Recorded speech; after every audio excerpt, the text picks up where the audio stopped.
Good morning, everyone. Welcome to Northernlands 3, and we're on to day 2.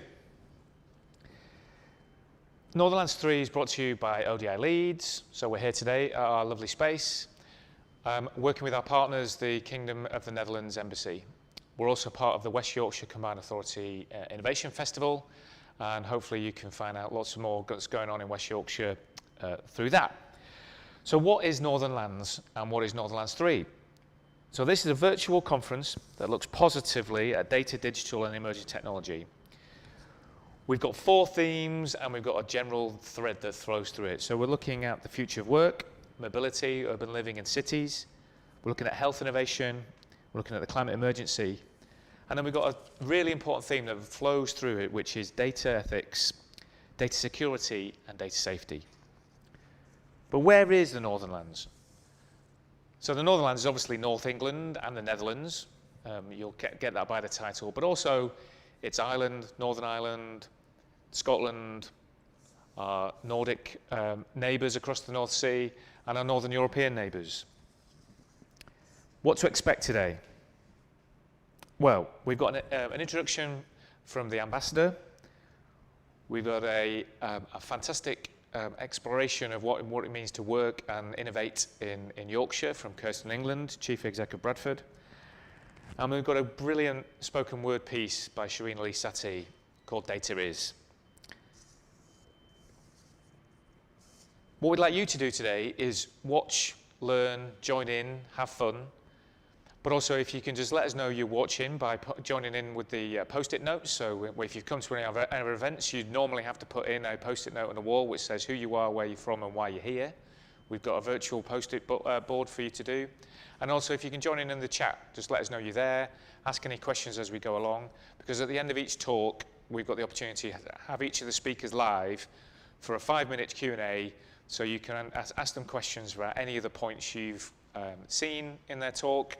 Maybe add some data in the chat, share a link, join in, and we promise that we will try and make it as fun as possible. So first up, we've got Karel van Oostrum, the ambassador to the UK, who's going to talk about why cities, the climate emergency are important to him and us.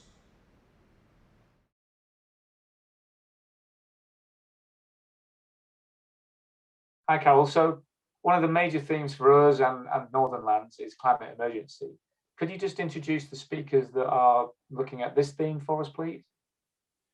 Yeah, actually, we have one speaker, and before I introduce him, let me say something why the climate change crisis is so important to both our countries, basically to the world. The Netherlands is, for a large part, below sea level, which means that rising sea levels are an existential threat. And also here in the UK, we see that climate change connected crisis with flooding and changing weather patterns are also affecting the United Kingdom, and certainly the north of England. And between our countries in the coming year, climate change and the fight against climate change is the most topical issue. We're all working together towards the Glasgow summit at the end of the year. Let's hope it won't be virtual. It will be possible to have it live after COVID. And in Glasgow, we try to reach really sustainable solutions and lowering the CO2 emissions on a global level. And in the Netherlands, we try to contribute to that UK effort. We had an adaptation summit in January of this year, and we're also working on circular economy. And when fighting climate change, it's important to also use open data and also to involve the private sector and to find clever and smart solutions. And that's we're very happy that we found Benno Schwartz, the CEO of Hello Energy, a successful Dutch scale-up, which is working towards an energy positive world where buildings give energy back to the grid instead of just consuming, and in that sense also contribute to mitigating the effects of climate change. Thanks, Carol. And the climate emergency now seems to be on everyone's lips, which thank God has been taken the time to do. But if we were going to take away some last words from you about what we should take away from these sessions, what would they be? What I really hope that this session will contribute to is to find, again, to strike the right balance, the balance between economy and sustainability. How can they strengthen each other? And How can economic growth contribute to green growth, green prosperity, green goals, and how can we find the right balance between the public sector and the private sector? And certainly have a responsible behavior by the private sector. And finally, how can the Netherlands and the Northernlands, or the north of the UK, work together in mitigating CO2 emissions? How can we learn from each other? And how can we also contribute to a successful COP26 in Glasgow by the end of the year, where we really hope that governments and private sector will work together in making the world a little bit more sustainable. It's in the interest of all of us, all of our citizens, and certainly all of our children. Thank you. Great. Okay, so the next one is... Welcome back. That was a great introduction, and it shows us that we've got more in common with our North Sea neighbours than we have that differentiates us. Next up, we've got me talking to Kirsten England, Chief Exec of Bradford, amongst other things. So she represents the digital board in the combined authority. She was Chair of the trustees at Nesta, and she understands what it is to make things happen in this part of the world, particularly around digital and data.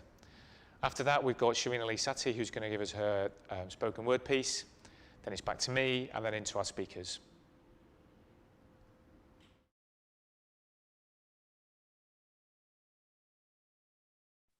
Good morning, everybody.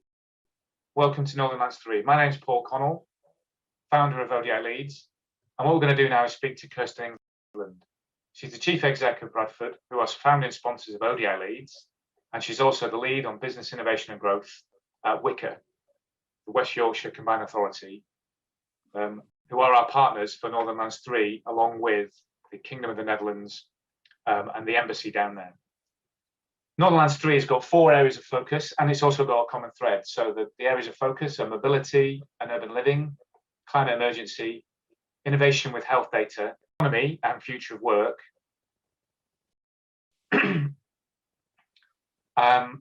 all hung together under the very important subject of data rights, data security, data safety.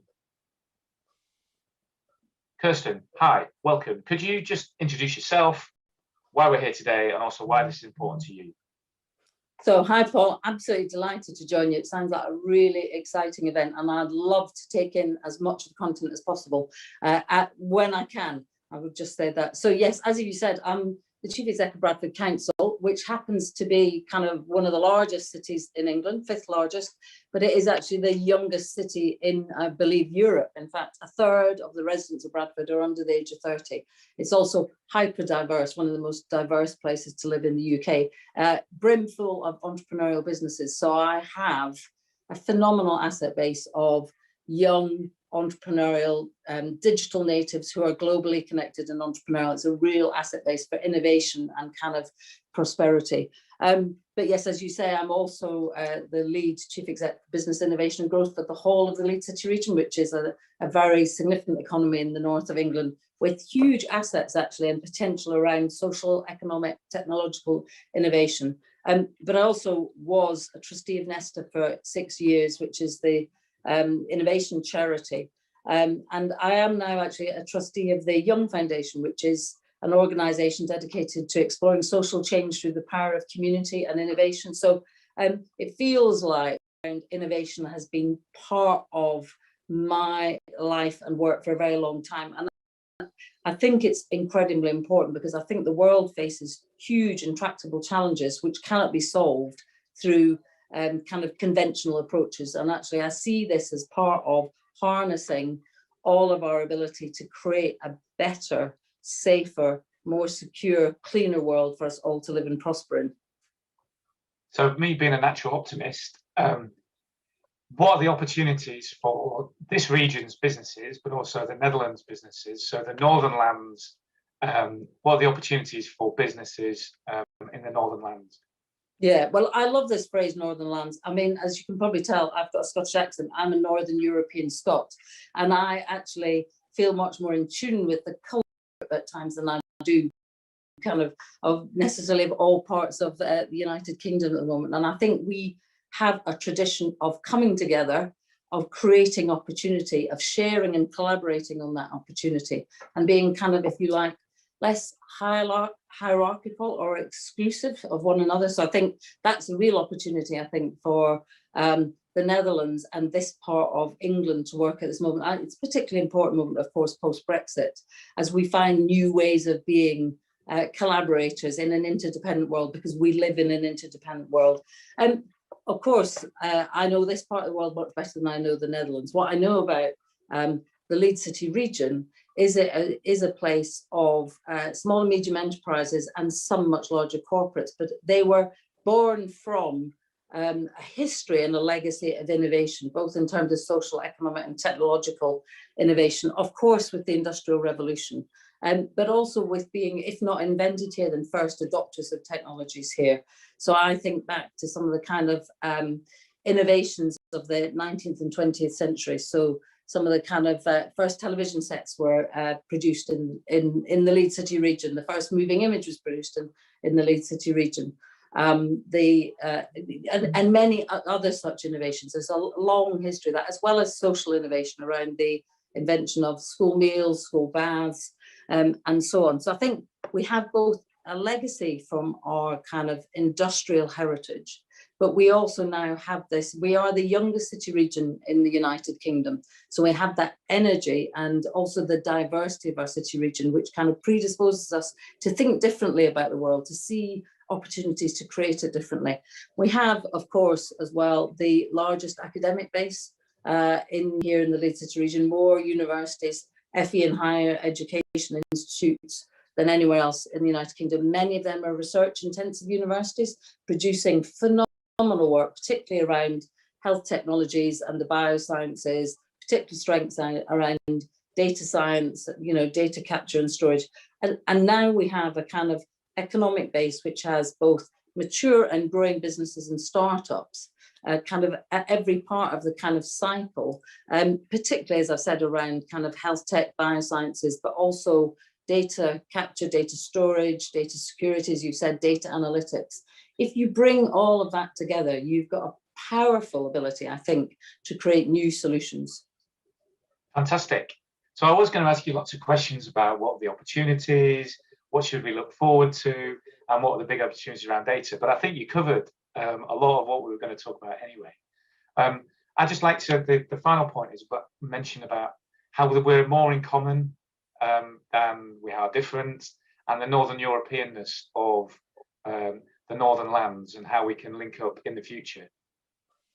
No, absolutely. I mean, I think that's what I see is that opportunity to come together on an equal footing, openly sharing. That point about open data, the Open Data Institute says it all, doesn't it? That sense about everyone's welcome, everyone bring the assets you have, share those, let's play with them, let's work with them together, let's see what we can create out of all of this. And yes, let's work out how we all benefit in that. But I think that's a kind of part of our cultural DNA that will really serve us well here in the north of England, across Northern Europe, that we should harness right now. Fantastic. Thanks, Kirsten. Nice to see you, Paul. Thank you.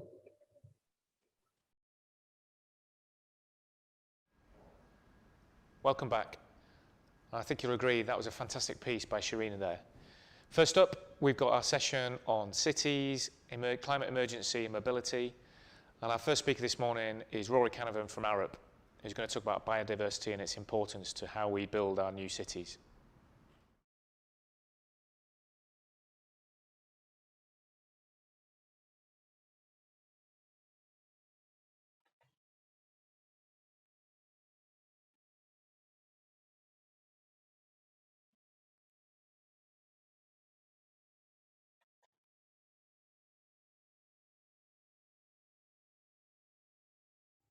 Hello everybody, my name is Sharina Lee Satter and I'm going to share with you a poem called Data Is. Data is.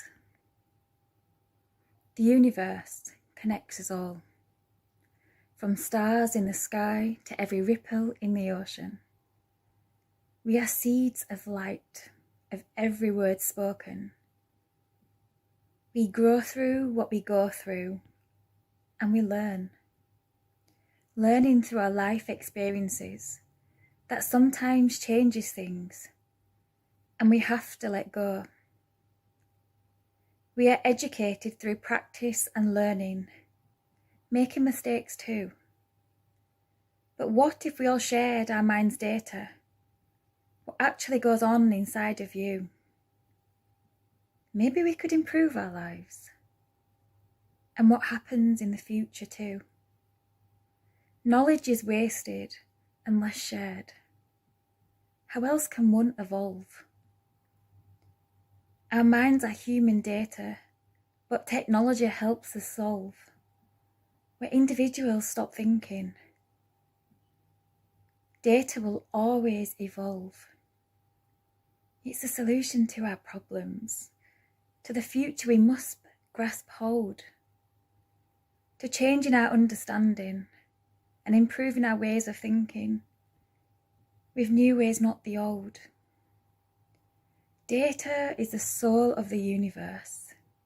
It collects information that we need to grow. The data collected will help reshape a new, brighter tomorrow. Sharing information, collaborating with different organisations to help improve life as we know. It's here to help empower individuals, be the truth through its research. Through the information collected, the facts will always emerge.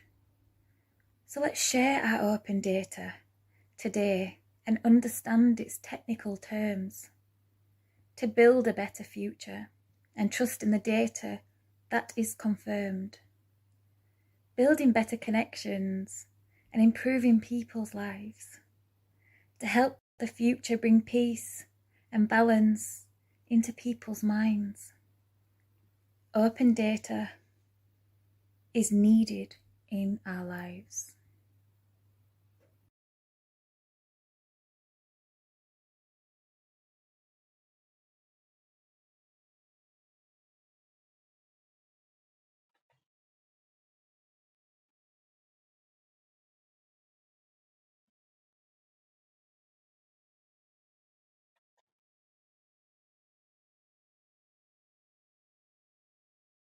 Good morning, ladies and gentlemen. My name is Rory Canavan. I work for Arab in Leeds. My background is biodiversity and ecology, and today specifically I'm going to talk about biodiversity in the context of cities, the urban environment, and the journey that Arab is taking. First, I'd like to provide some initial context in terms of the biodiversity crisis and indeed the climate emergency.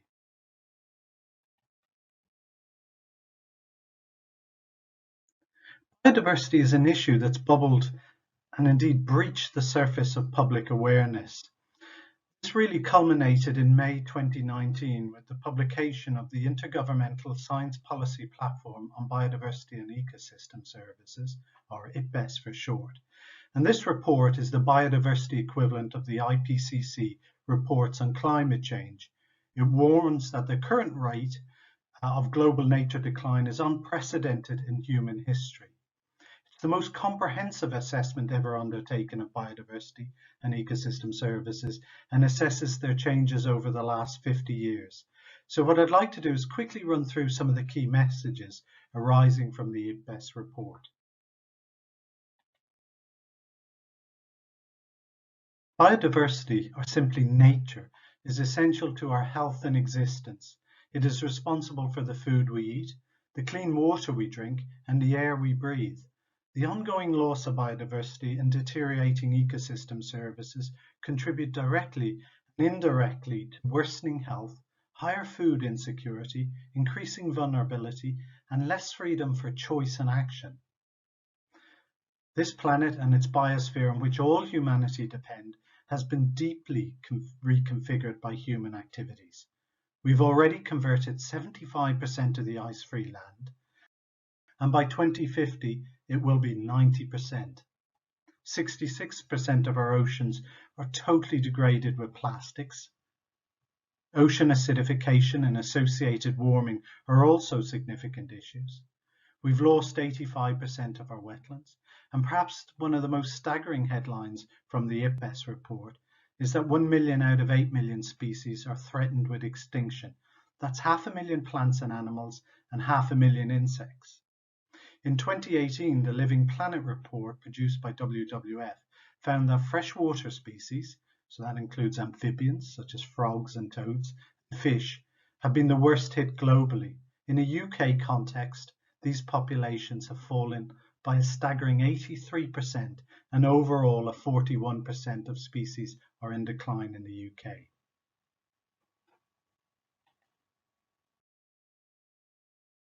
So what are the direct and indirect drivers of global decline in nature? Well, there are core drivers or indirect drivers. These are the elements in the greyed out box on the left of the slide. Ultimately, these are the usual suspects, and this amounts to how we run our economies, what we consume, how we consume, and all the inequalities that that generates. We then also have direct drivers. So, for example, the principal direct driver for terrestrial ecosystem loss is land conversion, generally associated with agriculture. We've converted land and ecosystems, but in a highly unsustainable way. We've also overexploited our lands and degraded our soils. As mentioned, we've also overexploited our oceans, pollution in terms of plastics, but also overfishing is having a massive impact with collapse of stocks generally. Climate change is the third most important driver of both ocean and terrestrial systems. But this is important. It is likely to be as or more important than all the other drivers in the coming decade. Therefore, it is crucial that we move past the idea that climate change and biodiversity are separate issues. They're not. They are one issue that needs to be tackled simultaneously. Despite global efforts to deliver sustainable development, the built environment remains a key driver of depleting natural resources, social injustice, worsening biodiversity loss, population density, and accelerating climate change. It's now very clear that sustainable and net zero solutions are not enough. So whilst all of this is true, however, it's important to make the point that this shouldn't be a council of doom and despair. Such an approach doesn't actually provide much in terms of solutions. We need to move beyond minimizing negative impacts and apply a proactive approach which is capable of positive environmental and social outcomes. One such proactive approach is biodiversity net gain, or generally net gain approaches, and they build on the idea of transitioning away from net loss to no net loss and arriving at net gain. Ultimately, biodiversity net gain or environmental net gain, which focuses on delivery of ecosystem services or other environmental benefits, is an approach which aims to leave the natural environment in a measurably better state than beforehand.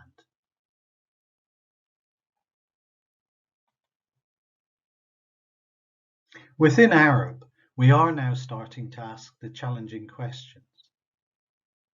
Does net gain go far enough? Will it be enough? So what I'd like to do is provide oversight of why Arab is looking at regenerative design, and indeed some insight into areas of research. Before broadly picking apart some of the thinking behind regenerative design, it's important to acknowledge a key takeaway, that this is a complex concept and there are many elements and components.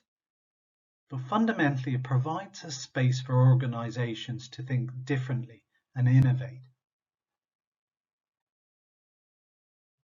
So the main driver for regenerative design at Arab is our strategy, our sustainability strategy, a better way. And this in turn is reflected in our global strategy, and indeed is being cascaded through to our regional business plans. A better way contains figure 6, this slide, and this is a useful starting point to thinking about regenerative design. So if we start on the left, and to put it very simply, we're looking at conventional design, where we are concerned only with our technical performance. and to look at incrementally minimizing negative impacts. Moving to the center with best practice around being green or sustainable, and this looks to retain the built and natural environment as they are, maintaining the status quo. Finally, we move to the right where we encounter restorative, i.e. net gain approaches, and regenerative design being the end point. Essentially designing buildings, infrastructure, cities so that they support wider resources, allowing ecosystems to renew and replenish, thereby creating net positive outcomes for nature and society. It's actually very useful to look at restorative and regenerative, the terminology, through an ecological lens because they're defined terms within ecology. So when we talk about restorative, we're talking about restoring an ecosystem to its original condition, often by minimizing harm caused by humans. When we talk about regeneration, this is about allowing an ecosystem to renew and replenish, often by considering how it can be supported by humans. In terms of our research focusing on regenerative design, specifically, we've looked at how regenerative design can be an enabler for achieving greater human and environmental health. One such project looks at the restoration of post-industrial land, i.e. brownfield sites, through regenerative agriculture. This is starting with the basics, creating soils, bringing soils back into condition, and thereby unlocking and actually allowing for the regeneration of associated environmental benefits or ecosystem services, specifically around nutrient cycling, around food production, biodiversity, pollination, and particularly carbon sequestration. In terms of developing a working definition for regenerative design, we now need to assume a proactive approach which is capable of transformative environmental and social outcomes, not outputs. We need a shift in thinking that invests time and respect into the long-term health and well-being of people and the planet. Regenerative practices are new approaches. It requires us to make decisions as part of nature, not apart from nature, to ensure co-development and to think holistically, not in isolation, to understand and make complex systems net positive.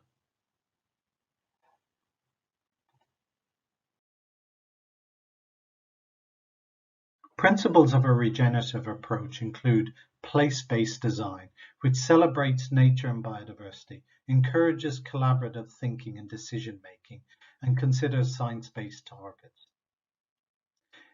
It is also dynamic in that it demands a renewed focus on adaptability, openness, and diversity across different scales, from local to city to region, and over varying time periods, from months, years to decades.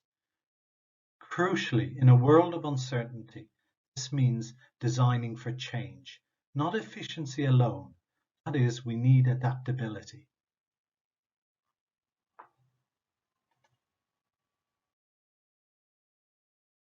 So what I'd like to do is run through a couple of case studies where we've introduced or adopted the emerging principles around regenerative design. So Arab worked with the Crown Estate to prepare an ecology master plan, a corporate framework setting out objectives, quantifiable targets, processes, and guidance for implementing nature-based solutions.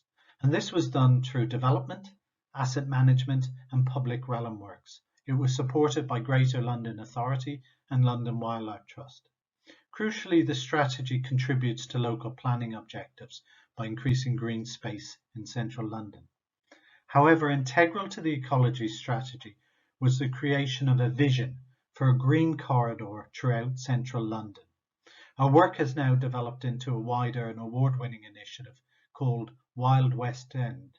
And this brings together the Crown Estate with 4 other surrounding landowners. The aim is to create greater connections with nature for residents and visitors alike.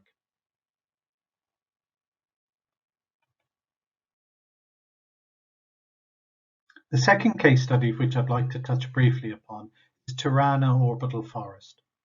And this project relates to the development of a new and huge forest completely surrounding the city of Tirana.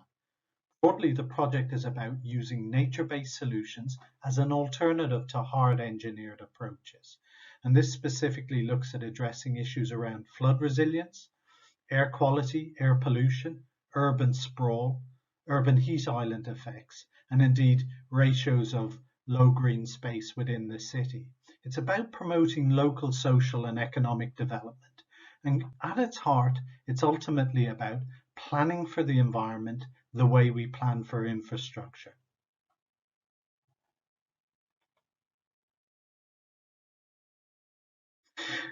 Finally, I'd just like to briefly mention that we undertook a horizon scan explicitly looking at biodiversity and natural resources.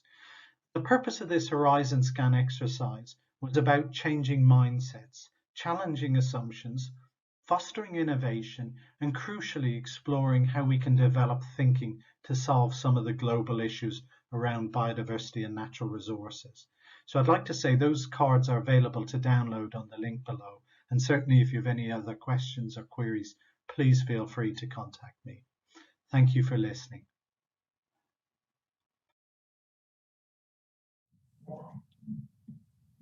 Okay, thanks, Rory. That was a fascinating talk and a great way to kick off our second day. I've got a couple of questions myself, and we've got some things coming through on the chat that I'm looking at now. So the first question I've got, obviously, is, because we're ODI leads, is data. So can you talk about, do we actually have real data on the benefits of biodiversity, green spaces in our cities and elsewhere? Absolutely, and thank you, Paul. Thanks for the opportunity to speak here at ODI Leads. Indeed, data is king, certainly in the biodiversity context.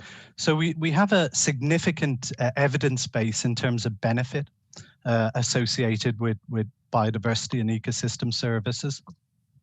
So that relates to the benefit from green space in terms of health and well-being, clean air, clean water, etc., and so on. So there's solid evidence base there. I think there's paucity in data in terms of biodiversity's role in contributing to that. It's understood, the processes are understood, but the actual mechanisms are challenging. And actually, it's an issue that you can scale right up to a global level, and that's going to be something that's immensely important in the next sort of 50 years, is at a global scale, understanding where biodiversity is and monitoring in terms of its depletion or loss. And that's why you've got initiatives like Microsoft around the planetary computer, and Google have a similar initiative in terms of understanding where the resource is, what state it's in, and how we can best manage it. And then you can scale that back down in terms of, national monitoring approaches, and indeed at a city level as well. Fantastic. And we just got a comment from Simon Bowens, Friends of the Earth and also Friends of ODI Leads. Okay. The links between green space, open space, biodiversity, and social deprivation as well, that how that is, how we can measure the gap, I guess, and help with people's well-being and that sort of thing. Yeah, very much so, and that's key to the provision of biodiversity within an urban environment, within our cities. I mean, I think we need to be realistic in terms of, we're not going to replicate ecosystems or habitats that are out in the wider countryside. There's a trade-off, but actually we need to design those ecosystems, or in terms of the restoration, that we maximize the social outcomes, particularly around equality in terms of the benefits and co-benefits.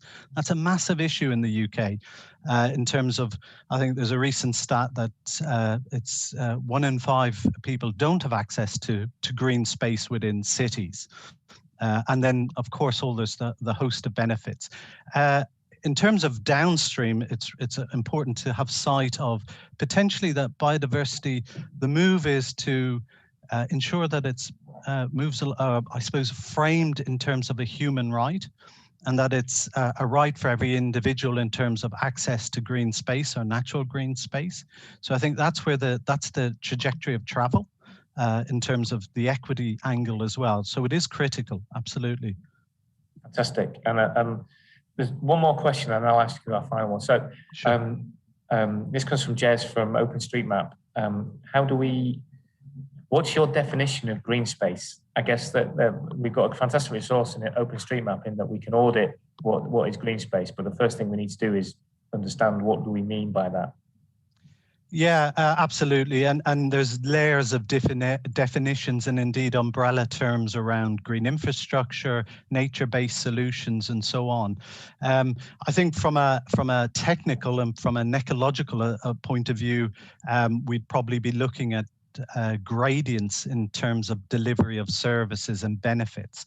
So we understand, as I alluded to in the earlier question, that there's a trade-off in terms of delivery of benefits. Obviously, in more urbanized spaces, there'll be a reduction in those benefits, which actually are underpinned by biodiversity, hence the focus on biodiversity.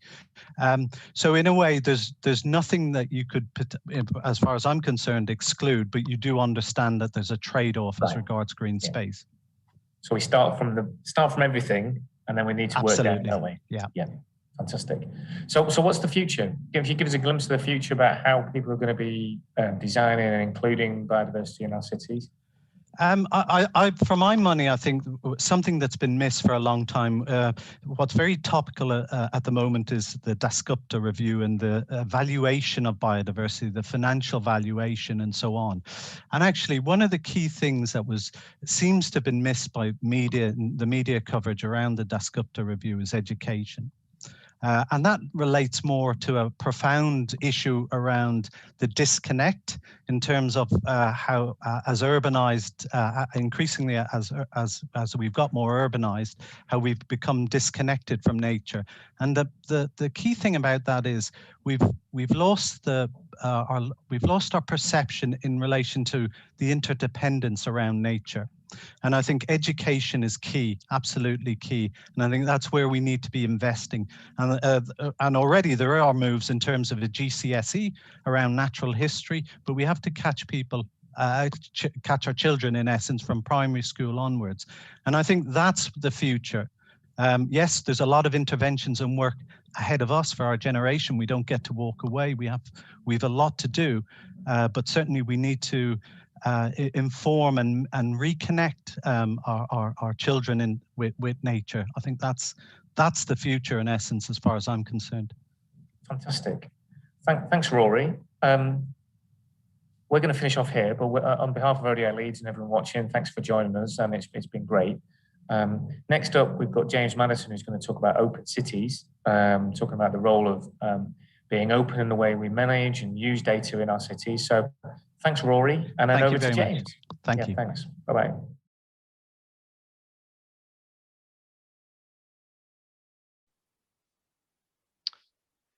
Hi there. My name is James Madison. I'm a consultant at the Open Data Institute. You might know us as ODI HQ, and I'm going to talk about open cities and some of the work that we've been doing over the last couple of years at the ODI. I'm not going to go into too much detail about who we are and what we do as an organization, but we're a vision-driven organization. We want a world where data works for everyone, and we work with companies and governments to build an open and trustworthy data ecosystem in order to make this happen. We very much believe at the ODI that data is kind of integral in creating positive impact. We know that good decisions that lead to positive impacts can only be made when data is stewarded effectively. In other words, collected, maintained, and shared appropriately. Good stewardship of data enables us to create information from that data in the form of products and services, analyses and insights, or stories and visualizations. At each stage, from collection or access of the data to the point of decisions being made, we need to engage with a diverse range of experts to make sure that our decisions are informed by collective experience and understanding. This is especially important in a complex environment like a city, where multiple stakeholders have a vested interest in the decisions being made. Sometimes we can veer away from this positive impact future, and this could be unintentionally or it could be purposeful depending on the organization that's kind of controlling the shift. But when things are done in isolation or organizations decide to withhold data because they perceive the data asset itself to be valuable, it can limit the positive outcomes that we can create through better use of data. We call this the data hoarding future. We believe that openness is the lever that will bring people back towards positive impact through encouraging organizations to innovate and to share data in order to enable others to innovate, by encouraging people to build capability around data, and particularly thinking about data literacy as part of that and how we understand data and its value. And lastly, thinking about building infrastructure to support the way that we access, manage, collect, use, and share data. At the ODI, we very much think of things as being on a spectrum from closed to open. We usually apply this to data, hence why this is called the data spectrum. And we believe that organizations should try and be as open as possible with data while still maintaining and respecting people's privacy. And I think this aligns quite nicely with general kind of open principles. So things like open source, things like open government, and we really encourage organizations in any space, in any sector, in any domain, to really think about how being as open as possible could create more positive impact. As I said, we've been working on an open cities focus project for the last couple of years. And we wanted to share with you some of our key findings from the research that we've done and from the interactions that we've had with cities. This mainly comes out of a research report that we wrote where we worked with 4 European cities to understand how they were approaching being open, as opposed to following the kind of smart city narrative with more of a focus on kind of tech-enabled innovation. They're very much thinking about kind of how openness can enable innovation and help you to solve kind of common city challenges. So the first learning is around increasing access to useful data from across the public and private sector. This is probably the thing we're all kind of most comfortable with, or the thing that we talk about most. We believe that cities already have access to a lot of the data that is useful to address problems, but it's just difficult to understand where that data sits within the city and which organizations or stakeholders need to be engaged in order to access that data, in order to solve those big problems. But if we work together with stakeholders and increase access to data, it can help us to collectively address problems that affect many people. Internal skills and motivation within organizations is really important in helping people to be more open, and also helping people to understand the value of data in their particular context, and how that can help them to address problems. We believe that developing internal skills and capability is vital, and that cities should look at how to improve digital capability of their departmental teams.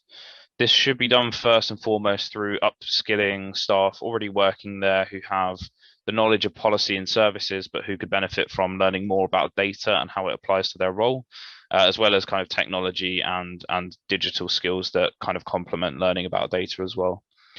Large city governments could follow examples like Helsinki, where they've really started to look at injecting skills and literacy training around data into what they do, into their kind of everyday activities.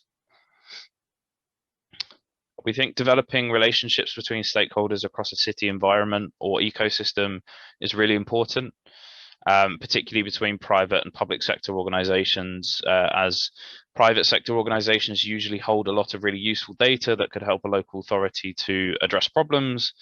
And likewise, I think private sector organizations will often want to get into the good graces or genuinely be able to support cities to work more effectively, because usually that brings with it some sort of economic or business benefit.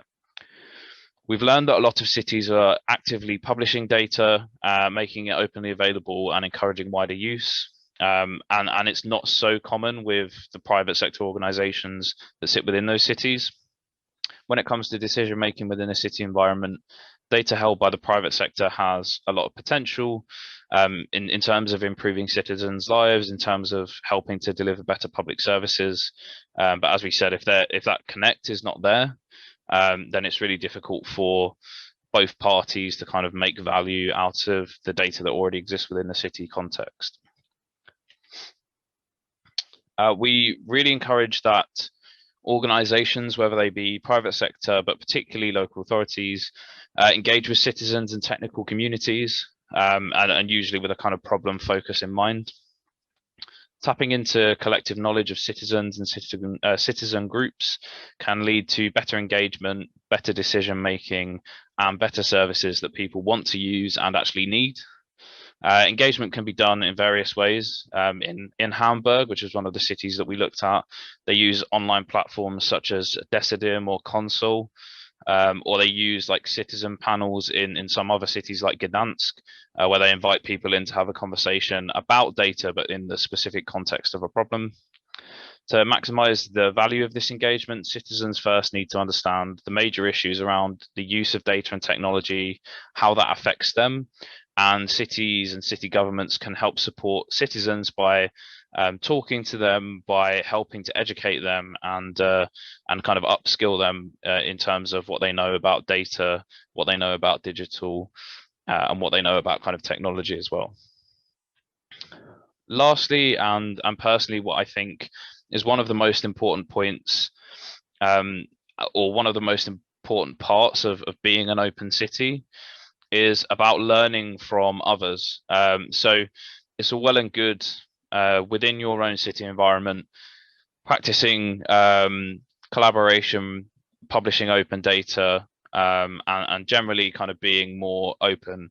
But the real value that I think comes from that is from sharing what you're doing with other cities, learning from what other cities are doing, and trying to integrate the good bits into your own practices. Cities tend to be very different. They have different histories. There are lots of cultural, societal, geographical differences within cities. But this doesn't mean that they can't work together and kind of learn from the challenges and successes that each city has achieved. Our research shows that lots of cities have a lot in common, particularly around the kind of big issues that they're trying to solve, such as the climate emergency or increasing citizens' involvement in political decision making and deciding where the kind of direction of policy goes. So it's really important that cities can learn from each other and see what other cities are doing really well in a particular space.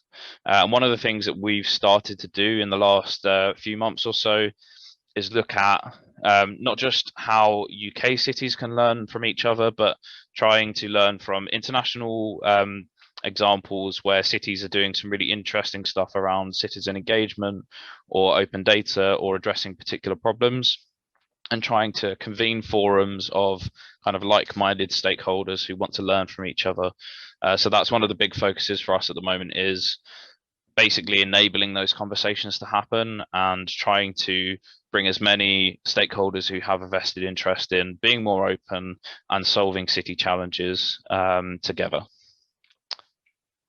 That's pretty much it from me. It was a very quick run through of some of the things we've learned over the last couple of years. I just wanted to share a slide that has the list of resources. We've produced a checklist which talks about scalability and certain things you might want to think about as a city government if you're trying to be more open. So that could be technical stuff, so open source code, for example. It could be the data itself. It could be how to be more collaborative.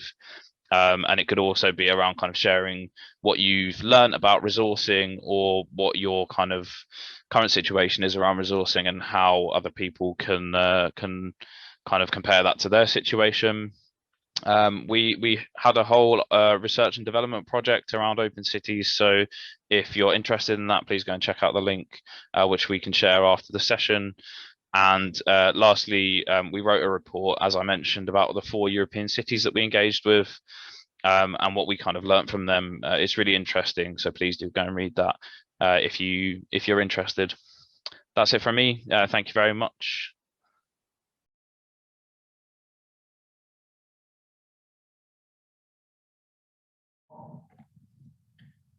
Hi, James.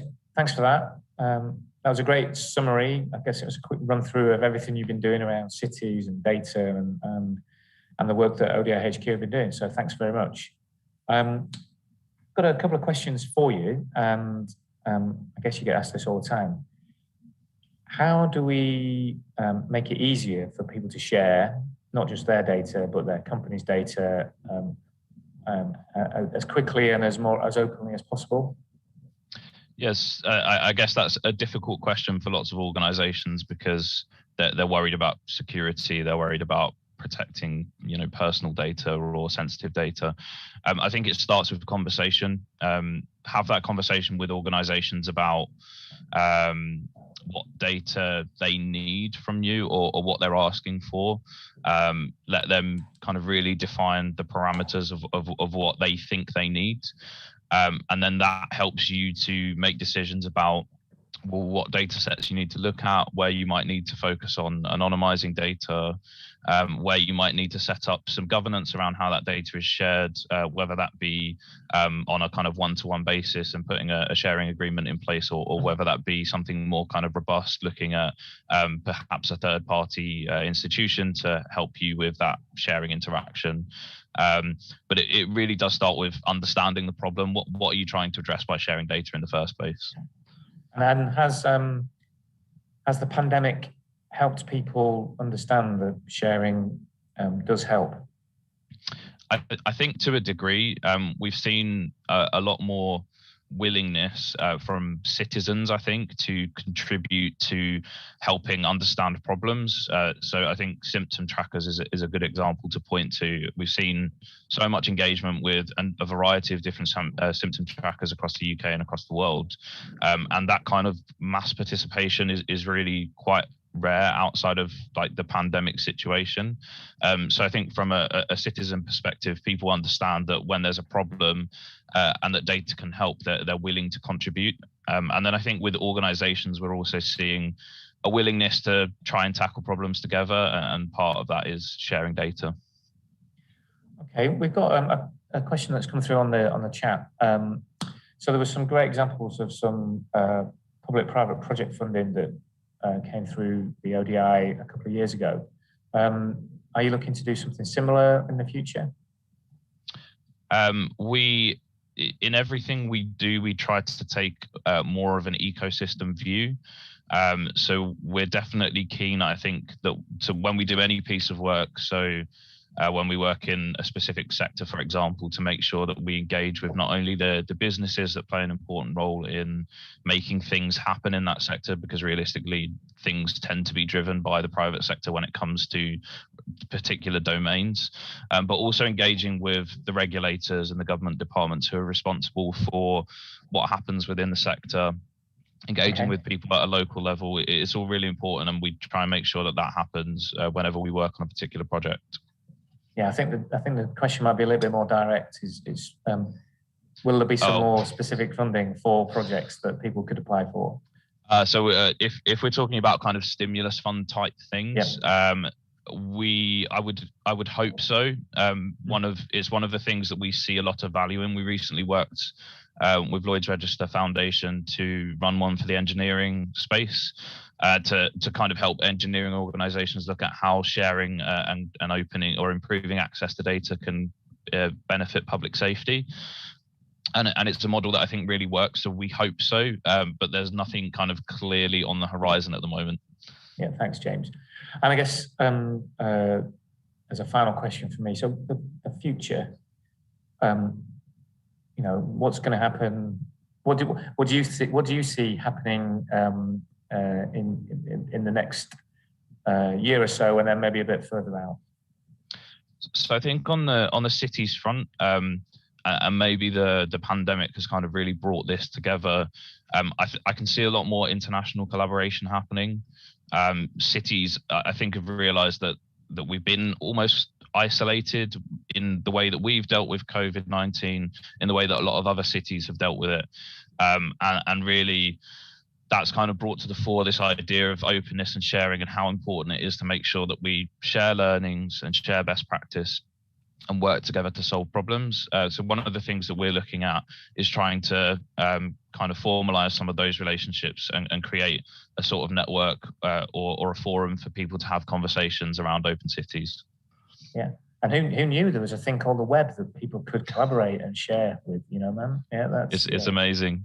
It's amazing, yeah. So thanks very much, James. That was fantastic. Next up, we've got Benno Schwartz from Hello Energy, who's going to be helping us. But thanks, James. Great. Thank you for having me. And over to Benno.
welcome back. So it won't be 2021 without a technical hitch, but we think we fixed it. But I hope you all had a coffee or tea or whatever, and you're sitting comfortably for the session after the tea break at Northernlands 3. So next up, we've got Dennis Doctor, who works at Nexus here in Leeds, and he's going to talk about connecting businesses with world-leading research. But the important thing for us is that Dennis is Dutch himself, he's worked in the Netherlands, and it's a fantastic crossover on our Northernlands conference. So, over to Dennis.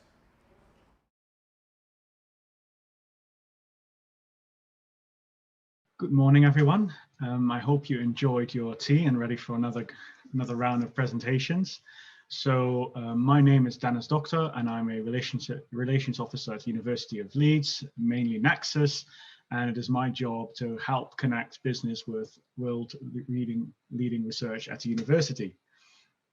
So a little bit about the University of Leeds, for those who do not know it. It's one of the Russell Group universities, so very research intensive. It's in the top 100 globally. We're located right in the center of Leeds with about 38,000 students and 80 to 100 staff. And we have an annual contribution of around £1.3 billion into the regional economy. But more importantly about Nexus was to set really a location right between the campus and Leeds city centre. So really provide that key southern gateway into the university campus. So as you can see, we're really located just off the main road and right into that crossroads between where the university campus starts and where the main Leeds city centre ends. And I'll show you a quick video of what the building looks like from inside, and hopefully soon enough you'll all be able to visit it yourselves.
So that gives you kind of an overview of what the Nexus building looks like, but I think it's also very important to tell you what actually is the intention behind Nexus and how does this look like in practice.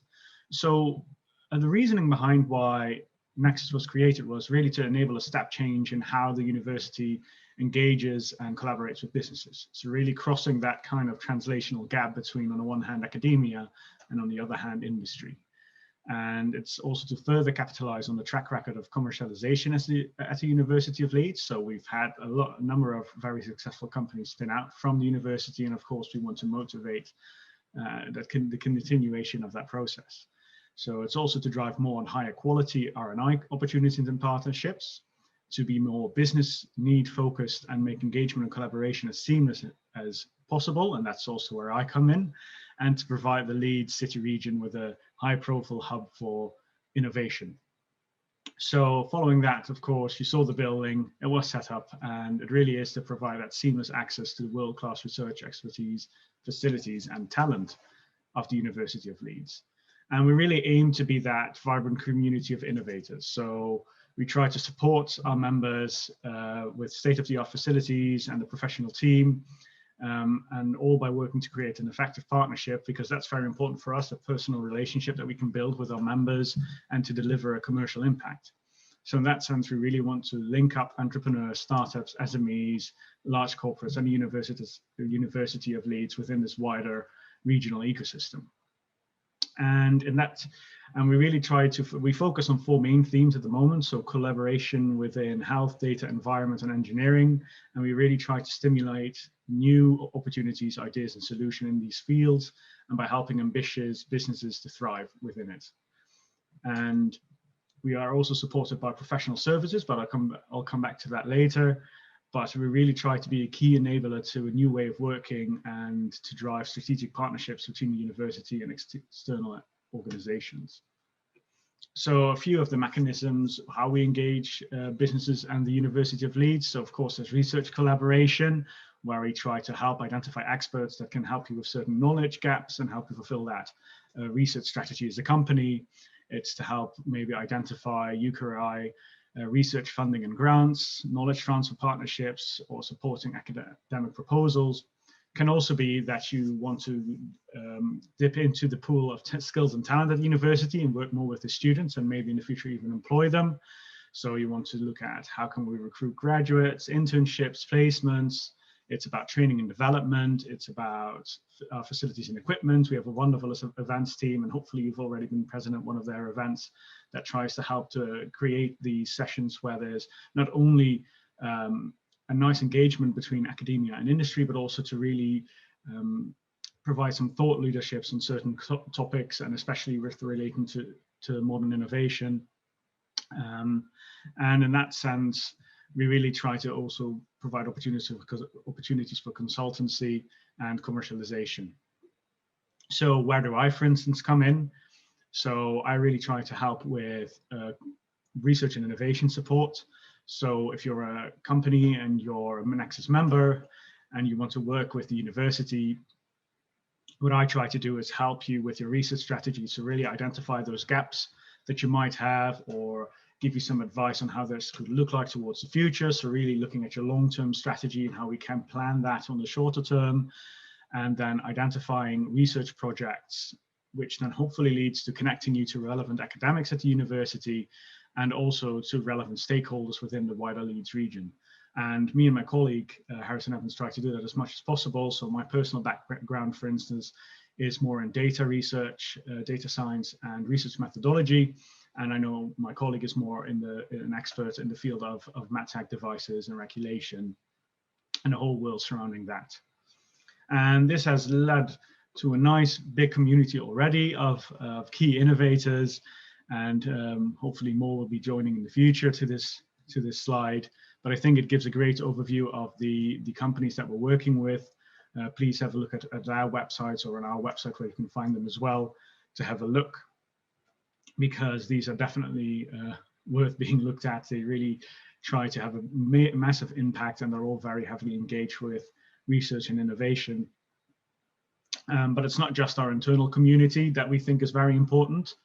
It's also our external community. So we, for instance, as I mentioned, work together with professional services such as KPMG, SVB, or HDF, or for instance, business, legal, or IP support.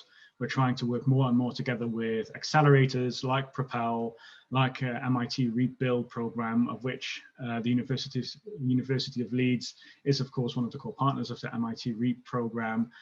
For more questions, please feel free to ask about that later. And we also have partnerships with organizations such as the National Measurement Laboratory, the WICA, which is the West Yorkshire organization, the LAP, and Innovate UK, and try to engage more with hubs such as the Space Hub Yorkshire or the Green Finance Research Centre. And about the Space Hub, you'll hopefully be hearing some more this week as well. And there's many more, and we try to really open up for this collaboration. We feel that relationships are very important, and the Carl Foundation towards successful collaboration. So we always try to motivate people to engage with us. And even if we can't help you, we will possibly be able to signpost you into the right direction. And this has already led to a couple of nice metrics between Nexus and the university. So we have 39 core members at the moment, and we're expecting around 21 new members to join very soon. There's 6 other businesses in the pipelines. As you can see, a lot of events with a lot of attendance, trying to have placements, creating new jobs to support that local ecosystem. And trying, as you can see, also to recruit University of Leeds graduates and really build on that foundation of starting an early relationship and building that through to hopefully even a member growing so fast that they'll even outgrow the building. And externally, you see this as well. So lots of successful grant awards for companies. People have invested more in R&D activities, developed new products and services. And something that I think is also very important, they're working more together. So over half of our members are also collaborating in projects, concrete projects together, which is something that we're very supportive of and really try to stimulate. And as you saw, that's also one of the core ideas behind the building, is really create these places to meet. So to just have a casual conversation, see what happens, and hopefully work from there. And something, yeah, that's I cannot stress enough is community building. So whether it's between you and academics or your own companies, we really try to look at what makes you different as a company and how can we help you focus on research and innovation, bring you in contact with the right academics, bring you in touch with the right people in the university, and see how we can help your business grow, basically. So please feel free to get in touch by sending an email here, or send me a message on LinkedIn, and we're very happy to pick up from there. Thank you.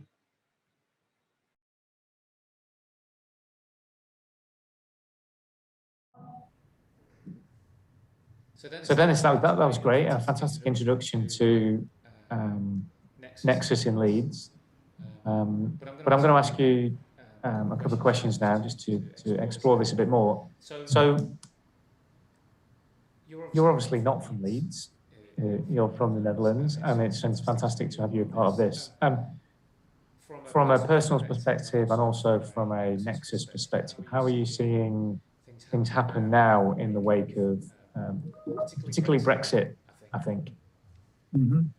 So I think, well, at least for myself, of course, it feels like a little bit of a breakup, which is, of course, sad. But I think what's important is to get past that and look at new opportunities. And I think the UK and the Netherlands always had a very good relationship. And especially with Nexus, we've been working with multiple international parties that weren't part of the EU as well, and we're able to collaborate with them. So I think despite Brexit, I think that warm relationship will always exist, and hopefully by just setting up these sorts of networks and these sort of events, we'll be able to strengthen that. Fantastic. Well, I guess that's what Northernlands is about, right? So then we need to focus on that. Could you just also let us know about how particularly businesses, scale-ups and startups can get involved with Nexus?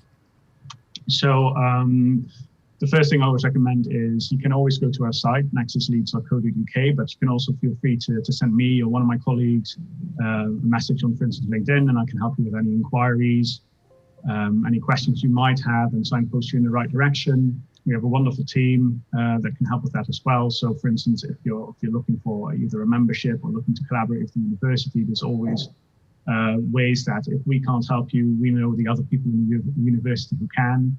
And I am all up for engagement, so people can always be free to just send me a message. If you're working in research and innovation, you're looking to develop something new, or you have some knowledge gaps within your research strategy, just feel free to reach out, and we can see how we can help you.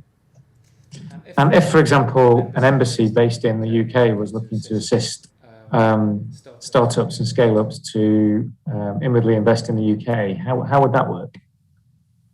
Well, it's kind of the same way. So they can just contact us, and I think what's very important for not just the university, but I think for the Leeds City region and the North in general, it's important to set up these collaborations to see how can we share these contacts, how can we share this information, and see what do you need and where can we find that for you within the region. And I think the collaboration aspect is key to that.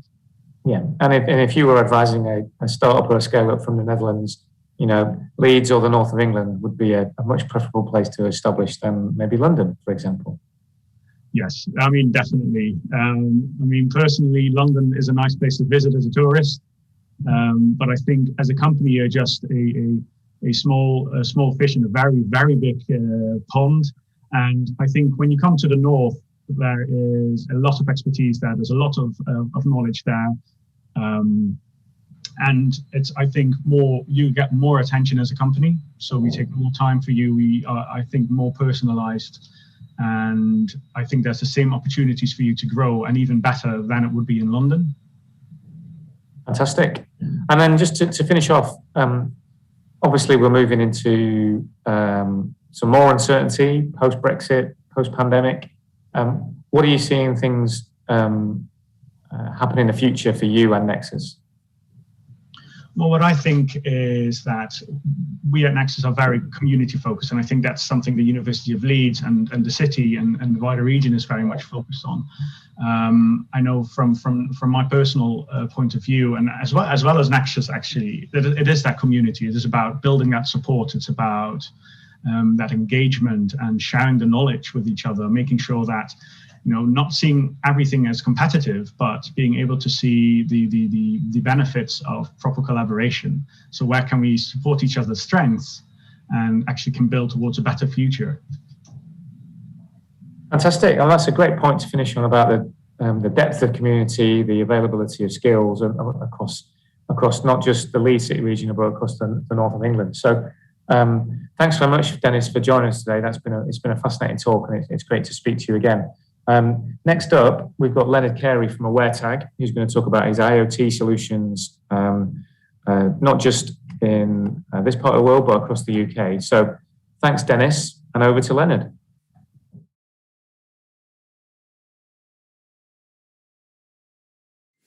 Hi everyone, my name is Leonard Carey. I'm CEO and founder of Aware Technologies. We specialise in the design of environmental sensors that's intended for the home and also other buildings, but also develop machine learning models and apply them in the real world and see how we can combine that data with open data sets as well to get a better sort of lived experience of homes particularly. And we use that data to help predict things like mold and damp, and also how ventilation and heating is having an effect on the property.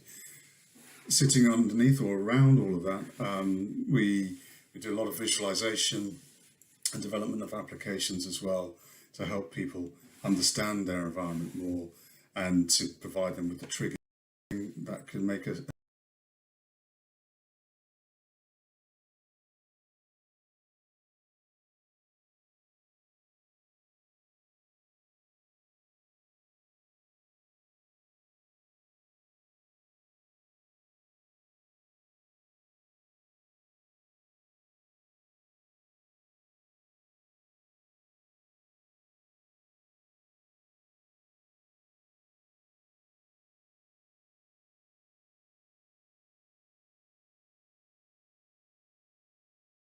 small difference to change it for the better.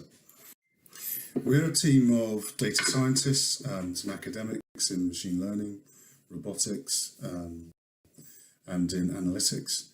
Embedded software engineers as well, designing our electronics, application developers as well. And also in underpinning all of that is our user research. And it's got very much a user-centric and society-centered design approach to it. Because everything that we're trying to do is all around finding better ways to deliver data privacy and data agency to individuals, especially in an area such as the Internet of Things inside people's homes, where we're capable of collecting lots of data about temperature, humidity, and that data, a lot of it, when you do put it all together, it can tell you quite a lot about someone's behaviour in their home. And some of that information people would want to share, and some that they want to keep very private. And at the moment, it's very difficult with a lot of solutions, I think, to find a way, what's the right balance between privacy, responsibility, transparency of data. And what we're trying to do is find what that balance is. Our business kind of started in earnest in around about 2019, and we were lucky enough to win a competition run by Leeds City Council and sponsored by GovTech Catalyst to apply our technology and our approaches to help them get a better understanding of their social housing, the predictions around what needs repairs, particularly around mould and damp. And I think the driving piece to this was how to find a way to better engage with tenants and to provide them with improved services, better advice, and better assistance. And so we started the project back in 2019. We had a hypothesis that said, well, people would want to adopt and embrace the Internet of Things in their own homes and the monitoring that goes on, only if they had agency over their data and only if they had greater accessibility to it, regardless of their social situation, regardless of where they lived, their age, and regardless of whether they were digitally engaged at all. What was really important for us was to be able to talk to and work with those who were seldom heard or difficult to reach. The project in 2019 was pretty successful. There's a short, sharp burst of activity, and then we had, I think a lot of us, 2020 was a difficult year, and so the project stopped for a year, and then it's now picked up again in 2021, where we're still exploring the same challenges about how do we provide the right type of data that's going to give the council the information they need to predict what's going on with their housing, but also to address, I think, what's now becoming quite a strong movement around responsible data, ethical data. And so the project now is wider. It is very, at the heart of it is a community-centered design approach. So we are working a lot more with the council teams, whether it be from housing, the contact centres, the tenant engagement officers who are engaged really with talking to tenants about their daily needs and what is it that the council can help them with. Working particularly with tenants as well, across all age groups, across all backgrounds, all over Leeds. We've got a very strong emphasis on making sure that they're very representative of the citizens of Leeds, including those who typically don't engage digitally in any service, who may not have English as their first language, those who may have a little bit of a distrust around some of this technology, those who are seldom heard or are very hard to reach. And so helping us along the way to bring together this idea of community-centred design are some of the support groups and charities that work with Leeds, work with the tenants, whether indirectly or directly. And there are quite a few, because what we believe in is that with this data, just about people's homes, there's an awful lot of other knock-on benefits that can come from knowing that you are in a warm and safe environment. And so we're focused on understanding all different perspectives, so we can hopefully get it right and get the balance right between what stays really private and what needs to be shared, what responsibilities people have when they do have access to that data, what's ethical, how we use that data ethically as well, and how we just generally trust that information to help us make a slight shift in behaviour or a shift in prioritisation of investment or work to be done. When we first started on our journey in 2019, we had a very, very strong purpose around giving people agency over their data, because we felt that through that, people understand the value of their data, and if they had the chance to be able to share that with who they wanted to share it with, and decide what to share and when to share it, and that consent would be an ongoing thing rather than just being a one-time only thing. We believe that communities would find better ways to resolve some quite big issues, I guess, particularly around housing. Because if people were willing to share, but also they understood what they were sharing, then they feel more confident in being part of the co-creation of new services that I think we all need. And since starting our journey, what's really great is that, and we're taking inspiration from movements and projects, initiatives from the ODI, from Project IF, from Tim Berners-Lee, the Solid Project as well. Because I think what's great to see now is there's a greater emphasis on let's look at communities and societies first. Let's look at how that data that we all generate, how can we use it in a more responsible way, but still find a way to help those people who are responsible for our health and safety as well, such as the council, particularly in social housing settings, how they can have access to that information in a way that is just enough for them to make better decisions. So to end, we're 3 months in the project and we've got another 9 months to go. We've reached a significant milestone only a week ago where we were able to put our technology into 20 homes. And I think one thing that's going to be driving us forward is always this idea of the balance of data agency, data responsibility, the ethics of data, and understanding that that's going to be different for everybody. And how do we find a way of accommodating everybody's requirement? And what we're keen to do is make sure we hear as many voices as possible. And those voices, I've already mentioned Project IF and the Solid Project, but I do know that ODI are doing an awful lot of work around ethics.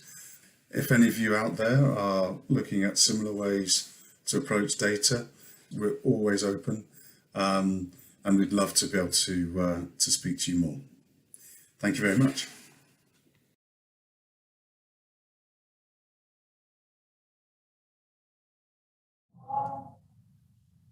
Great stuff. Thanks, Leonard. That was amazing and really interesting talk, and it's fantastic to see that you're doing that work in Leeds as well, in the north. You talked a lot about, and you talk about how data is managed and the ethics around that, but it's a very uncertain question at the moment. I think a lot of people have concerns around it. How do you think actually this is going to play out, or what are the options that you think you as a WERTAG will deliver? Well, we don't know really how it's going to play out. We're on a journey of trying to understand how it's going to play out. And just an example of that, yesterday we were talking to the Leeds Council Information Governance team about what the future does hold in relation to GDPR as we know it today, and where the ICO are thinking about where it needs to be. And for those teams, the information governance team, it's kind of new for them as well. Yeah. So the way that we're approaching it is, let's not assume that we know the answer, but let's involve information governance, the tenants themselves, some of the council staff, and try almost create a new future, I think, around data and data privacy and data ownership. And obviously, I mean, the ODI HQ have their data ethics canvas, which people can use for free. We're currently building an online version or an interactive version of that. So putting it on the web, which I think will be, it's a great thing about accessibility, making those tools available for everyone. Yeah. And then one of the questions we always wrestle with is, how do you stop governance chilling innovation? So that, how do we make sure that innovation happens without governance dominating constantly the process? It's a hard one, and right from the beginning, when we looked at this situation, we looked at how we could architect the technology and where we store the data and what we then make available and who can make it available to, so we can at every stage still foster that sense of innovation. So at some levels, there's only, just going into the detail, at some levels we're maybe posting out, say, 5 bytes worth of data, and then that's compressed a lot of information in there, but it's just enough to be able to still do some innovation. And the other end, we've got gigs of data that's stored at the edge that you can do an awful lot of stuff with. And then right at the very, very edge, where on our sensors, we've got maybe say a meg of data that you can do some work with right at the very edge. So we're always trying to find, not to stifle innovation, but finding ways that with the data that we've got at different parts of the chain, I can still be innovative with it. Yeah. And I guess that's pretty hard. Yeah, it's pretty hard. And I guess the more transparent you are, the more open you are in the way that you work, the easier it is for people to trust you and for you to manage the ethical issues. So obviously, ODI Leeds being radically open, we'd love to make sure that we can help you out with all of that. We've got some questions that are coming through on the live chat. So this was a great one, and it goes to our point around making things open, making things better. Is how do we get more schools involved and engaged in sharing data about themselves, their location, their place, and there's a specific question around pollution. But I think the way we've approached it, we've always wanted on the team. We've got some Leeds University academics. The youngest person on our team, he's only 18. He's just about to go to university, and he's doing further maths. But all the way along, as a business, we've always tried to think of a way how we're going to get younger people involved in data. And it's one of those things where we've tried to make sure that data isn't like a spooky thing. It's kind of difficult to get your hands around. How are we going to make it really easy for people to get involved in it and want to play with it? Almost play with it as if, I always use the analogy of Lego. It's a brick, and just dive in and play and connect things together. So part of that, and in this project, we will be planning some hackathons. We'll be working with Leeds Council as well, just to make sure that the data that we present to people is open and they're happy for people to be using it. There's always been a key theme that runs through the business that, how do we get young people involved and do strange things like D3. There's some great art that you can do with D3 graphics and some MATLAB stuff, and forget about the data. Just look at what it can do, and it's so we just love that sort of thing, and that's what we want to be able to do in the next few months is get more young people involved and do some amazing things with their data.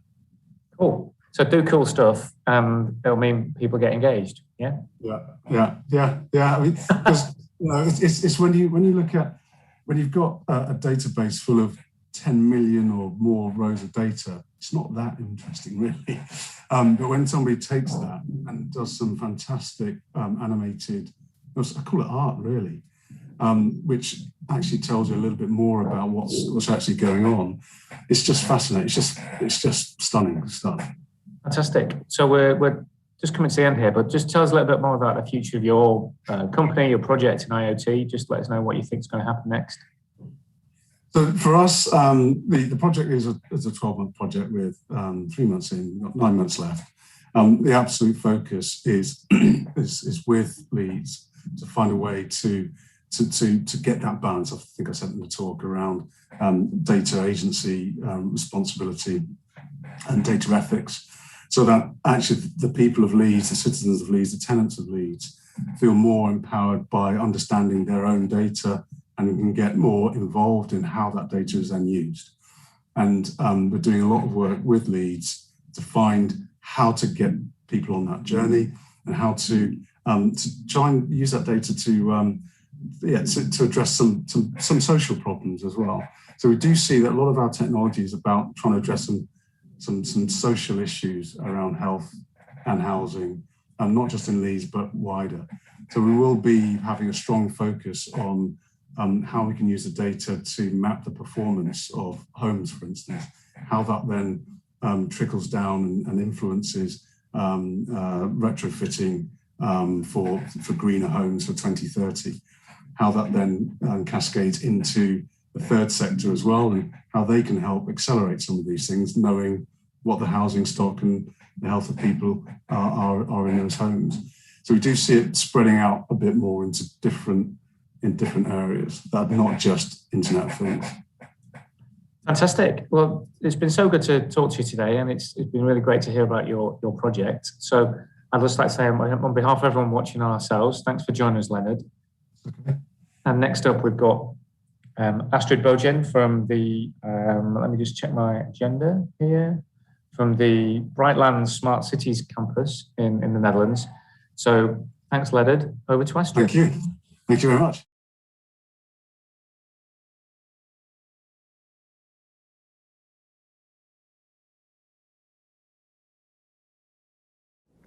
Thank you for the opportunity to speak here today on the Brightlands Smart Services campus in Heerlen, and also on the campus as a motor behind society and economy.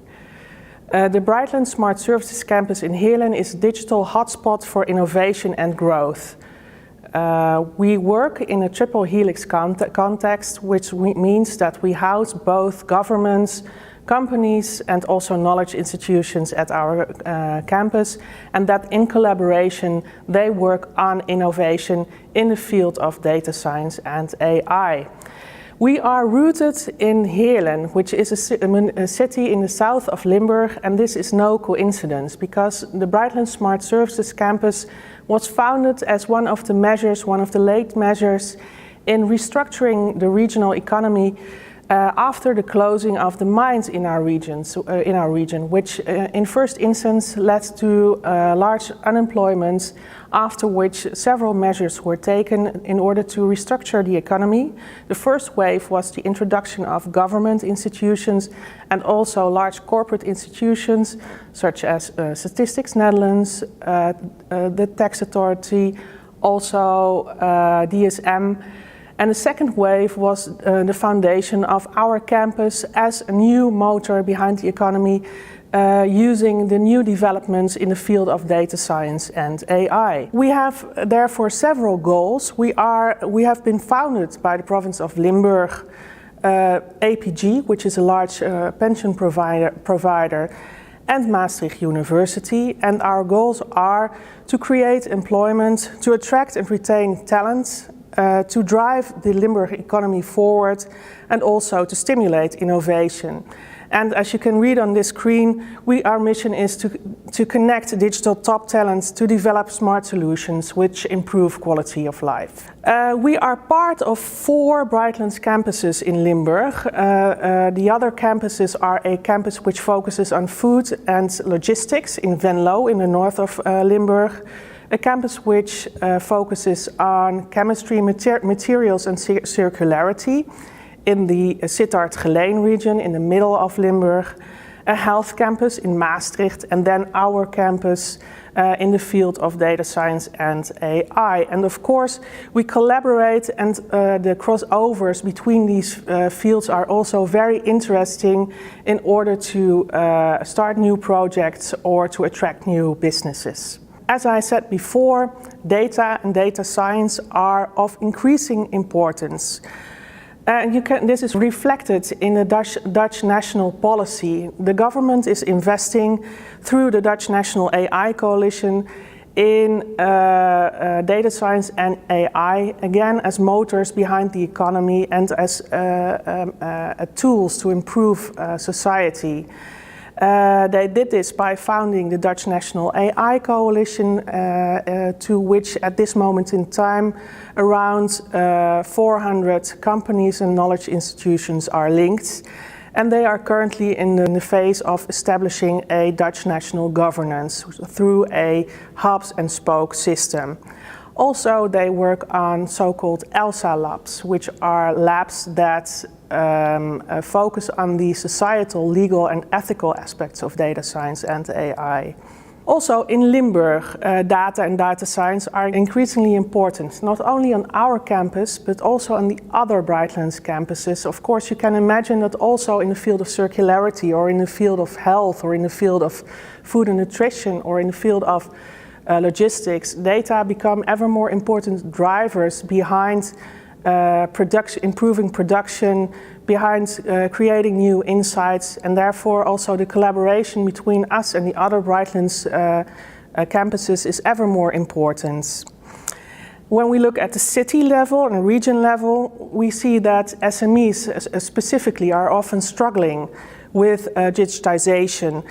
And that's becoming a problem even more now with the corona crisis, where digitization, of course, is an important survival factor for companies, especially in the field of retail and also in the field of, for example, tourism.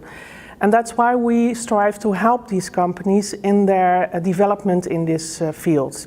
Recently, it has become known that we have been established as one of the 7 national hubs of the Dutch AI Coalition. We are very proud of this, and we are also supported by a regional coalition, which has been very instrumental in becoming selected as one of these 7 national hubs. And currently we are in the phase of making a plan with regards to content and also with regards to the governance of this national AI hub, which of course we hope will attract many more new businesses and projects to our campus. When you look at our campus, we have areas where we apply our knowledge, we have areas of expertise, and of course I want to tell you something about our key figures. The application areas that we are strong in are, for example, circular industry, built environment, public services, public safety, health and financial technology. So these are the areas that we apply our expertise in. And that's different than a few years ago when this field of data science and AI was completely focused on technology, and the field has now moved on to the application areas. That doesn't mean, of course, that the expertise isn't important anymore. And the expertise areas that we are strong in, of course, are AI and data science, specifically in the fields of blockchain, but also in the field of secure data sharing. But we are also strong in fields that are often neglected in the field of data science and AI. For example, the ethical side, the legal and behavioral side, which makes us quite interesting for parties to collaborate with. When we look at our key figures, we have around 40 companies on site. We work together with around 80 companies and organizations in total. We have around 12,500 visitors per year, and we organize hundreds of events.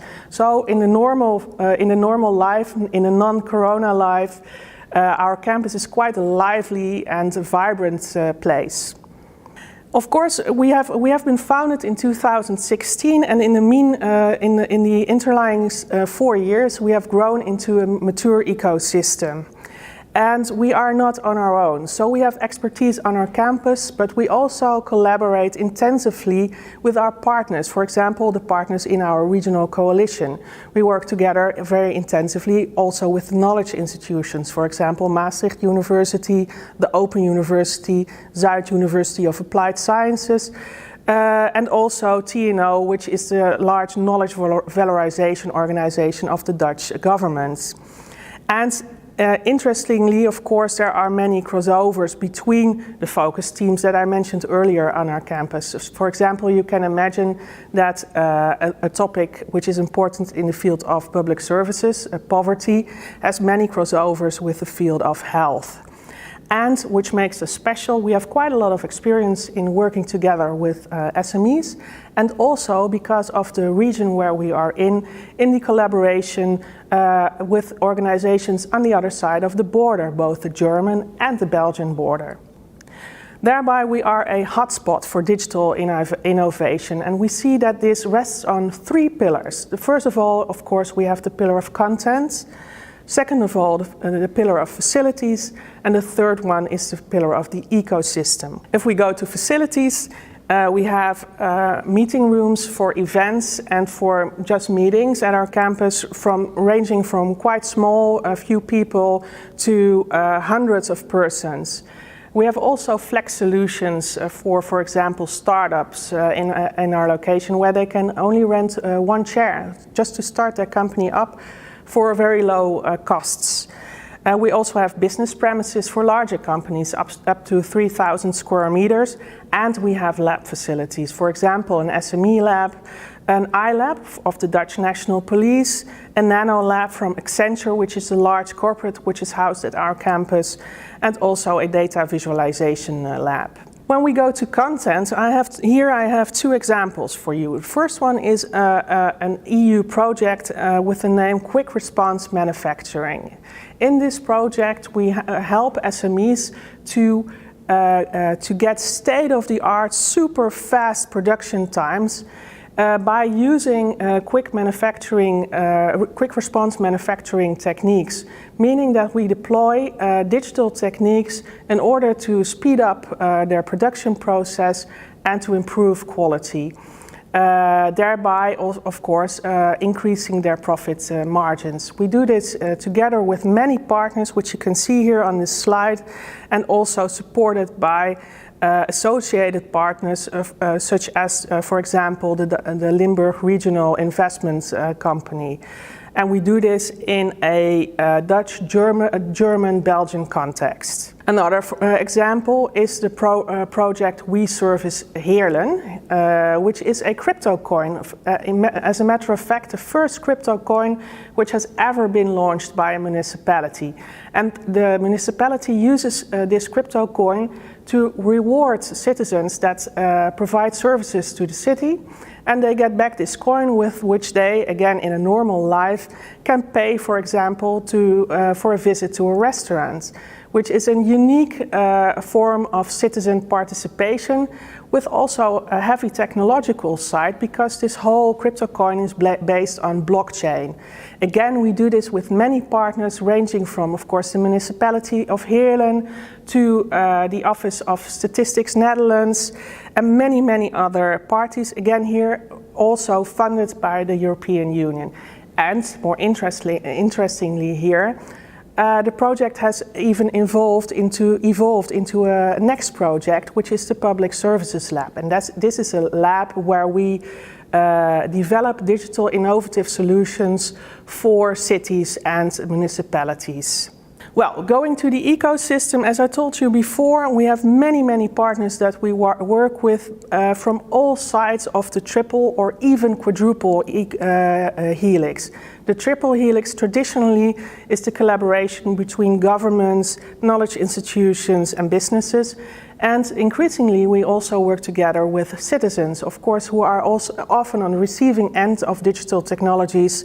And therefore, we like to involve them very early on in our projects so that they have a say in, for example, the ethical and privacy issues that are often involved with projects in the field of data science and AI. And on this slide, you can see many examples of partners that we work with. Some of them housed at our campus, some of them we work intensively with. And if we look at, for example, the governments, as I mentioned earlier, we work intensively with the Dutch National Police, which have an iLab, which is housed at our campus. Also Statistics Netherlands, which is housed quite close by, and also the Association of Dutch National Municipalities, to name just a few examples. Knowledge institutions on our campus I mentioned earlier, and in the field of companies we work with large companies such as Accenture and Conclusion, and also with smaller businesses all the way up to the startup group. And for each and every group we have something to offer. If you look at the large organization, we have the innovation program TechRuption, where they collaborate in an open innovation setting together with other companies and also knowledge institutions. For startups, we have the Open Incubator program, which is designed to help them in furthering their business. And for SMEs, we have, when we look at content, specific innovation projects for SMEs. When we look at facilities, of course, for large companies, we have office spaces. For the startups, we have workspaces. And for the SMEs, we are currently working on an SME lab facility. Looking at the ecosystem, of course, our activities range from events to business community meetings to matchmakings. And thus, we as Brightlands Smart Services Campus are a campus, and that's very important to us, with both national and regional impacts, thus helping to provide a new future for the next generation. Thank you for your attention.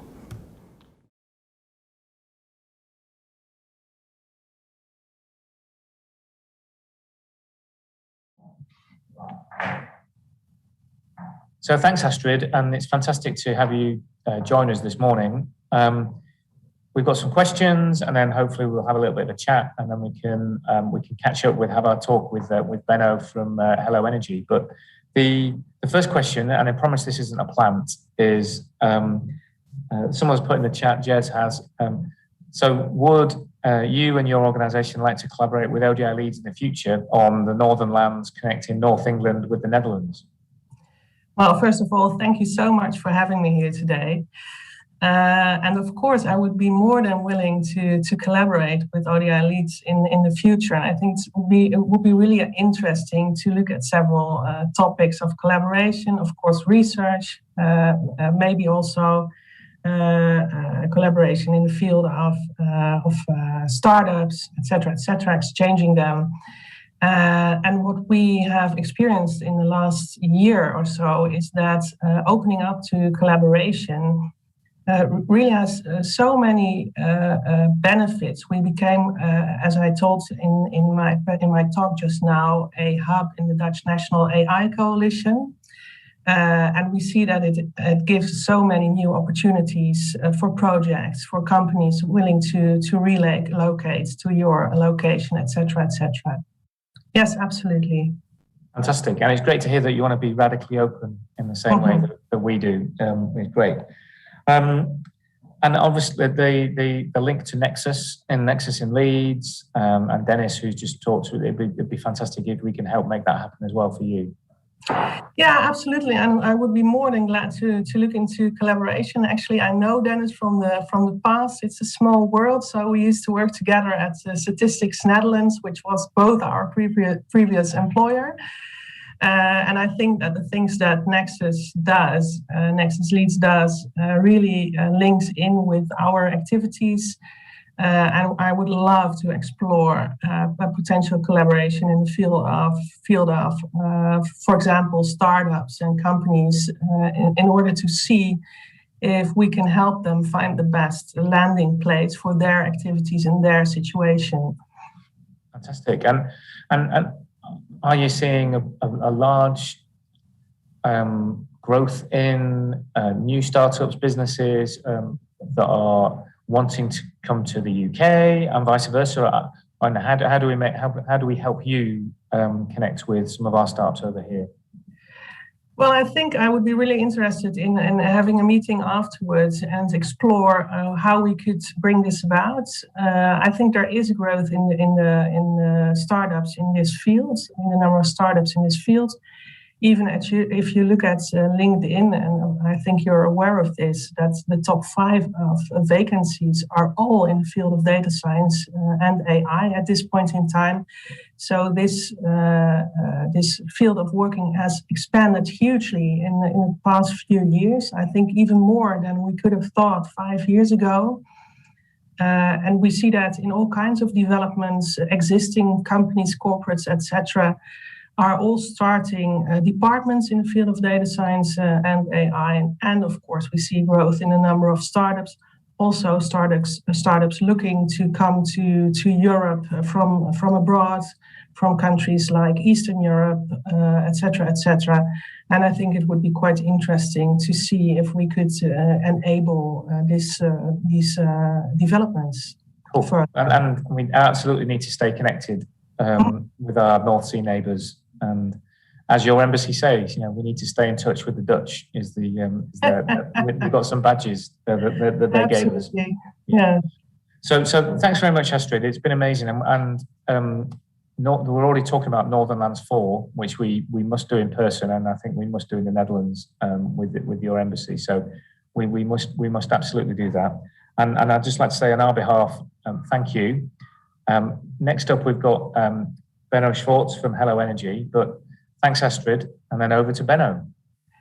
Thank you.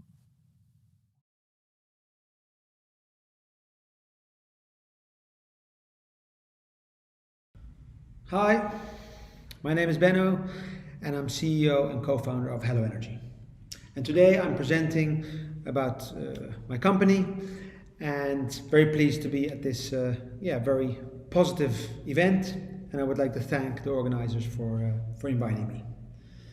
To start with, I would like to say this is pretty new to me. I've sort of gotten used to the Zoom conferences now, but pre-recording for an online conference is pretty new. But I am looking forward to the whole event, and also to the other talks and the discussion, the Q&A after. Hello Energy is a Rotterdam-based scale-up, and at the moment we're expanding into Europe rapidly. We're a SaaS solution, business to business, for large real estate companies, and our main goal is to create positive environmental impact within the buildings of these real estate owners. Just to give you an idea of the setting, I think I don't need to explain about climate change, about how big the risks are there, but we're seeing real estate industry adapting to climate change, and we're seeing the term net zero carbon coming up very fast. And so real estate companies are saying, okay, within 2030, 2040, 2050, I mean, depends on the ambition of the company, we want to go to net zero carbon. And the reason behind this is because there's massive pressure from pension funds, from banks, from governments, and more even tenants only wanting to go into to green and healthy buildings. And we believe that a net zero carbon strategy in real estate is impossible without engagement of all the stakeholders in the buildings. So without tenant, the property manager, the asset manager, the sustainability manager, all these people who are involved in and around the building need to be engaged to make change. And maybe it's good to just explain, so what for us is engagement? Engagement for us means that people, so you and me, are on board to make the change, and they are taking action to create impact. And I mean, to give you an idea on creating impact, we've done a study about going net zero carbon, and as a Western citizen, the average carbon emissions per person are around 11.5 ton CO2. And to give you an idea, changing light bulbs in your home, saves about 0.03 ton CO2. Going car free saves around 4.5 ton CO2. So there you see, when people are engaged, willing to change themselves, you can really create impact in and around the buildings we work in. Maybe back to Hello Energy. I want to show you a short video explaining our product and value proposition.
That gave a good idea of what Hello Energy is and what it does. Just to summarize, I think one, it's a software as a service. Two, so we collect data from the building and we connect and engage the stakeholders within the building. We work for real estate companies with large buildings. Asset class can differ, so residential, logistics, offices. We work for them all. And Hello Energy can be used on your laptop, but it can also be shown on screens and building apps. And to give you a bit more idea of the product, I will move to the screen. So let me turn the camera like this and start with showing you a bit. So to come back, the ideas behind our product are collect, connect, engage mentioned, and under these pillars we've made clear what the pains are we solve for our clients. So we see in the collect space, we see there's limited energy and sustainability data of the building, and especially when it's owned by tenants. And Hello Energy helps collect this data, but also helps get tenants on board, willing to share their data. Second part, connect.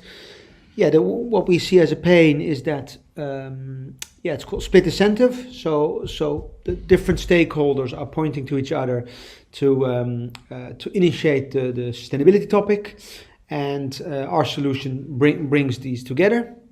And the last and most important, engage part, we see at the moment there is little engagement from different stakeholders, and that means no positive environmental impact. And we engage them with actionable insights, with easy to understand stories, how they can make the change. So the benefits, I think mentioned making positive environment impact, but besides that we have some hard benefits that we state towards our clients, and usually the sustainability manager within the company of our clients.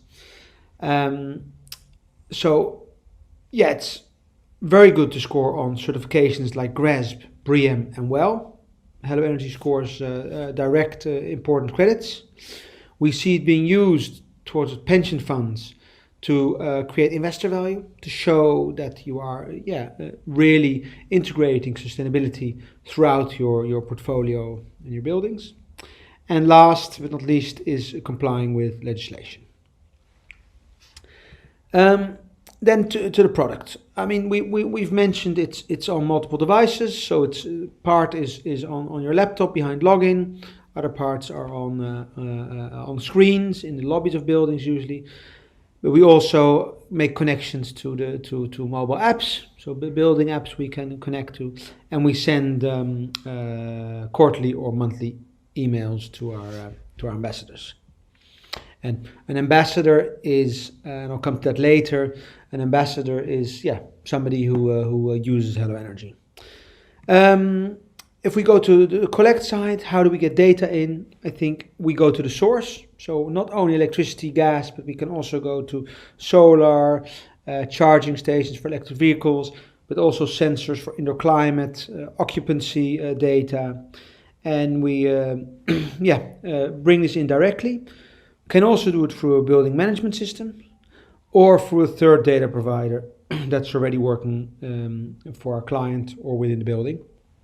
And we bring it to our Hello Energy Cloud, and from there we translate it in our easy to understand visuals. I already mentioned this, the ambassadors part. We try from moment one to to connect and engage these ambassadors. So we have multiple ways of sending out web pages, tutorials, videos, all within the onboarding process to get people to understand Hello Energy, but to also start already on the journey of making your building green. Within our product, we connect buildings with each other. So we have portfolio features. So you can benchmark your building among each other, and we can send our content to touchscreens, so to create even more interaction. And as mentioned before, we send it often to screens in the lobby. We can even install a screen. We have a service that also does that if you don't have a screen installed yet, but we more often connect to existing screens, and there we showcase sustainability. Here's an example of the many, we call it feeds, we send to screens about all kinds of subjects. These are videos, these are short data insights, these are tips and tricks, all kinds of way to get people involved with the subject. As mentioned, we can connect to mobile, so building apps. We don't have our own app. We believe that there's no need for another app, but we see a lot of tenant engagement apps coming up in commercial real estate, and we simply connect by sending our content about sustainability to these tools. Already mentioned Qmail. I think our quarterly email is really meant to say something about the how your building is performing, but also really explaining the subject, inspiring you with nice news and facts to get you on board. There's an alerting feature to warn you when your building is not performing like you would want. Benchmark, very important feature. We see simply if we show our clients that their building is performing less well than a similar building that we also have connected, that is a massive trigger for the asset manager or for property managers to get started to see how can we change. Just quickly showing you two projects. One is for Prologis, large client of ours. This is a well-certified building where we installed a massive smart wall near the entrance. You can see it on the video, and integrated. It's a touchscreen, so it's very interactive, and we see a lot of visitors of the building when they come in. Directly going there and start understanding the building better. Another inspiring project is as a residential complex. This is in the Netherlands, and this is a well-certified building as well. And as you can see, we have an iPad in the lobby where residents can see how the building is performing. And at the same time, we have a screen that's more meant for visitors to tell the story about the building. Now you have a good idea of what Hello Energy does, and rest me to say that we are doing a lot of projects in the UK and absolutely looking for more projects. So I hope, if it's interesting to you, that we can speak after this talk and discuss the possibilities and see how we can collaborate. Thank you again for the opportunity, and looking forward to your questions. Bye. Here we are, we're talking to Benno live, finally, after all of our mix-up earlier on. But it's great to talk to you, and it's great to hear about your business, which is taking data and making sense of it in terms of net zero and buildings. Yeah, correct. Yeah, I mean, it's great to be here.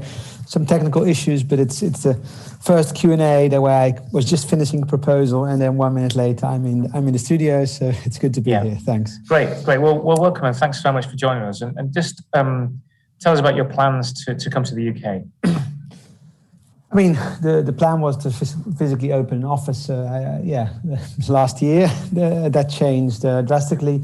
Of course, remote's been pretty good to see how international you can be, but we've really found out that UK is a perfect place for us when it comes to real estate funds that are going to net zero carbon. There's a big push from the the financial sector for real estate to go green. So that's plan. We've got some first international clients that we grew into the UK. So that's our next focus, UK. Fantastic. And as ODI Leads, we're working on a number of net zero projects under our Planet Data work stream. And we're obviously it's fascinating to meet companies who are actually using data to make a difference, but also doing it in a commercial way, which means you're sustainable, and it's which is just as important. So the sharing data between organizations, across organizations and within organizations, are you finding them that businesses want to share their data more widely, or are they still keeping it to themselves? I mean, it depends per region. You see sort of cultural differences, but in general, what we see is people are willing to share, but there needs to be a win-win. So it needs to be clear from the beginning. I mean, just an example, like projects we do is we always advise our large real estate clients to back implementing our product with their vision on going net zero, and really explain why they're doing this and why they would need tenant data from the building. And if that's done well, I think in combination with a smart implementation of our product, it's we've seen about 80 to 85% accepting rate. Obviously, it's great to do great business or find clients, but if we're going to make a big difference, net zero needs to be across cities and communities. So how do you find that works, using your products to create wider engagement? Well, I mean, it's step by step. Of course, we're talking 2030, 2040. I mean, we would like it tomorrow, but I think within these big real estate companies where there's a big organization, there's politics going on, it's important to start step by step and also to understand the steps. And I think our product is very much at the beginning of that journey, because it really makes you understand sustainability and for broader target markets, also people who are not technically involved with the building, but more just employees, visitors, tenants. So I think from our vision, it starts with a building, and that will grow to a city. And of course, with the sort of interconnectivity of all data, it's very easy to benchmark buildings with each other. So I think that's next step. But we're really approaching it on a portfolio level, but building per building. Cool. Well, maybe there's something we can do to work under our Planet Data work to look at how we start to share data across many actors to make a big difference. There's a question just come through on the ODI's chat, which is around sharing some of are the models you use to do the sense making of data shareable, or how do people get involved, I guess is the question with the sense making phase of data. Yeah, so and is that question, is it sort of sharing data with other companies, or is this about the sharing data with the users of our product? And I guess it's the models or the sense making phase. Are those models open models, or are they closed models? I mean, a bit of both. I mean, we use a lot of open source databases to sort of to add on to our data. Of course, with the buildings we have, it's client data. We use it very securely, but we do try to use it for the bigger calls to get more and more accurate insights. And I think on the side of visualizing this to a broad group of stakeholders is a lot about sharing. I think for us, sharing with other companies, we have an API. We're very sort of connected with, I would say, the other prop tech companies. And I think in everybody's sort of expertise, there's a company doing occupancy data. We work closely with indoor climate data, where they're monitoring this data for their purposes, but they're sending it to us to be able to visualize it so it can engage a different group. So I think we're very much open to data and knowledge sharing in that sense. So I guess you're open to being open, isn't that? That's the correct. Yeah, that's the question. Yeah. And just to finish off, so what next? So there's what next for the business, but also what next for net zero. I mean, I think for net zero, the pressure is on governments, pension funds. So that's a good step. I think for us, next step is to get our presence up in Europe and UK, I should mention. But so that's next step. I mean, we're growing fast. This year is going to be a Series A investment. We're getting ready and really getting ready to scale. And I think we can really make impact from the inside. I think real estate companies are really liking what we do. They're understanding what we do. So for us, main focus now is to talk to new prospects and keep building impact. Fantastic. Well, thanks, Benno, for joining us. It's been really great listening to what you're up to at Hello Energy, and we really look forward to getting you part of Northernlands 4, which will hopefully be in person. Yeah. Sometime we've already planned it next March, sometime in the Netherlands, isn't it? I'll get on the bike and come. Yeah, absolutely. So thanks very much, Benno. Next up, we've got, I'm just checking there, Jordan Appleson from Hark, who are talking about energy and industrial IoT. So it's a related conversation. So thanks, Benno. Yep. Over to Jordan.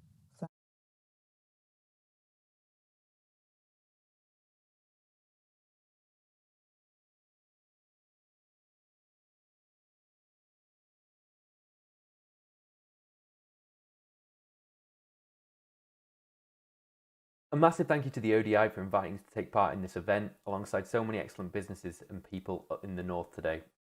My name's Jordan Appleson. I'm the CEO of Hark. My background's in real-time data analytics, and I'm a bit of a hardware hobbyist as well. At Hark, I get to do both of these things at the same time, which I absolutely love. So climate change is absolutely an emergency. Internationally, countries and businesses are pulling together through things like the Paris Climate Agreement to reduce the effects of greenhouse gases on our planet. To achieve this, there are areas that we need to focus on, different areas.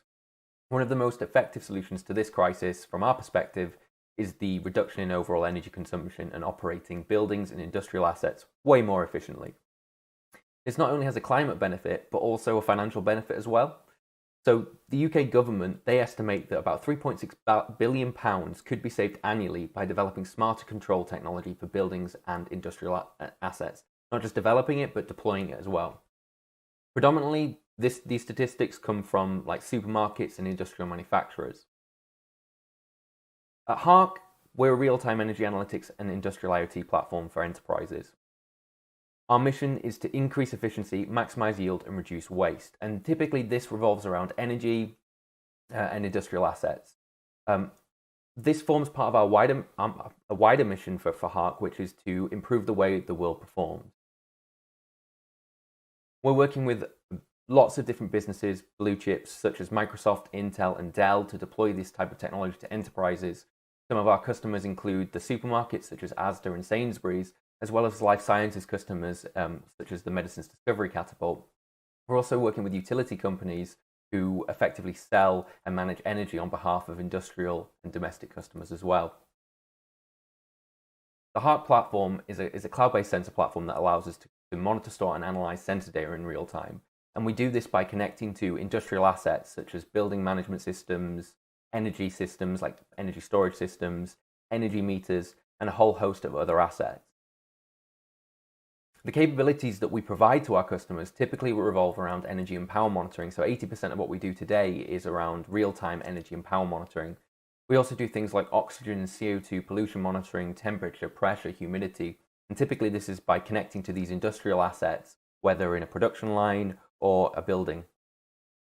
The three key use cases that we typically work across is energy management, so managing the energy of buildings and assets, facilities and asset health management, so looking at whether assets are performing well, efficiently, but also on the industrial side, we're looking at kind of process lines for industrial customers who are doing things like manufacturing glass or food processing.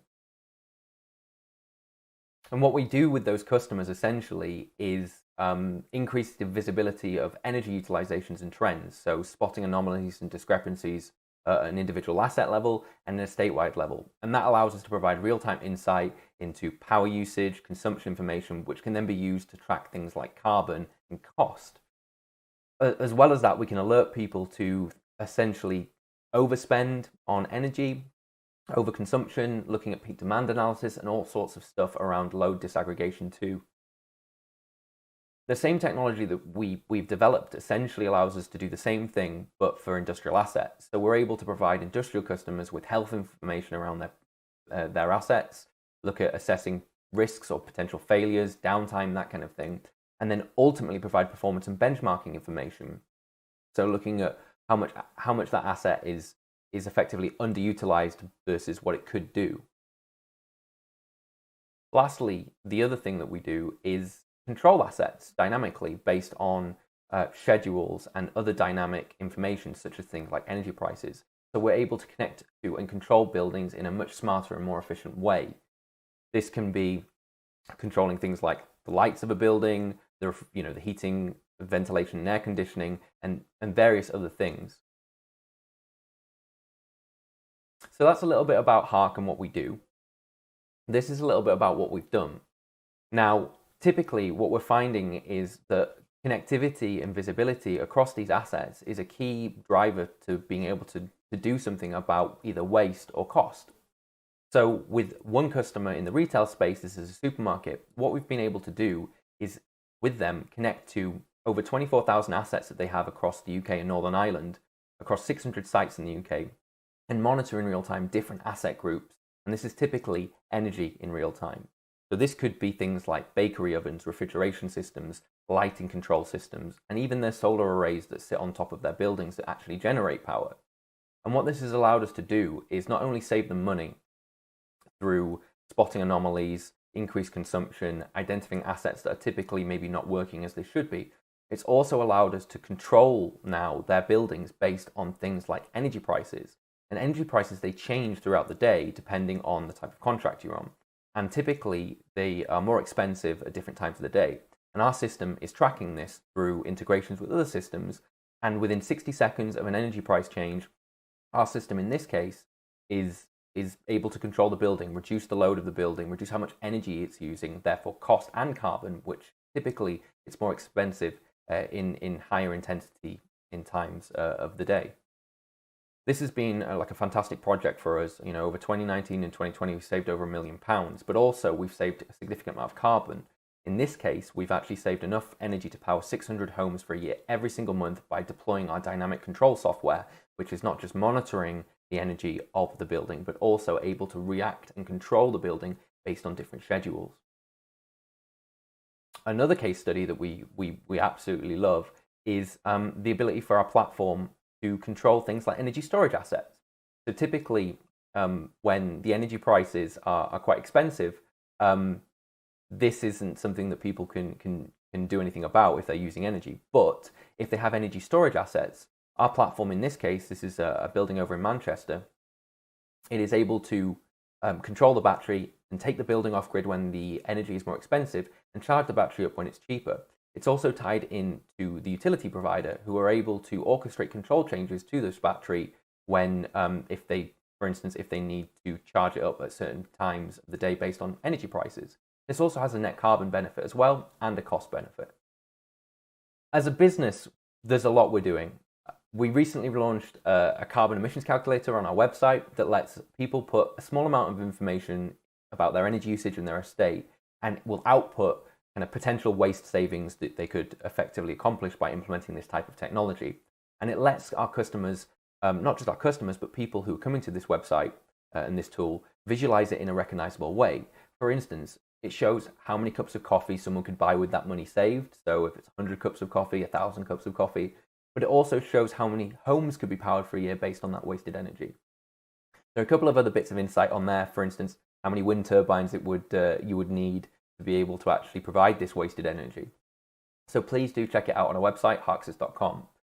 We have huge plans for 2021, and we're looking forward to deploying lots of new and exciting ways of reducing emissions that help customers reach their net zero targets while maximizing the return on investment of this technology. And that's absolutely crucial, that investing in this technology has a return not just in carbon, but also cost. So once again, a massive thank you to the ODI for having us and letting us present today. We're really looking forward to seeing what the other businesses have to say too. My name's been Jordan Appleson. CEO of Hark. Check us out online at harksys.com, on Twitter at Harksys, and LinkedIn as well with the same. Thank you very much.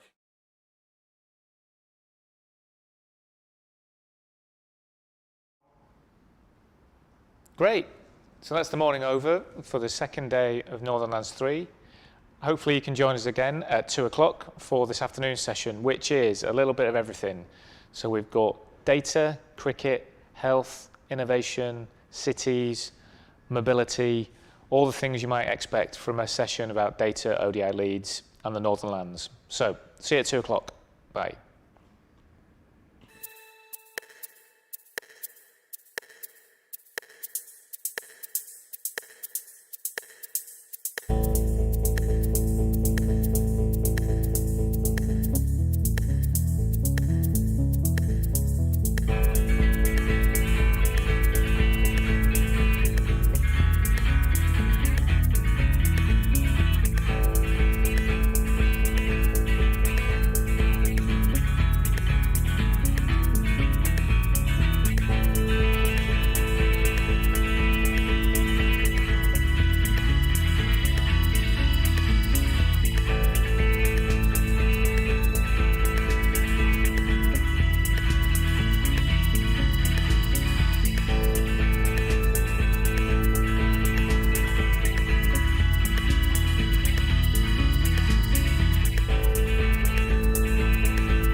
Good afternoon, everyone. Welcome to Northernlands 3 and the final afternoon session where we're going to be looking at a bit of everything. We're in Yorkshire, so we're looking about cricket.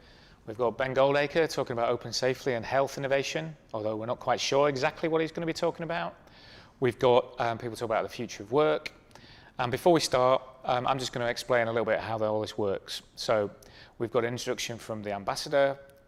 Kirsten England's going to tell us about why it's so important for this part of the world and why it's such a great place to work. And we've got a fantastic spoken word piece by Shireen Ali Sati. The Northernlands, well, it's North England and the Netherlands, but it also could be Ireland, Scotland, our Nordic neighbours across the North Sea and Northern Europe. So that is the Northernlands. This Northernlands 3 is all a bit more about data and digital in a positive way, but also our scale-ups and startups from this part of the world and the Netherlands. We've got future of work, mobility and urban living, health innovation and climate emergency, all linked together with data ethics, data security and data safety. So, how can you get involved? Please let us know you're there by just using the virtual post-it board that we've got set up. Let us know who you are, where you're from and why you're here. And also use the chat function to ask questions, post interesting links, but also share some data. So, first up, we've got Carol van Oostrum from the Ambassador for the Netherlands to the UK. Over to you, Carol.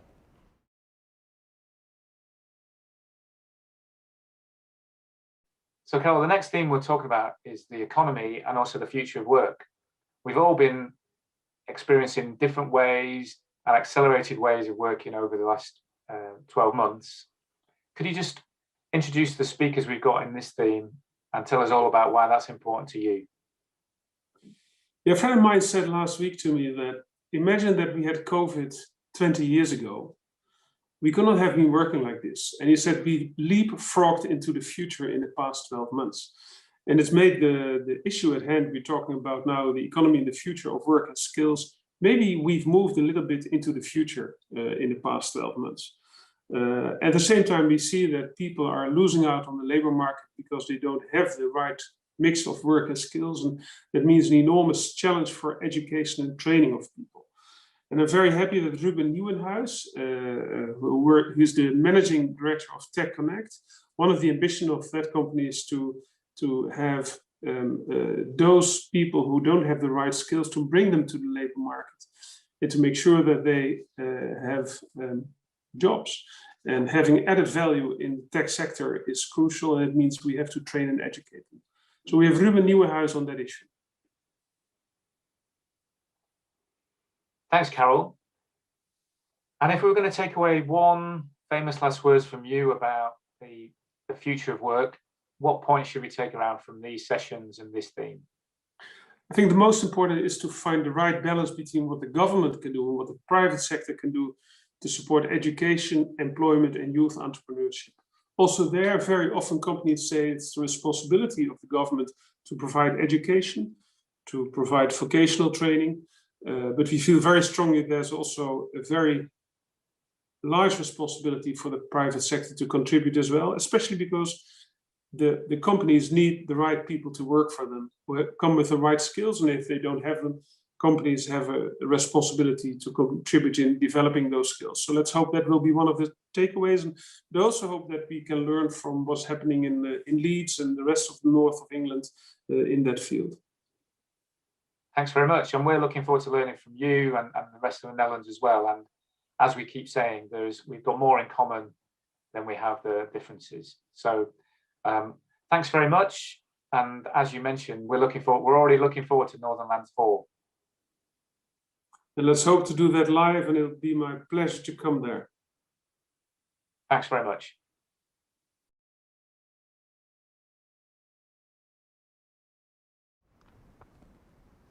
Hi there. So that's Carol giving his view on future of work and the economy. And next up, we've got Kirsten England, from Chief Exec of Bradford. And this is myself and Kirsten last week having a conversation about what it means to innovate in this part of the world and why it's so important.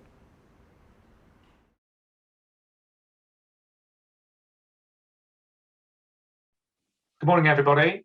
Welcome to Northernlands 3. My name's Paul Connell, founder of ODI Leeds. And what we're going to do now is speak to Kirsten England.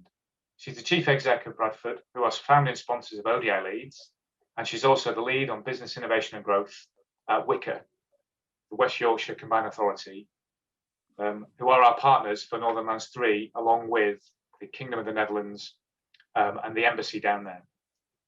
Northernlands 3 has got 4 areas of focus, and it's also got a common thread. So the areas of focus are mobility and urban living, climate emergency, innovation with health data, the economy and future of work, all hung together under the very important subject of data rights, data security, data safety. Kirsten, hi, welcome. Could you just introduce yourself, why we're here today, and also why this is important to you? So, hi, Paul. Absolutely delighted to join you. It sounds like a really exciting event, and I'd love to take in as much of the content as possible when I can. I would just say that. So, yes, as you said, I'm the Chief Executive of Bradford Council, which happens to be kind of one of the largest cities in England, 5th largest, but it is actually the youngest city in, I believe, Europe. In fact, a third of the residents of Bradford are under the age of 30. It's also hyper diverse, one of the most diverse places to live in the UK, brimful of entrepreneurial businesses. So I have a phenomenal asset base of young entrepreneurial digital natives who are globally connected and entrepreneurial. It's a real asset base for innovation and kind of prosperity. But yes, as you say, I'm also the lead Chief Exec for Business Innovation and Growth for the whole of the Leeds City region, which is a very significant economy in the north of England with huge assets actually and potential around social, economic, technological innovation. But I also was a trustee of Nesta for 6 years, which is the innovation charity. And I am now actually a trustee of the Young Foundation, which is an organisation dedicated to exploring social change through the power of community and innovation. So it feels like work around innovation has been part of my life and work for a very long time. And I think it's incredibly important because I think the world faces huge intractable challenges which cannot be solved through kind of conventional approaches. And actually, I see this as part of harnessing all of our ability to create a better, safer, more secure, cleaner world for us all to live and prosper in. So me being a natural optimist, what are the opportunities for this region's businesses, but also the Netherlands businesses, so the Northernlands, what are the opportunities for businesses in the Northernlands? Yeah, well, I love this phrase, Northernlands. I mean, as you can probably tell, I've got a Scottish accent. I'm a Northern European Scot, and I actually feel much more in tune with the culture of Northern Europe at times than I do kind of necessarily of all parts of the United Kingdom at the moment. And I think we have a tradition of coming together, of creating opportunity, of sharing and collaborating on that opportunity, and being kind of, if you like, less hierarchical or exclusive of one another. So I think that's a real opportunity, I think, for the Netherlands and this part of England to work at this moment. It's a particularly important moment, of course, post-Brexit, as we find new ways of being collaborators in an interdependent world, because we live in an interdependent world.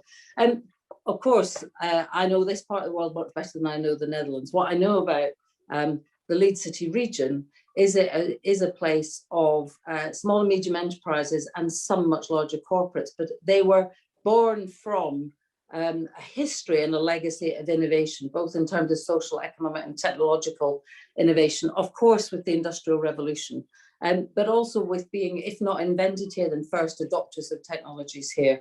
So I think back to some of the kind of innovations of the 19th and 20th century. So some of the kind of first television sets were produced in the Leeds City region. The first moving image was produced in the Leeds City region.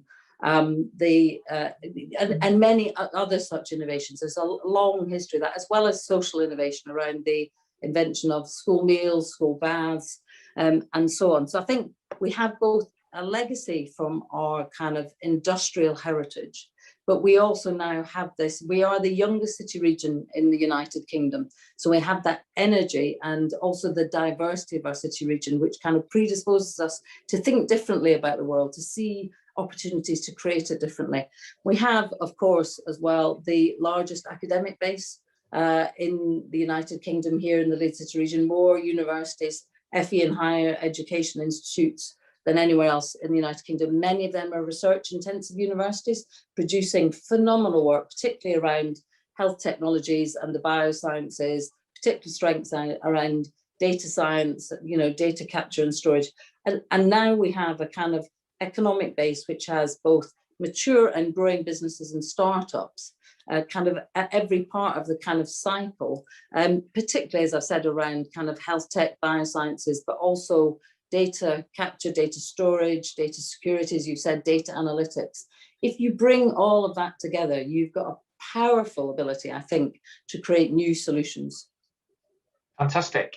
So I was going to ask you lots of questions about what are the opportunities, what should we look forward to, and what are the big opportunities around data. But I think you covered a lot of what we were going to talk about anyway. I'd just like to, the final point is mention about how we're more in common than we are different, and the Northern Europeanness of the Northernlands and how we can link up in the future.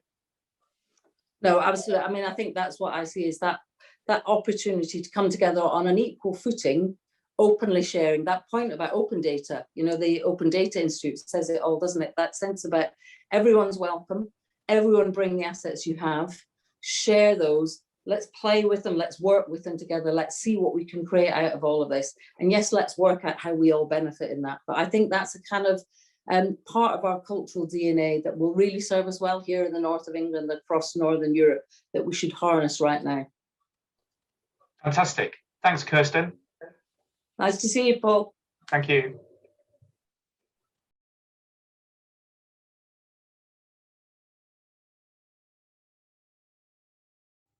Hello everybody, my name is Sharina Lee-Satter and I'm going to share with you a poem called Data Is. Data is. The universe connects us all, from stars in the sky to every ripple in the ocean. We are seeds of light, of every word spoken. We grow through what we go through, and we learn. Learning through our life experiences that sometimes changes things, and we have to let go. We are educated through practice and learning, making mistakes too. But what if we all shared our mind's data? What actually goes on inside of you? Maybe we could improve our lives. And what happens in the future too. Knowledge is wasted unless shared. How else can one evolve? Our minds are human data, but technology helps us solve, where individuals stop thinking. Data will always evolve. It's a solution to our problems, to the future we must grasp hold, to changing our understanding and improving our ways of thinking, with new ways, not the old. Data is the soul of the universe. It collects information that we need to grow. The data collected will help reshape a new, brighter tomorrow. Sharing information, collaborating with different organisations to help improve life as we know. It's here to help empower individuals, be the truth through its research. Through the information collected, the facts will always emerge. So let's share our open data today and understand its technical terms to build a better future and trust in the data that is confirmed. Building better connections and improving people's lives to help the future bring peace and balance into people's minds. Open data is needed in our lives.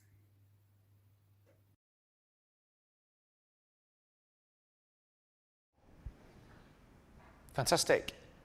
So that's the last time we'll hear Sharina's Data Is poem, Northernlands 3, but we will be putting it up online as part of the Northernlands website, so you'll be able to see that and read the transcript as well.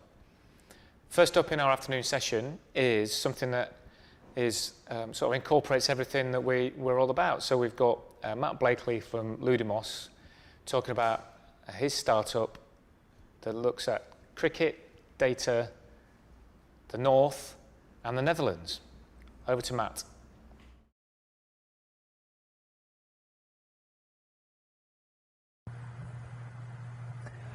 Hi, my name is Matt Blakely. I'm the Head of Sales and Marketing at Ludimos. I'm delighted to be here sharing the story of Ludimos with you at Northernlands, bringing together the city of Leeds and the Netherlands, where Ludimos is based, to celebrate artificial intelligence technology businesses and innovation that's going on in these areas. I'm delighted to be able to share what Ludimos are trying to do by reinventing cricket and allowing people to train like never before.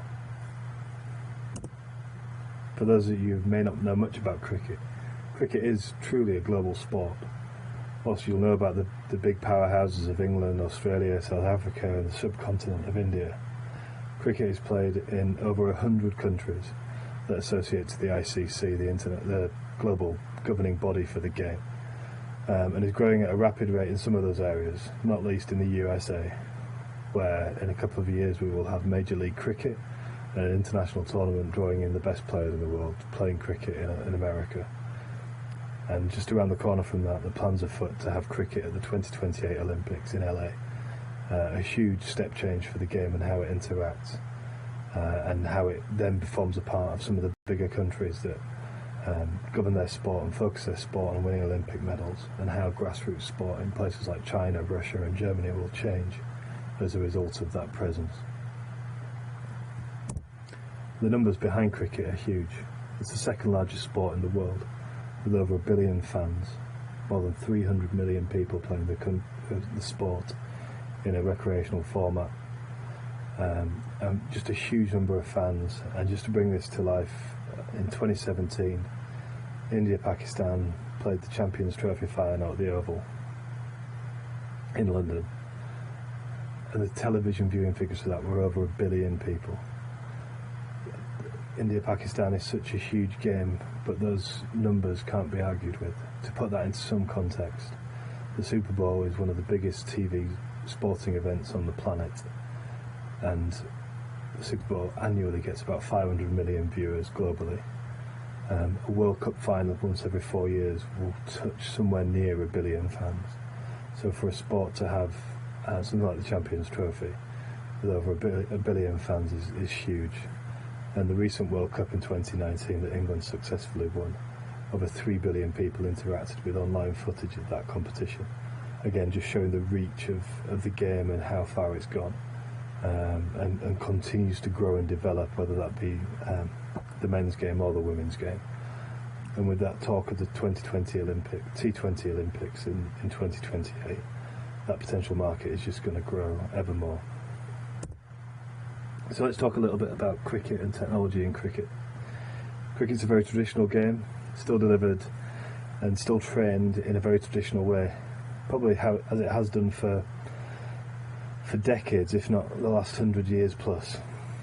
Training takes place in net environments at cricket clubs and grounds up and down the country.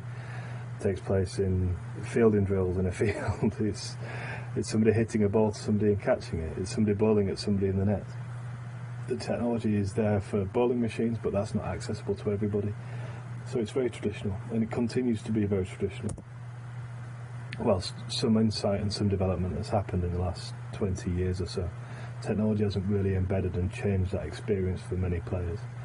It's still relying on that experience of bowling and bowling in the nets and repetitively going over the same situations. And for many that can be boring, tiring and not very fun, and actually getting the most out of that is really difficult. If you're playing and you're working and you're a recreational player, you might only get an hour a week to go and train ahead of you playing a game on a weekend, and getting the most out of that hour is really difficult, and really hard to fit that in, and access to coaching and all the things that go around it is really difficult. But many of you will watch cricket on TV and seeing footage from a simple run out being carried out by the third umpire to Hawkeye being used for LBW decisions, snickometers for catches, zinger bails to brighten up the experience.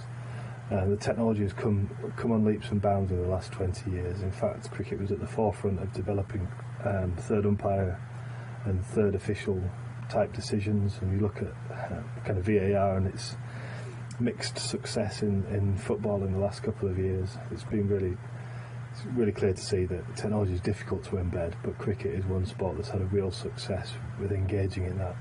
And if you look at the bottom of that screen and see pitch maps and pitch visions where people can see where balls have been bowled, where balls have passed a batsman, where runs have been scored, where the ball has been hit by the batsman. That level of data is there and it's available, and it's hugely important to somebody in developing their skills levels and developing and understanding their game more effectively. But that is only really available in that really elite level landscape where players have access to that kind of footage and the cameras and the infrastructure and resource that goes alongside that in an elite level environment. And some of those pictures are 10, 15 years old now.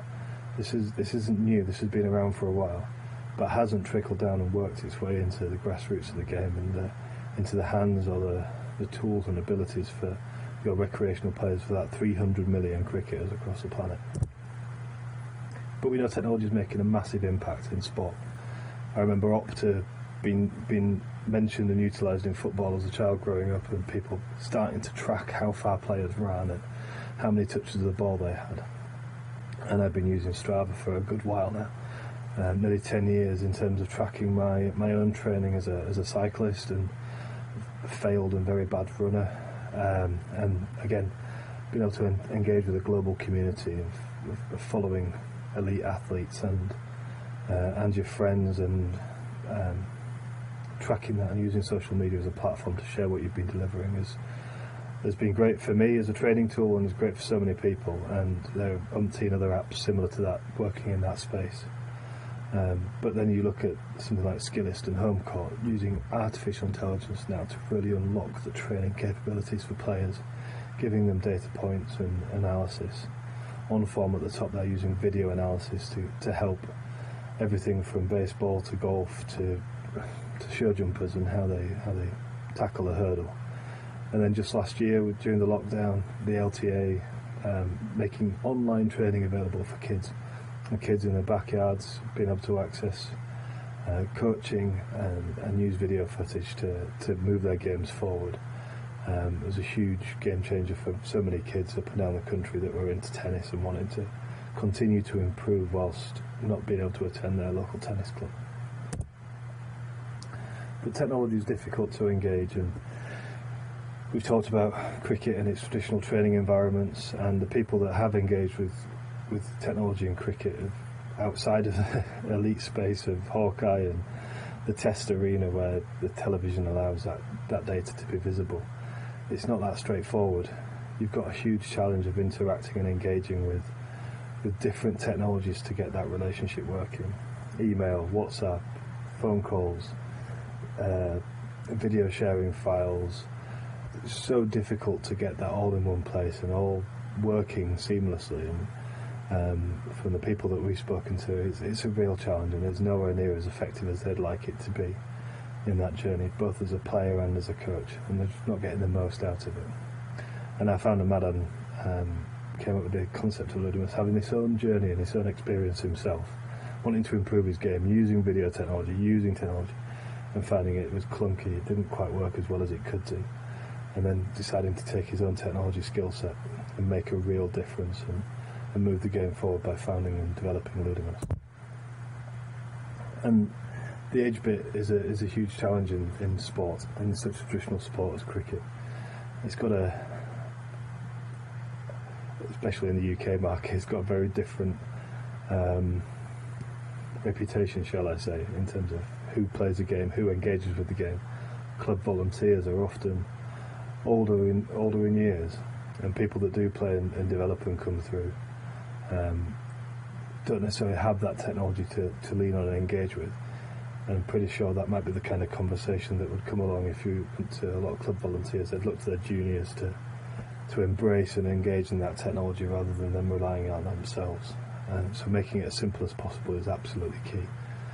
But we've got to remember that digital natives now are in their 30s, they're not in their teens anymore. They've moved on, they're moving out of their playing careers possibly into something else. They're looking at how they can coach, how can they coach more effectively. And it's about giving them tools and the ability to do that as effectively as possible. So at Ludimus we talk a lot about the feedback loop. We talk about that idea that you play, you make mistakes, you train, you review your training. Am I working on the right things? And then you evaluate that review. Right, so I need to work on that. These are the things that I need to do. You set the drills and exercises. You work on that, and then you go back and play, and hopefully rectify some of those mistakes. But then the loop starts again because nobody's perfect. And the elite players will do this on a regular basis, and the recreational players find this difficult. And the review and evaluation point is just where I want to focus on just for a few seconds. Really honing in and making that clear. It's so important to review the right things and to evaluate and to make sense of what's going on in your game and what's going on in your experience. Absolutely so key to that whole experience as a player and as a coach. And the communication can be so confusing. I've heard so many conversations from players who have had Coach A and Coach B tell them two different things about the same problem with their game. So they're getting conflicting messages, and that's just a conversation at the end of a training session. It's not documented, it's not clear, it's not concise. So how do we help them make that better? And that's all Ludimus is all about. So Ludimus is indeed the world's first AI-powered online platform specifically focused on cricket. We provide coaching tools, tracking tools, and online access to some of the best coaches in the world.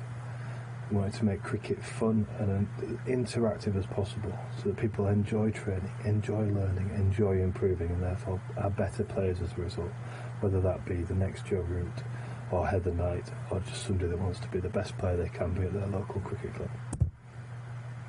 So we've talked about cricket being boring and repetitive. Training sessions are still done in a very traditional way. They're still done in the nets. Finding that time to get that feedback is difficult for the grassroots player.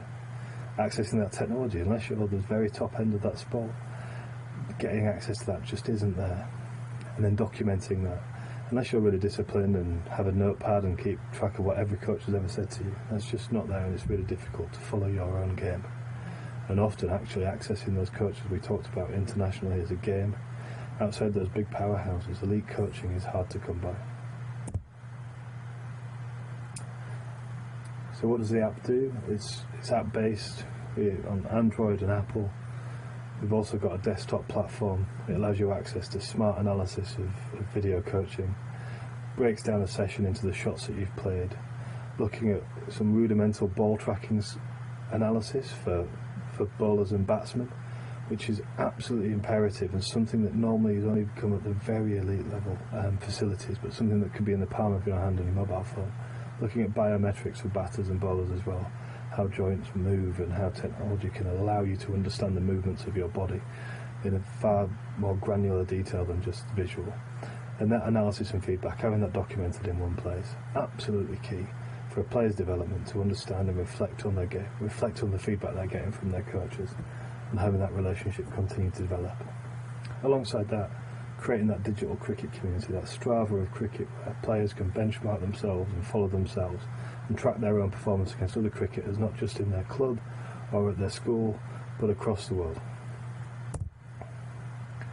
One of the success stories for the last 12 months we've been working with Netherlands cricket and their elite level men's and women's teams.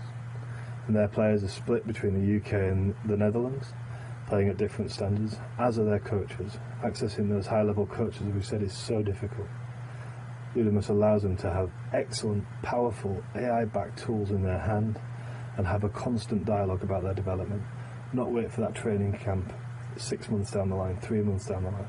Had that ongoing relationship. They went to the nets, they worked on this, work on this. How does that work? Right, put that into practice in the nets. I want to see you do this. You don't have to be stood there in the room anymore. You can be in Holland in the office working on the administration of Dutch cricket whilst coaching players in the northwest of England, in the northeast of England, even in Leeds. So bringing that to life has been really powerful for for that Dutch team, and the tools that they've used has made a massive impact on how they work with their players.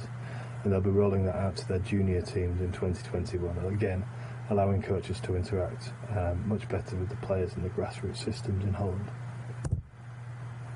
Just a little bit about the team. So Madan, the founder and CEO of the business, huge technology background, and a huge cricket fan to boot, which always helps. As I say, he was trying to solve his own game at the same time. Understood that the technology wasn't working and he could do a better job, and hence Ludimus. Working with Saeed, myself and Roberto in terms of development, trying to build an excellent, world-class, world-leading platform that works for cricketers across the world to have really powerful tools in the palm of their hand in their smartphone, and not relying on expensive technology and having the right facility, just having the technology as simple as a smartphone. And Frank and Abjit at the bottom. It's hugely important in terms of pointing the business in the right direction and supporting us on a day-to-day basis. And the passion for Ludimus is to disrupt the second largest sport on earth. What a challenge, what an opportunity. 300 million players, over 1 billion fans, and growing. And with the Olympics in the horizon, the opportunities for the game are huge. And we want to bring those outstanding, excellent tools into the palm of every cricketer on the planet. So thank you for taking the time, and look forward to listening to any questions you have. Thanks.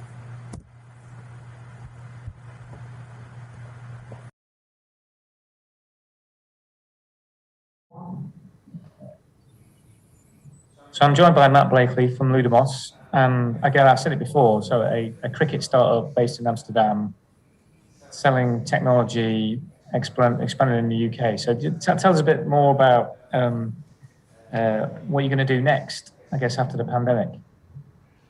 So really interesting time. It's been difficult for a platform working in a sport that's not really been able to take place for the last 12 months. It's been really challenging. What has been really useful is seeing in countries like South Africa, where clients are using the platform, coaches and players still being able to interact without being in the same place. So that ability to create distance learning has been fantastic. And we've seen that in some of the countries that we work with as well, where their coaches are remote from their players because of international barriers and popularity of the game, etc. So that's been really huge, helpful, and a great learning curve for us as an organisation. The next step is to grow the user base. So it's growing the platform across clubs, schools, counties in the UK. Get more people using the platform.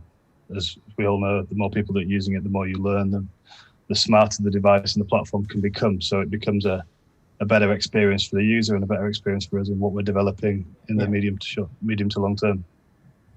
So I get this right. So it's going to be like every village cricket ground around the country is going to have someone with a mobile phone watching the bowler as he goes up and then correcting his arm as he goes over, yeah?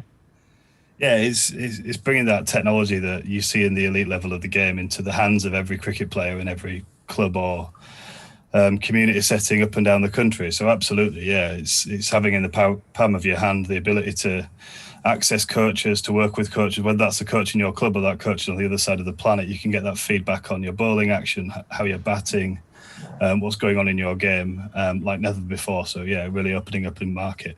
And for a growing game like cricket, getting access to that coaching is really key for that talent development. But are we going to be able to challenge an LBW decision on a Sunday afternoon? Not quite just yet, no. No. Working towards it. I could see that in the next 10 years, but not just yet. Yeah, but would it create more problems than it would solve? That maybe there's a... Of course it would. You know it would. Yeah. So tell, there's a couple of questions, just the future of Ludemos and then the future of the product. So what you're looking at to change in the product, and then you're expanding in the UK. So just tell us a little bit more about that. Yeah, so the product itself, so there's two elements to it. One is a platform video coaching, which is a fairly uniform platform. There's other competitors out there doing similar things. So that platform's live. That's a free to use platform for clubs and players now, to upload videos, annotate, get feedback on those videos. The artificial intelligence element is a bit that's been worked on. So the element that's live now, which is one of the premium features, is that ability to shorten down a batting session. So you don't spend your time watching about to go and get a drink or adjust his pads or her pads or taking a helmet off. You get just the condensed shots that are being played. So using the artificial intelligence to really hone that down and saving about 60% of a coach's time in reviewing footage. The two other pieces are ball tracking and biometrics, so angles of joints and body movements for a bowler and a batsman, and then also the tracking of a ball from a bowler's hand in terms of line and length, not quite speed, but line and length. And they're the two really bits that we want to hone and focus on over the next 6 months to build those up and develop them and get them so they're really humming and working well, and that really adds to the premium features of the platform. We just had a question in the chat. Can the platform be applied to baseball? Interestingly, so there's quite a bit of artificial intelligence being used in baseball in the US. They've been doing this.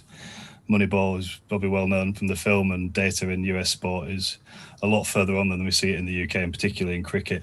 So they've been trying to develop artificial intelligence platforms for baseball. So there's similarities in how they work, and we're aware of some of them.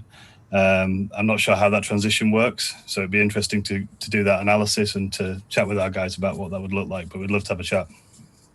Okay, great. So I think just find Matt on. Well, Matt's links are all in the talk. So yeah, over to you. Let's get you've got live product development happening. Absolutely, cool. Yeah, it'd be great. And then the future of Ludimos in the UK. Yeah, so as I say, there's a lot of conversations going on at the moment at various levels of the game. Predominantly focused this year on grassroots and getting people using the platform and getting people used to using video technology. It's really alien in cricket. It's not something that's commonly used. Even at the elite level, the number of coaches using video coaching isn't that strong, isn't that well known. So we want to change that. We want to shift that in the recreational game, and then bring in the artificial intelligence on the back of it, just really drive that on and help people see how we can enhance that feedback loop that I talked about in the presentation and enhance that coaching experience, regardless of what club you're at or what county you live in, that you can get access to high level coaching and develop your game. You don't have to all be aspiring to be the next Ben Stokes or Heather Knight, but just striving to be a better cricketer year on year and using technology to get you there. Fantastic. Well, thanks, Matt. It's been fantastic listening to. It's really fascinating as well listening to you, and obviously we're in God's own country in the home of cricket. You know that. Absolutely. But, yeah. So that's fantastic. Thank you, Matt, again. Thanks for joining us. Next up, we've got. Thanks for having us on board. Timo Sommer from Together Netherlands. We're going to talk about the future of work and well-being. So, and what I'm going to say is thanks, Matt. Thank you. And Thank then you. we're over to Timo.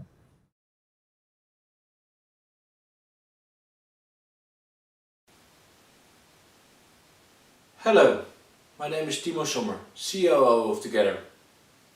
I'm honored to speak at the Northernlands Free. Today I will give you a short introduction about the future of the workplace.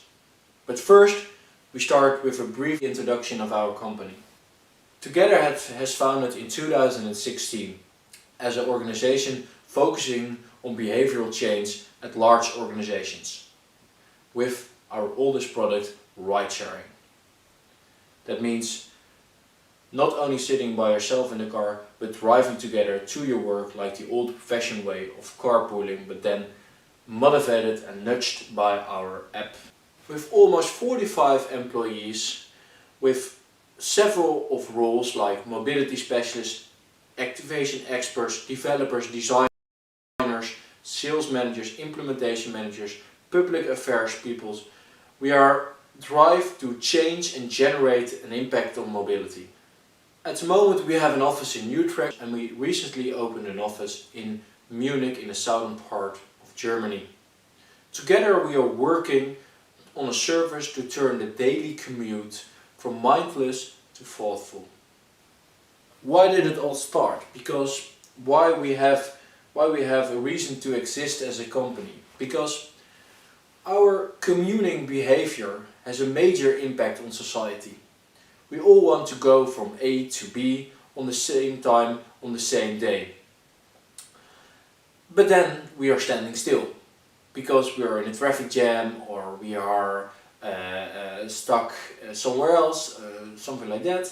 And everything is been done to keep our traffic moving We've expanded our highways, we've expanded our rail system, and we and push up the capacity of the air, everything.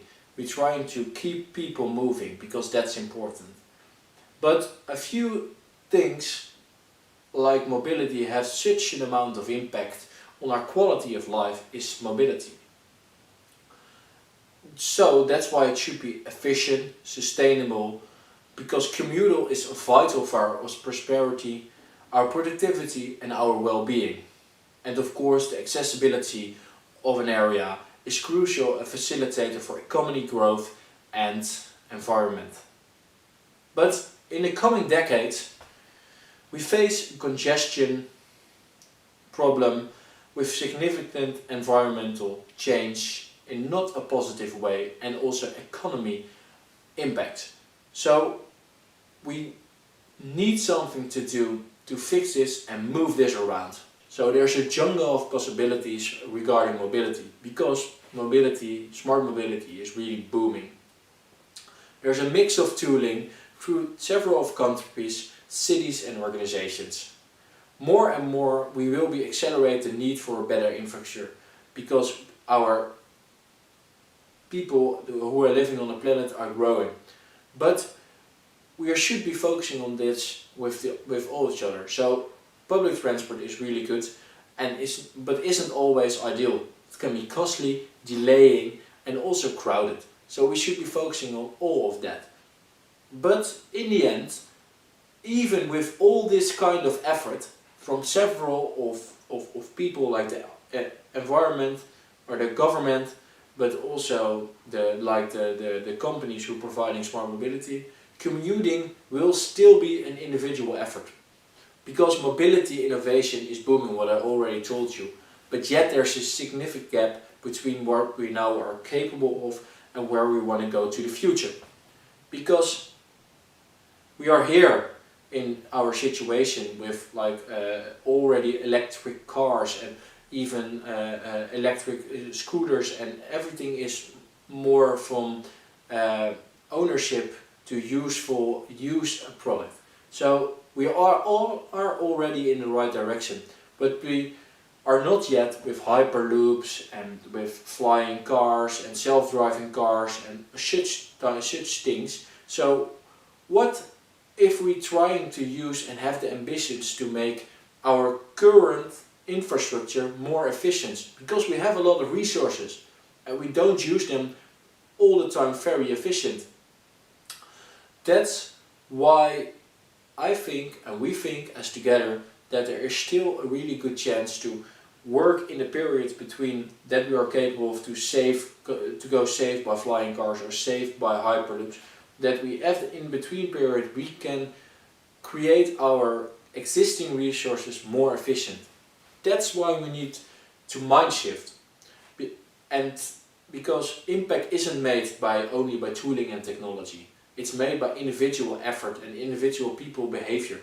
That's what we have noticed during COVID. Because a hard reset is set on our world because we are not capable of going to the office anymore. So we don't have a problem at our roads at this time.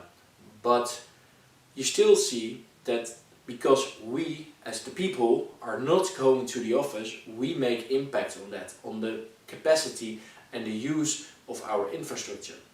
To change that kind of behavior, how we should use our own infrastructure and existing infrastructure, we already have done 4 years of experience to try nudging people in the right direction, that we are more capable and more sustainable for the future.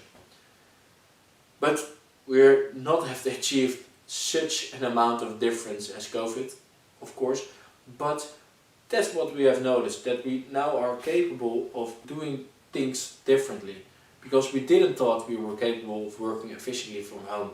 And that's why we have done a research about the possibilities and the reason of the future of the workplace. So to focus on that and to give an overview on that, we'll first go a little bit into the insights of the future of the workplace. What did we like about the working from home? Because we are capable of working from home when we thought we were not capable of working from home. We thought our employees were not efficient, but that's not efficient. That's not something what we have noticed. So 60% of our group, research group, like to work from home, and 15% doesn't like to work from home, and the rest are in between and don't take a side. So the best advantages of not working from home is clearly that they don't have to commute anymore. So no traffic jams, no hurrying in the morning, but there are also other advantages. Households are able to do some things in the house during the day. You can work more concentrated because you don't get distracted from your colleagues. You're working from home, hours are a little bit more flexible, so you can determine when you are working on that case and that case. But in the end, there are also downsides of working from home, because people miss their spontaneous contact with their colleagues and with their manager, because it's all very clear and very goal-minded during the day when they have online meetings. It's not like a spontaneous chit-chat when you are talking about something what you've done in the weekend or something like that. So that's what they miss about the office right now. And if we are looking to the future of the workplace, most of the employees thought they were already flexible, modern and sustainable, but now have seen that they aren't. They like to be more in that, and they have seen the advantages of working from home. So as an organization, you should ask yourself which activities really require to go to the office. This way sustainability becomes a tragical concept. When we ask people if they like to go to the office, how many days they like to go to the office, it was previously, before COVID, it was 4.1 day per week. After COVID, and when we were all capable of going back to the office, they preferably go for like 2.8 days per week. And then we should ask ourselves in our company, what we have done is, what will be the primary role of the office? In the past it was the place where you were capable to work and to work. In the future it will be probably going into the primary role of being a place where you meet people, where you go for a meeting, where you help meetings, where you help each other on the meetings, because that's what they miss mostly, for the spontaneous contact and having a switch and flexibility. So in this video afterwards we give you a short introduction what our products can help you with the future for the workplace. Every morning becomes better with some extra certainty. So be sure to reserve your parking spot with Together Parking. Your ride is here. When traveling together, we match you with awesome colleagues right to your reserved parking spot. Prepare that one meeting, have breakfast on the go, and share the latest gossip. This way, you have an awesome ride. Are eco-friendly, delete the traffic jam, and you get the smoothest parking experience ever. The barrier opens magically, and you're automatically checked in. And there's always clear oversight and great control of the parking lot. Perfection. Jump in and join the movement.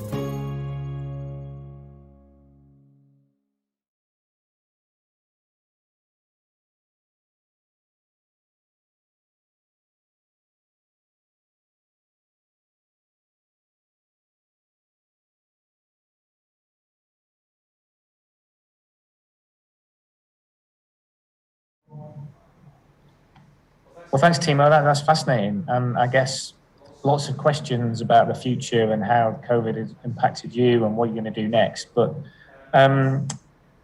so I've got some questions, and we'll see if there's any questions coming through the chat as well. So, in terms of the UK, what are your plans? Our plans right now are investigating our market possibilities in the UK. I personally lived last year a year in London, so I'm definitely looking forward to achieve also Together in the UK. So at the moment we're investigating and do some A/B testing where it should be possible to reach our potential clients, and we hope to get ready in Q3 or 4 to go to the UK, but definitely before 22. Yeah, absolutely. And do you know what? the UK is more than London. So if you wanted to set up in the Northernlands, so, you know, maybe around Yorkshire, I'm sure there's lots of people we could help you access and give you some help just to set up over here. So yeah, that'll be great. Tell me, how has the pandemic affected your product? Because it must have, right? You know, car sharing and linking people together is not quite helped by the pandemic. Yeah, it's definitely has affected our product because, of course, ride sharing, you're sitting at least with the two of you in a car. So that's really something what you should doing right now during a pandemic.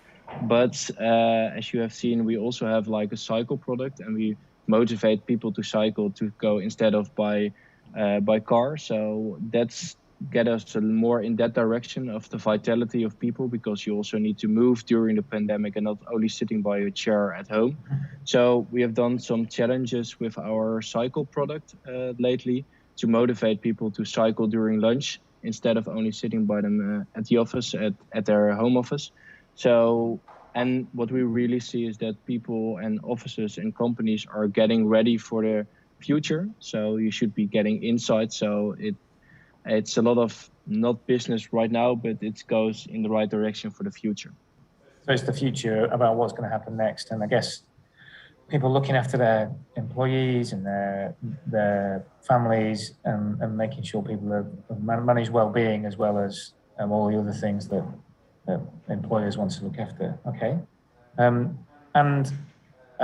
what next? So what next for Together? You know, the next in terms of the product, in terms of the customers, and in terms of the commercial piece for you? Yeah. What's us for next? Like our company right now is expanding. Also, it has expanded to Germany last year. So we went to Germany and we focusing on the combination of like ride sharing, cycles, and parking. That's because you also need to know the inside if you go and get to the office. So I think in the future it will be more flexible, and therefore you need more insights to be flexible and to achieve the goals which you like to have at the office with your employees, how much time they spend in the office. So we're really looking forward to be part of that world, to be flexible and to have a sustainable way of commuting for the future. And in terms of product, we have our own development team. So we're continuously developing our products further in the direction where the market is asking for. So we do a lot of research with our client base, but also not client based, to develop our products in a further direction. And we now have, at the moment, we have the focus on parking on the roadmap to get it even more insights and to be more ready and compatible with a lot of barrier companies, such like that. So yeah, we're really going into the right direction and looking forward to the future. Fantastic, and I just want to say thanks for joining us for Northernlands 3. We hope there'll be a Northernlands 4. We're pretty sure there will be, and we look forward to linking in with it. Hopefully you'll have established something in the UK, and we can talk about what happens next. So thanks, Timo. Yeah, thank you very much for this talk. Yeah. No problem. Next up, we've got Stuart Sherman from IMC, who's going to talk about AI and biases. So thanks, Timo, and over to Stuart.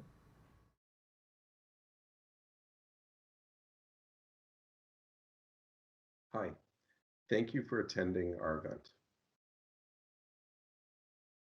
I'm here today to talk to you about our new startup, BiasProof, biasproof.com. We're here to combat unconscious bias.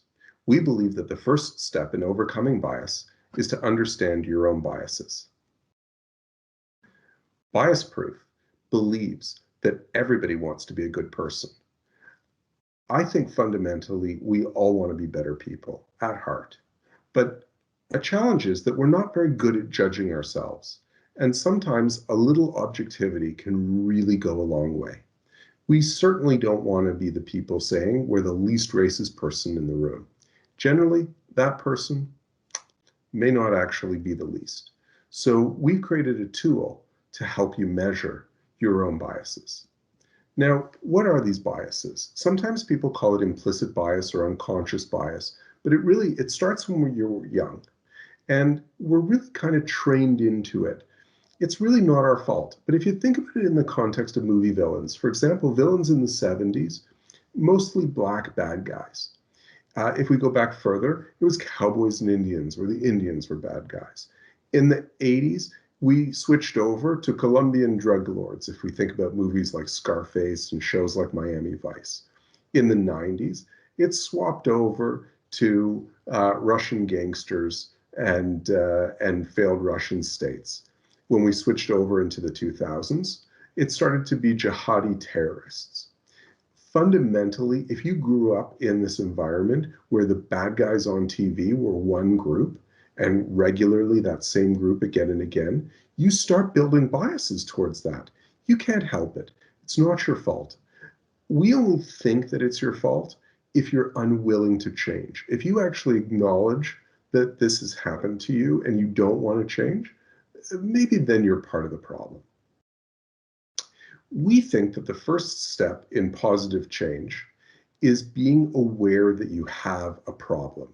The minute you can accept that you may be part of the problem, you can become part of the solution. It doesn't matter who you are, what race, ethnicity, gender, any type of classification you may find yourself, you may have biases towards other groups. The second you put yourself into a group, then there's people who aren't in your group, and you by definition tend to have biases. That's okay, it's natural. The question is, can your awareness drive change, and can that change create a better society for us to live in? At Bias Proof, we think that it starts with measurement. One of the challenges that we see is that corporations are trying to deal with implicit bias or unconscious bias by training people. And that's great, except it becomes a challenge because some corporations are already talking about the fact that it's very difficult to measure the impact. Well, that's why we created Bias Proof. Bias Proof is about measuring that impact. And we believe that before you start training people, it's better to measure their own biases and allow them to do that privately and come into training thinking about their biases and knowing what they are. Once they can recognize that, like the old saying goes in Zen, if you realize you have a problem, a teacher will appear. We believe very strongly in that. Once we show you a problem, you're not just sitting in this boring training, you're actually trying to address an issue that you realize. So we believe very strongly that you should test first and train afterwards. So our approach is measure your biases. Right now we have measurements for gender, ethnicity, and weight-based biases. We will be adding more as the months come on. Then we will offer training. Right now, our training isn't up as of, I guess it's March 10th, but we do expect it to be up by mid-March, all of our training to be complete, and for you to be able to do our quick training course. And our reward, which is we're going to give you a Bias Proof certificate and a Bias Proof badge to put either on your website if you're a corporation or on your personal LinkedIn that shows that you've completed our certificate course. Our overall goal is positive change in the world, and we believe that positive change happens when people start addressing issues. So our product is very simple. It's a mobile website that allows you to complete the test on your mobile. We believe that this is very important because you're not using your employer's computer. You can do it in the privacy of your car, at home, anywhere you like, and out of sight of other people. Because this is a personal thing, you should be able to do it personally. We also use a methodology called privacy by design. We don't track your name, and we do not store your personal information. You do it on your mobile and only your mobile. Your score is absolutely private to you. We don't even know who you are once you've taken the test. If you're taking the test as part of a company, we only aggregate results. We do not show individual people's results. Our whole goal is to get the world thinking about biases, not to shame anybody, not to name anybody. So we have two different offerings. The first is for consumers. It's free. Take the test. We hope that you'll post on LinkedIn that you have. You'll add us as one of the courses you've taken and be part of the positive change. For corporations, we've made it quick and easy. It's very affordable, and it allows you to track change in your organization by testing people before training. And then we recommend for everybody that they test themselves, preferably every 6 months to a year, but at least once a year, so you can see your progress and make sure that you're doing things right. And you're not also gaining biases, because we can do that as well. We think that this is the right way around. Once you do this, we recommend that you just take a subscription if you're a corporation, or just come back annually if you're a person. We'll give you a badge that you put on your website, as I mentioned, or on your LinkedIn profile. And enjoy, share. And most importantly, by putting this label up, you're telling other people that you've addressed it, and hopefully this will start a movement. We'd like to create a global movement where people are testing themselves and becoming more aware of their biases.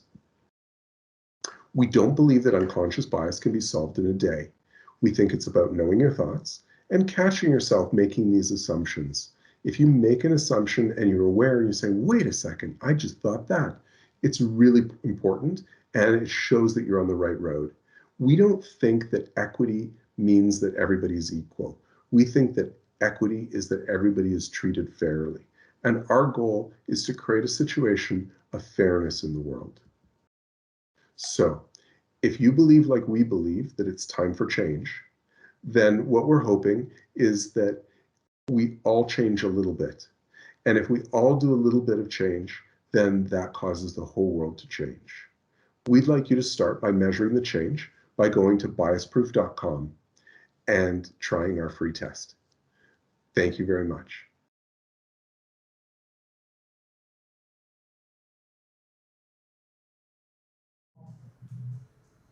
Great. Thanks, Stuart. And we've got Stuart Sherman here now live from Toronto. I'm live at Leeds. I've got a couple of questions just to explore a little bit, and then we're going to have a tea break for everyone at home. So just tell me, so we're dealing with really sensitive subjects here.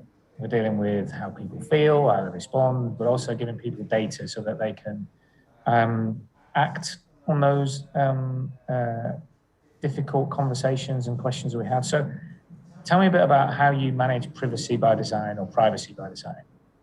So it was very important for us. And actually what's interesting is that the birthplace of GDPR actually was in Toronto with a woman who is a good acquaintance of mine, Anne Kabukian, who wrote a book called Privacy by Design, or because she's Canadian, Privacy by Design. And we took this very much to heart, because with Bias Proof, the actual product is a test and training to help you deal with your unconscious biases. And we can have unconscious biases, and the challenge with them is that they could be viewed as thought crimes. You know, an example I love to offer is I'm involved very heavily with the emerging Black community and the Black Opportunity Fund and things like that here in Canada. And that doesn't mean that I haven't been programmed from a relatively young age by society, by TV shows and movies and things. So if I'm walking down a dark street by myself at 1 a.m, and a large Black man walks towards me, I will be naturally more uncomfortable than I would if it was the same size woman, white woman. This is a subconscious bias. It's not something that I choose, and I'm certainly not racist. However, the challenge really is that fact and the level of my racism or sexism or any of these things, if they were public, would be horrible, and it would actually cause me to not want to be tested in the first place because I could be shamed. And secondly, it would make me very uncomfortable if my employer had access to it. So we thought about this as we were designing Bias Proof, and we realized that if an employer was going to implement Bias Proof for their company, they would need to upload a spreadsheet full of email addresses so that people could be invited to take the test. We didn't know how it was going to happen at the very beginning. And we said, okay, let's manage it ourselves so the employer could never see and never know the results of an individual. So that's actually why we decided that the employer would actually upload a spreadsheet and we would manage it. then what we do is we actually tokenize every single person that we send an invitation to. So we actually know that an email address was given a token, and that token was used for a test, but we can't tie the results of that token's test. So it's no longer a human, it's a piece of code, like a serial number. Yep. And we can't reverse engineer that serial number, but we know that it took a test and we know it completed the test or the training or combination, but we cannot reverse it and we can't make that score available to even ourselves or the employer. And by doing that, we hope that we've created an environment where people feel more confident because there's privacy designed right into our system. The challenge that we had is, imagine if employees thought that their staff would be able to see results. Sorry, employees, that their managers or bosses would be able to see results. So we've thought about this, and we think that there's probably a lot of organizations that are collecting data that don't actually need to know the person at that level.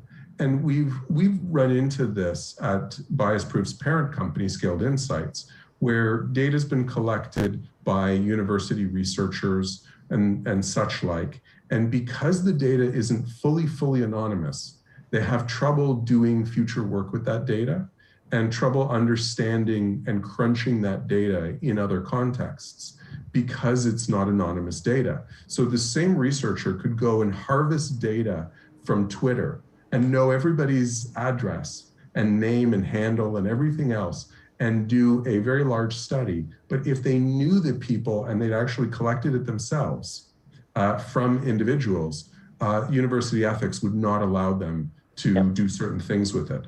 So these are concerns that we have. And I think that it goes beyond our company and into all businesses where you start wondering, what information could you anonymize early on and therefore ensure that you don't have information problems later?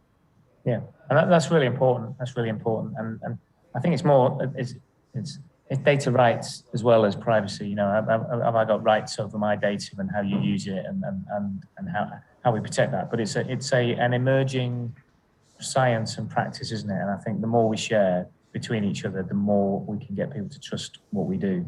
Absolutely. And I think that there's big conflicts and issues that people really haven't started thinking about. But, yesterday, if you were using Microsoft and Microsoft Teams and things like that, you may have noticed there was a worldwide outage and all sorts of problems associated because Microsoft got hacked.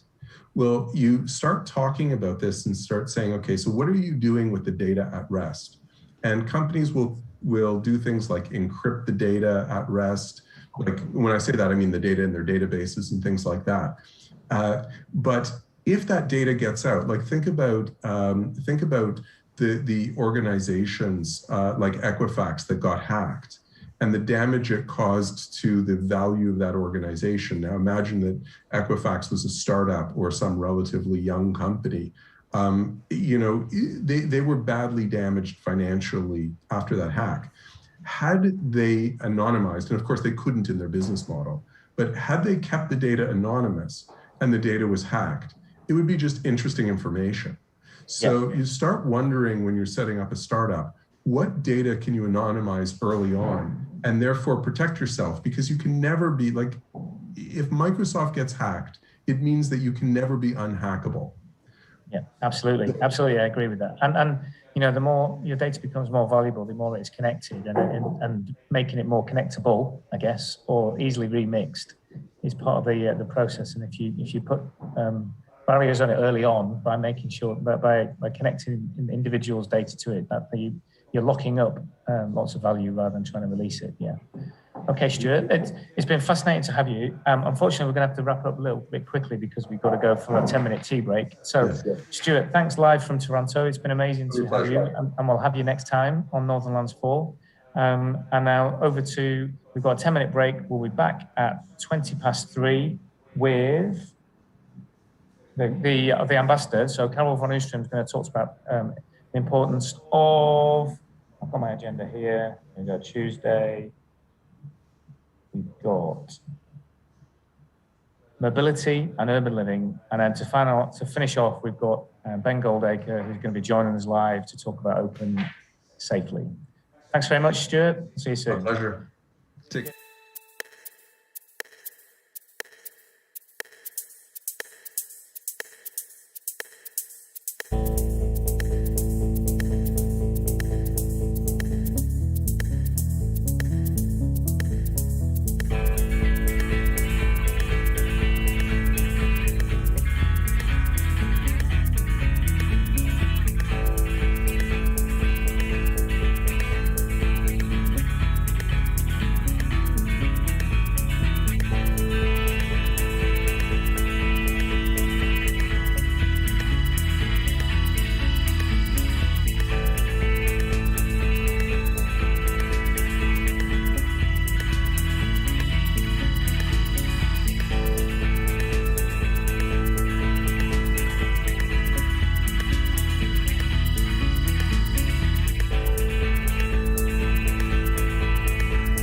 Okay, so that was a quick tea break and into the final session for Northernlands 3. So up next we've got Karel van Oostrum, the Ambassador for the Kingdom of the Netherlands.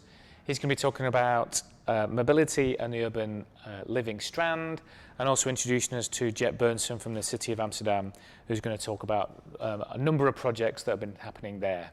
So over to the Ambassador.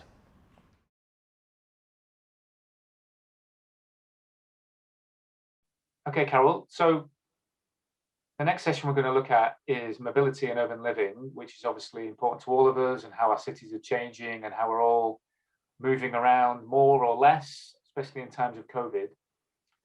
Could you just introduce the Dutch speakers in this session and this subject, please? Yeah, let me first sketch a little bit the context of where we're coming from in the Netherlands. We've got a high density society. We've got a lot of people in a relatively small space. In itself, our country is already geographically not that big, but then large areas are nature or our agricultural fields. So our cities are quite intense, which means that we really need smart mobility and clever solutions, and combining on the one hand the need for mobility, on the other combining the need for sustainability. And that's a big challenge we see. So what we try to do in the Netherlands is to have the right mix of public, private transport, and also a mix between cars. And I'm coming from the Netherlands, so we try to promote bicycles as much as possible. So in that context, we've got three excellent speakers. We got Jet Bernsen from the CTO innovation team of the City of Amsterdam, who works on a daily basis with these kind of challenges. We got Daan Wijnands of Felix, and we got Tino Sommer of Together, a successful Dutch startup which is active in this field. Thanks very much. I'm sure we're all going to be looking forward to their contributions over the next couple of days.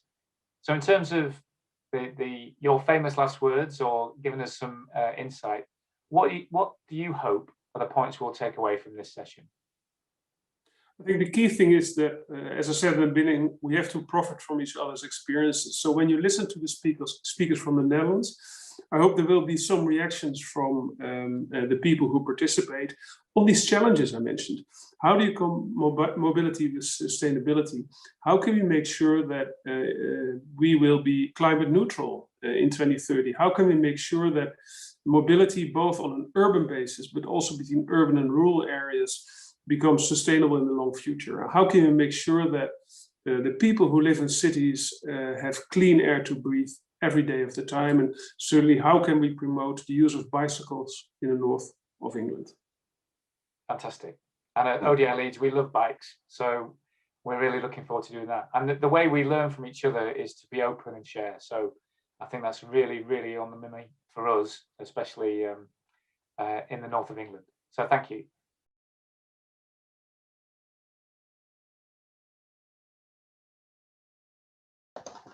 Hey, hello everyone. My name is Jet Bernsen. I work for the City of Amsterdam as a smart mobility project manager, and I'm involved in several mobility projects, such as the eHubs project, which is an Interreg funded project, and the Smart Hubs project, an EIT urban mobility project. Happy to be here today to present to you the eHubs project. And it will be a short presentation of roughly 10 minutes. And afterwards, I'll be available for a Q&A. Let me show you the presentation. Okay. The eHubs project started in January of 2019 with 15 official partners, 2 sub-partners. A large project, in total 7 pilot cities that will launch eHubs in their city or region. For example, Transport for Greater Manchester is a partner who focuses on connecting the region on a sustainable manner. There are, of course, mobility providers involved, which are Urbi and Cargaroo. So an e-bike provider and a cargo bike provider. And of course, universities and network organizations are involved, all having their own part of the research. And let me start by explaining to you what an e-hub is, or what we're trying to do in this project. And the aim of the project is to create or to test and validate whether electric shared mobility can provide a sustainable alternative for privately owned car usage. And we're testing the hypothesis whether creating e-hubs in a city or region can result in lower CO2 emissions in a city. And we're doing research on behavioral impact as well, and behavioral attitudes towards using shared mobility.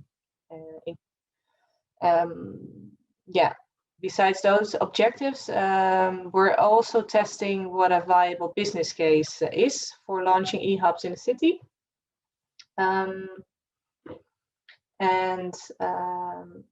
First of all, in order to test those hypotheses, we are launching 92 e-hubs during the duration of this project in 7 pilot cities, which are Leuven, Kempten, Dreux, Arnhem-Nijmegen, they're sub-partnering, and in Amsterdam. Each city, those are the cities. Amber Transport for Greater Manchester is looking to connect the region in a sustainable manner. So every city has their own objective, every project partner. And in Amsterdam, for example, we developed e-hubs bottom up. So only in co-creation with the neighborhood, an e-hub will arrive in our city. Arnhem-Nijmegen are focusing on new living areas. Leuven is connecting their e-hubs to existing public transport stations. Kempten focuses on tourism, and Dreux is a small subcity near to Paris, and they're focusing on the daily commutes between Dreux and the city of Paris. So they all look for a very different angle, and of course this will impact the way an e-hubs look like, and the way where they're station based. So here are 2 examples of e-hubs. One is in Belgium on the left, one on the right is Nijmegen.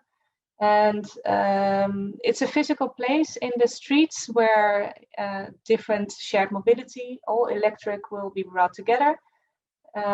Think about the bike, cargo bike, car, the scooter were accepted. In Amsterdam, this is not allowed in the public domains, in the Netherlands, I need to say. An e-hub will, of course, depending on the desired moving of traffic, we select different sizes, the type of locations, and the type of offer we offer in the e-hub. And this is a good basis to do research on the optimal mix. Excuse me. For example, So we're a little bit over halfway the project, and also on the project page by Interreg, so below you will see the link. There are numbers of deliverables that can be found. For example, we have, or the TU Delft have delivered a state-of-the-art report on shared mobility. A large survey was done by Newcastle University about a potential user of e-hubs, and this will form a basis for further research when the e-hubs exist as well, which is currently drawn up by TU Delft and Newcastle University. We have specifics on the functional and technical requirements that are used and needed for the e-hubs. We have strategic and operational plans per city, or also from Manchester, the region of Manchester. The uptakes that stimulates users to use shared mobility, and what are the barriers to do so, for them to use shared mobility. One part of the project as well is to develop a standard data sharing and data warehousing system. Right now, the conversation started in Amsterdam. to develop the standard. This is ready for testing, and we're aligning European cities as well to develop a European standard to do so, which is, a large. It's very important to develop mass further, and I think it's not desirable to have a city in each city have an own data standards. So this project tries to connect the world and besides the project as well, to see whatever steps can be made in a larger region in a European setting. Right now, there are already eHubs live in Dreuven, Leu, Arnhem, Nijmegen, and Amsterdam. And this year, the rest of the eHubs will be developed in the city. So it's very exciting. And there's a lot to be learned this year and next of actually implementing the hubs. So feel free to share and look up resources or look back webinars on the project page Interreg has. We have on the Interreg website.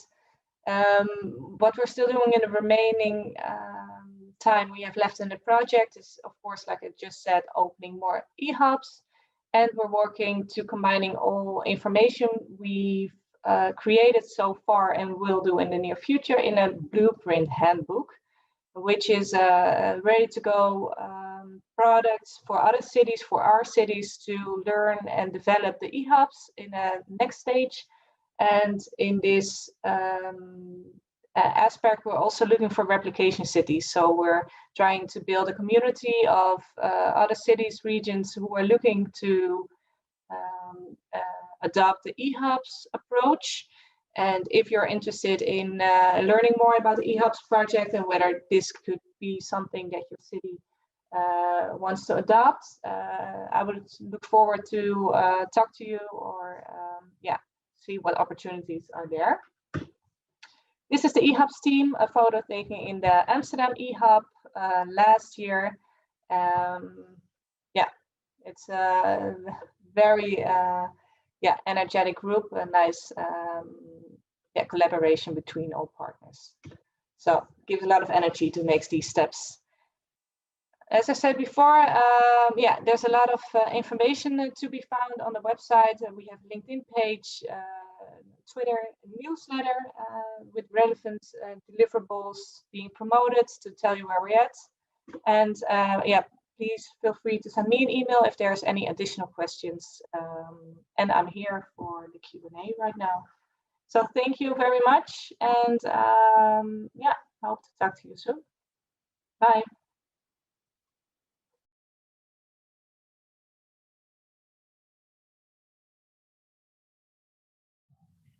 Great.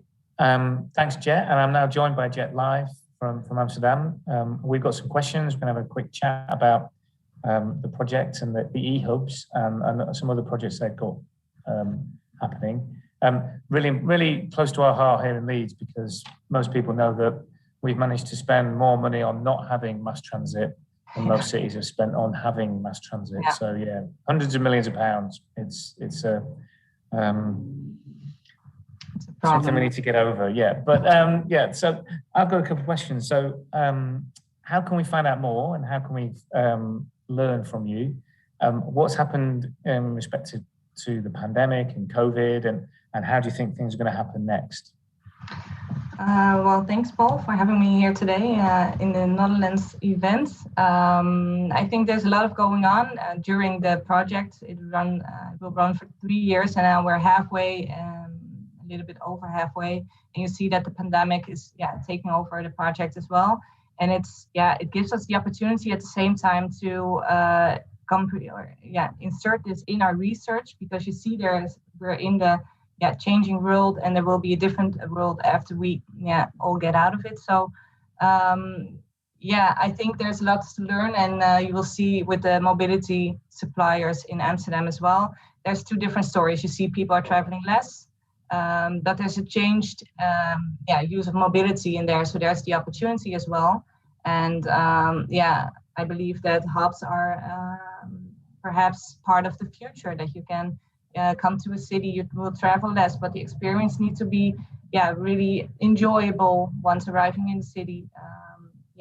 People will have a different idea, I think, about mobility as well. You don't travel just, because you're used to doing that every day. It will be more a selection of when to go.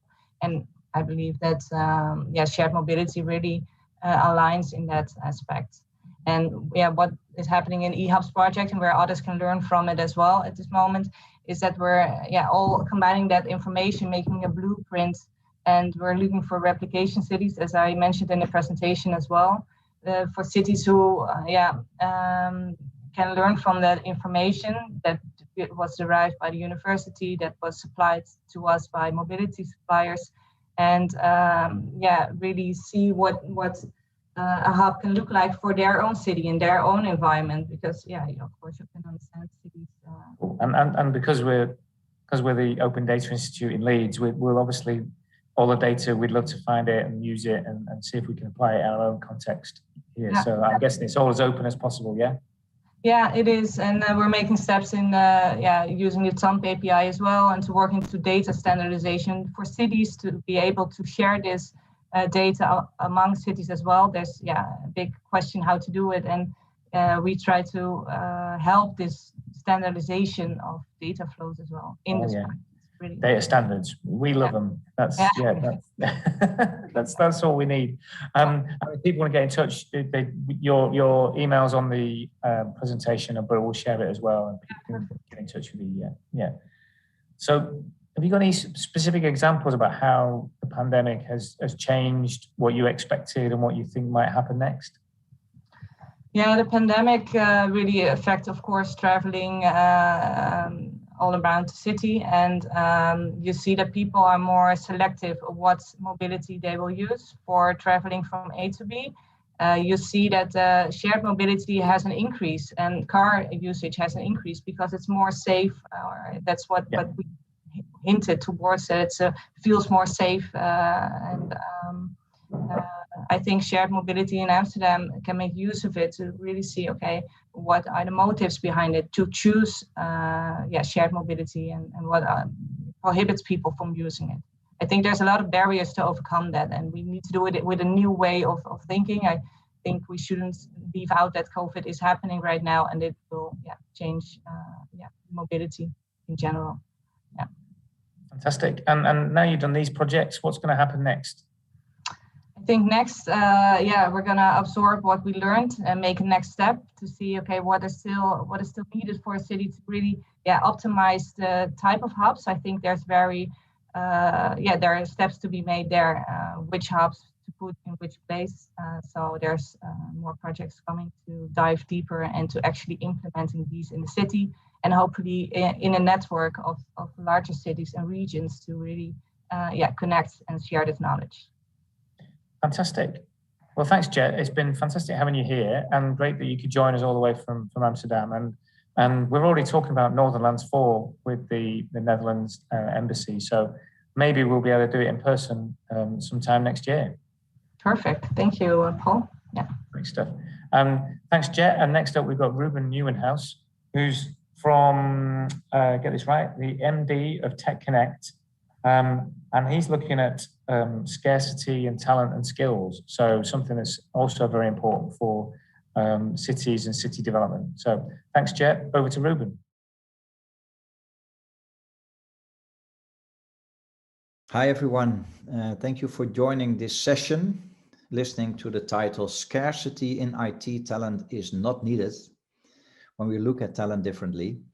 My name is Ruben Nieuwenhuis. I'm from Amsterdam, traveling the world, not in these COVID days, but I'm originally from the startup and tech sector.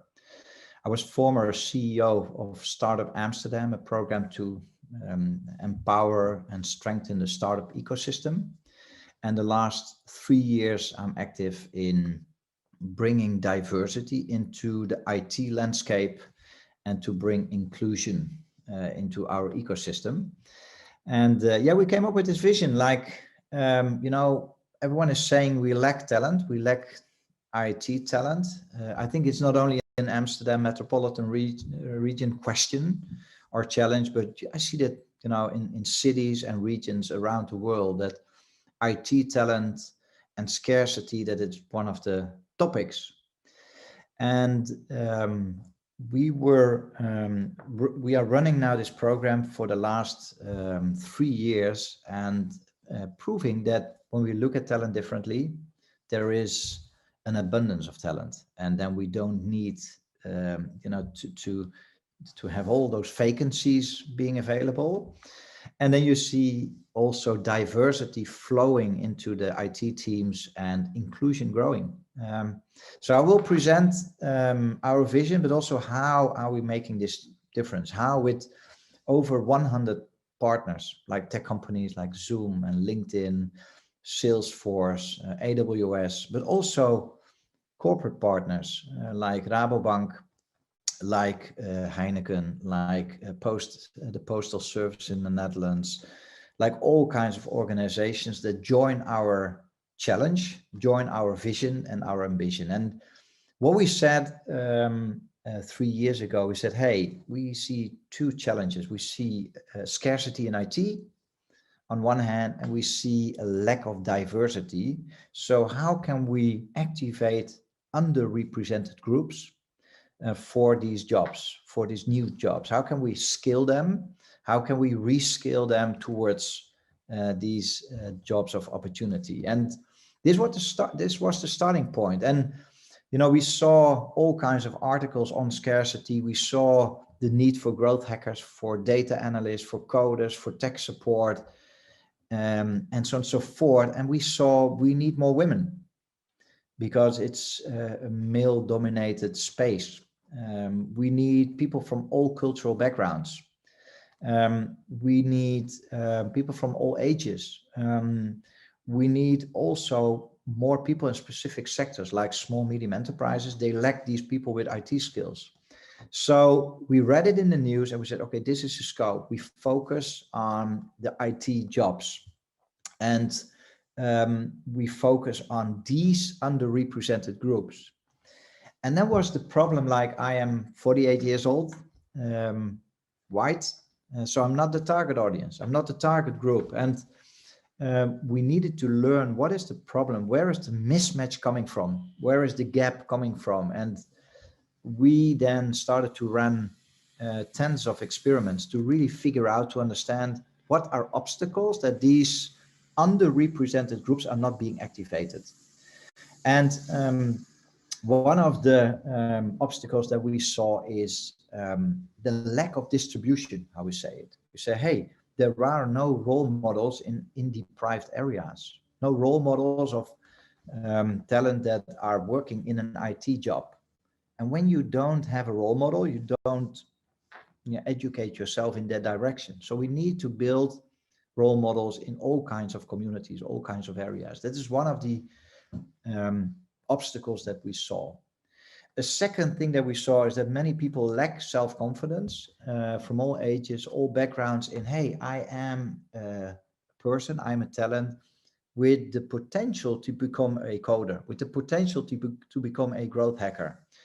So what we did is to help them overcome that obstacle, to become more self-confident in providing them with insight in what is needed and what skills they already have when it comes to stepping into a new career.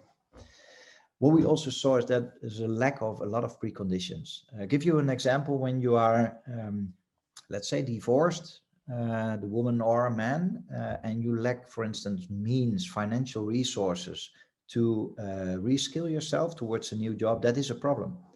So we said, hey, we need to bring financial resources to the people to reskill themselves. And another thing is that we see a lot of learning platforms. We saw a lot of people starting with reskilling themselves, but they lacked discipline, because at the end of the day, there are MOOCs out there. There are the Coursera and the Udemy and all kinds of learning platforms where you can get your certificates, where you can educate yourself or self-educate yourself in becoming a coder. But most of us don't have the discipline, so they need peers. They need a peer learner environment. So these experiments and brought us to all the obstacles. And then we said, okay, then what is the ambition? Because we need to have a bold, big statement. And we said, okay, we will educate 50,000 people and activate them into IT jobs and IT educational settings. And we start small. We're going to experiment, and then we will scale. Once we find keys in order to reach people, to educate them, and to have employers adopting them as an employer. So here you see our goal, our ambition, 50K in 4 years. And with that, we really will have a diverse talent pool, but also we will have no scarcity whatsoever. So let me give you, because we did a lot of experiments, let me give you one example. You see in the middle, you see Ajax, our, one of the Dutch teams in soccer. And we went to the arena, which is the stadium, and we brought students there. We said, okay, we will show you the IT jobs that are happening within the Johan Cruyff arena. And one of the jobs is being data analyst of the football club, soccer club, Ajax. And then we brought these students to the control room, and we said, hey, these are the IT jobs running the control room within, the stadium. And then we brought them to the arena, to the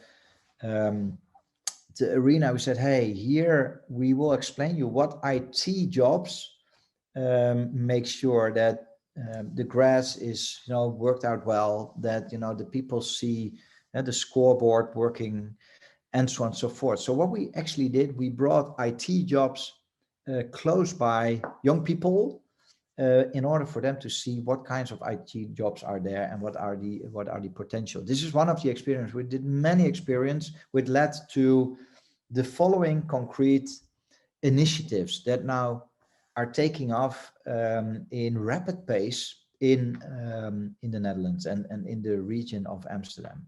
The first one is a platform that we named Techie Warden. In English, this is becoming a techie. Because what we saw is that in each and every region, a lot of initiatives are there to bring people into digital skills, to bring them into coding, but they lack to showcase jobs in IT. They lack to show what are soft skills, what are the needed soft skills, what are the IT trajectories. So with Techie Warden, there is this platform. You can go on the internet and you can find all information about profiles.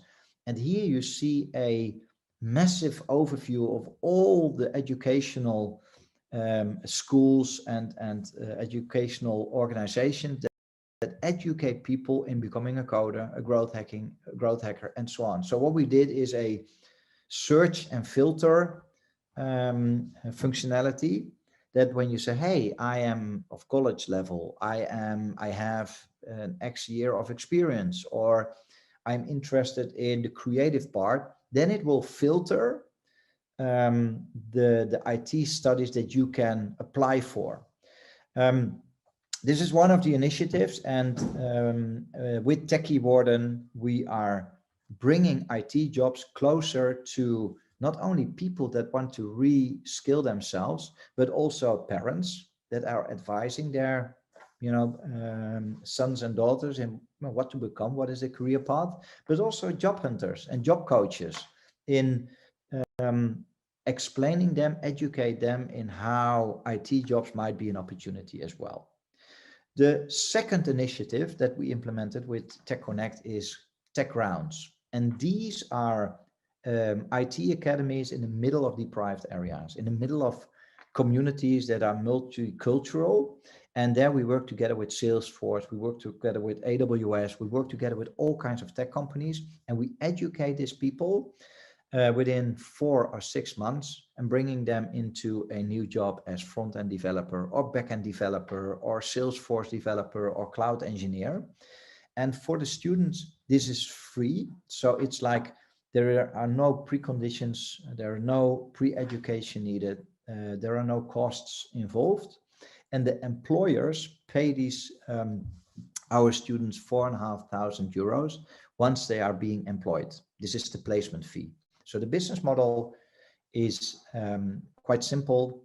It's free for the learner. The employer will get this amazing talent being educated and needs to pay €4,500. And we also collaborate there with Randstad in order to make it work, the first 6 months. So this is Tech Rounds. This is based on an initiative we saw in Brussels, Molengeek, also in the middle of a deprived area. And we saw that happening. And then we said, hey, let's bring it towards the Netherlands. And now we have 4 locations. We have 2 in Amsterdam, 1 in Zaanstad, 1 in Rotterdam. We are growing Tech Rounds throughout the Netherlands, and we're scaling up internationally. And what we really do is we connect the demand in the market space, the IT demand of employers, and we connect it with students. And we do that with having them involve the employers already during the education. Then they hire based on being connected with our students, and then they are also a part of the soft landing period.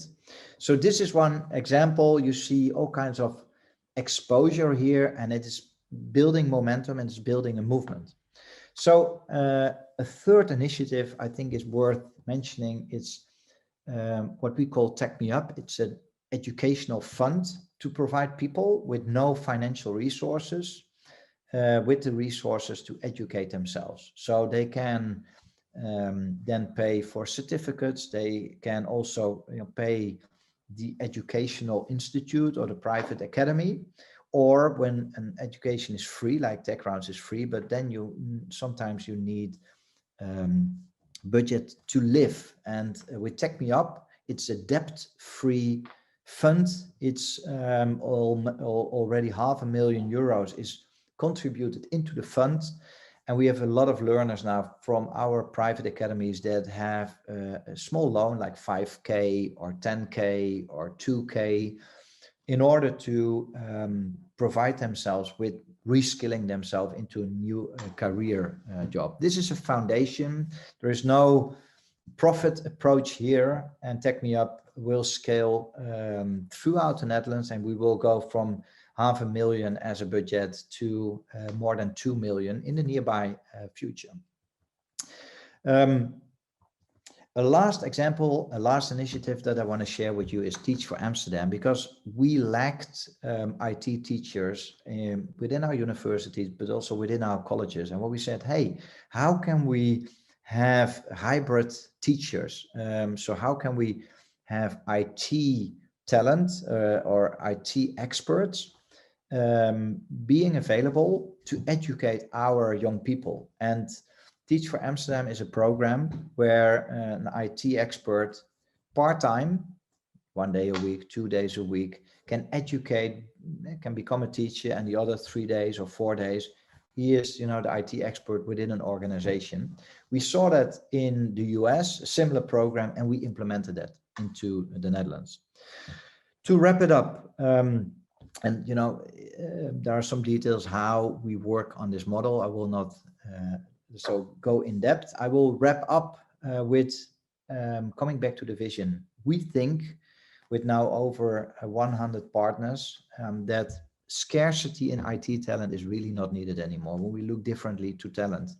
When we are involved earlier with the talent, already during the education, that employers play a role via career workshops or in whatever ways in creating better curriculum within the educational system. The moment you hire the person, not on a profile or a CV, but from out of a real connection based on portfolio, and then also being a partner in the first 6 months or 12 months to provide them with a soft landing. If we as ecosystem, if we as employers work together and we look differently to talent, we are sure that the scarcity in IT talent will be gone. We are sure that there will be abundance and that it will lead to equality of opportunity and diversity in IT teams. And we are welcoming you to Amsterdam to send emails to learn about all the initiatives, because we are open to share our playbooks, our learnings, our approach, and to learn from examples around the world that we can implement here in the Amsterdam metropolitan region. Thank you so much for listening. I'm looking forward to the Q&A.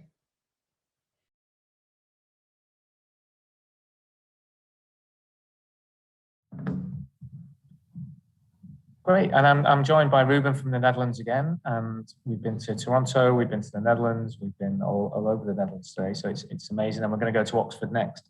So could you just tell me about some real world applications of the technology you're using and some of the customers and how things are operating now, or I guess now in the new pandemic and in the future, and then we can talk about what happens next with your product. Yeah.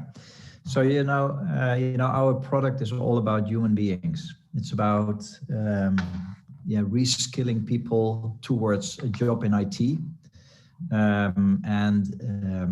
a way, it's a human capital, activating new human capital. But there's also technology involved, as we have Salesforce as a platform underlying to activate people into IT jobs, to educate people into IT jobs, and to have employers connect with potential hidden talents.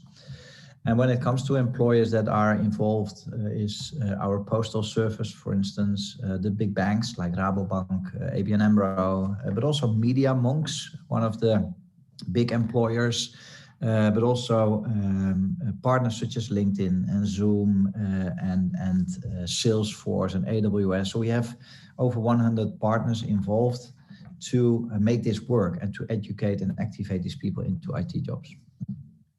And as it's the Northernlands, what are your plans to expand into the UK? So what we do or what we see happening is a global, let's say, challenge. We have a lack of IT talent, and we have a lot of people being unemployed, especially due to COVID. So first of all, we are building this scalable and repeatable platform to grow internationally. And that might, at the end of the day, grow into Germany, Belgium, but also into UK and other places. But what I think is even more important is not so much that our platform will grow into all these countries and cities. That will happen. We will see how fast and how that will grow. But what I want to happen is that the thinking behind the type of partnerships that will be adopted globally. So when we said we are going to build Amsterdam metropolitan region as the most inclusive and diverse tech hub there is globally, we said not only that as an ambition, but also we said we want to share our learnings and to showcase that can happen everywhere. So we are bringing our learnings, our playbooks to whomever is listening. And then last thing to say here, Paul, is that we see already similar programs happening in the UK.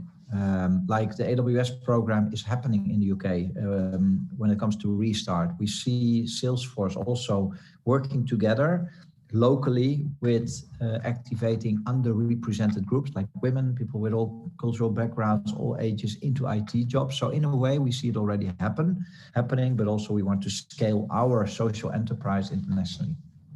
Fantastic. That's great to hear. And a business and organization that wants to be radically open like ours is something that we can absolutely get on board with. So I guess people need to look out and watch your development as we go. And just give us a few words before we go to our final talk about what you think the future is, particularly with the pandemic, about platforms like yours and how they might develop. Yeah, so I think that everyone should, whatever age, whatever generation, should step into a meta skill, and the meta skill is learning to learn. Like, I think it's all about self-directed and peer learning. So that is one of the things that we have to educate ourselves in. And then secondly, I think, looking into the future is overrated. I think we should go via tomorrow. A lot of people are thinking about jobs in the future, you see all these reports, but learning is doing or learning by doing, and that will happen today and tomorrow. So I see that people that will go via tomorrow into the future, those are the people that are going to be successfully, let's say, going international or staying relevant. People that think about the future and talk about the future will stay talkers instead of doers.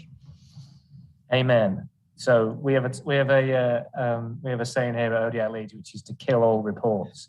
And doing things tomorrow is definitely what we're all about. So thanks, Ruben. That was a fantastic finish. Thanks for joining us today. It's been great, and hopefully we'll be able to see you in person at Northernlands 4. Our final talk next is Ben Goldacre, but he's the only talk we've allowed to be live.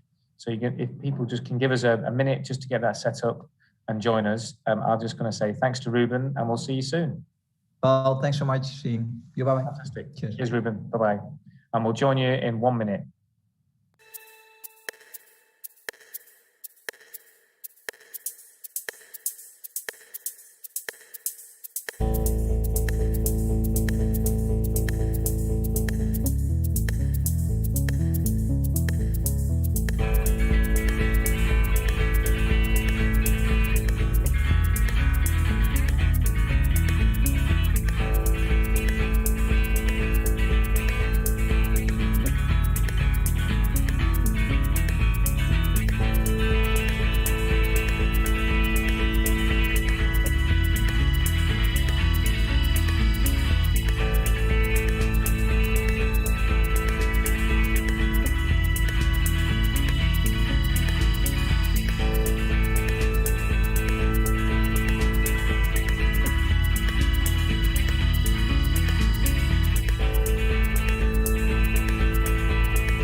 Okay, so we're live. Welcome, Ben. Welcome to Northernlands 3. And thanks for joining us. Hey, thanks for having me. That's okay. That's okay. What we'd like you to do is just tell us a little bit about your fantastic work at Open Safely, and also about your ambition for your review of data in the NHS. And then we'll have a little bit of a chat. Yeah. Good. Hey, thanks. Tell me, how long do you want me to talk for? About 12 and a half minutes. I can do exactly 12 and a half minutes. Great. All right. Well, look, hey, thanks for having me, and apologize for being unshaven. I thought I'd get time to shave before this. It's not really a live event. I mean, it's a live event, but I was expecting more lockdown hair from you as well, actually. Do you know, I've noticed, it just happened very recently, a lot of men discussing each other's hair, and I think it's because people are doing their own, and now it combines aesthetics with engineering. All right, so let me tell you about Open Safely. Well, first, a sort of background, because people may not know. Although you may know me from my showing off activities, like writing bad science and things like that, I'm a doctor. I trained in medicine at Oxford and London, then trained in psychiatry at the Maudsley. Then trained in epidemiology at London School of Hygiene and Tropical Medicine. And then 5 years ago, I came here to Oxford to work on building a team which is now called the Data Lab. And we're quite unusual in that we are a truly mixed team of software developers, clinicians, and traditional academic researchers. And we take large NHS data sets and we turn them into academic papers, of course, because that's how you pay the bills in academia, but we also build live, interactive, data-driven tools and services. And everything we build is open source. We had about 70,000 lines of code online before the pandemic hit, building things like the trialstracker.net, which lets you see who is and isn't reporting the results of their clinical trials and who's complying with the law in Europe and in America. Things like openprescribing.net, which let you see what every doctor in the country is prescribing, down to the level of individual doses and brands of individual drugs in individual practices in individual months. And that's got about 140,000 unique users a year now. And at the beginning of the COVID pandemic, we had this sudden realization that the current systems and frameworks for working with NHS electronic health record data were not going to work to evaluate the risks and potential treatments for COVID-19. So working on behalf of NHS England, we've now built a full open source, highly secure analytics platform running across the full pseudonymized electronic health records, primary care of 58 million patients. And that's a huge collaboration. It's across my group at the Data Lab at Oxford, the Electronic Health Records Research Group at London School of Hygiene and Tropical Medicine, the Electronic Health Records software suppliers in primary care, so that's TPP and EMIS, giving pro bono collaboration. And then lastly, close collaboration with NHSX and with NHS England, who act as the data controller. And we're delivering work on COVID risk factors, including factors associated with COVID, which drugs are associated with higher or lower risk of COVID, the relationship between ethnicity and COVID, following up COVID patients, looking at stroke, DVT, myocardial infarction in people who've been admitted with COVID, work on vaccine coverage. So our work is the reason that people know that Black people are about half as likely to get vaccinated as white people. Also a social gradient in who is and isn't vaccinated to date.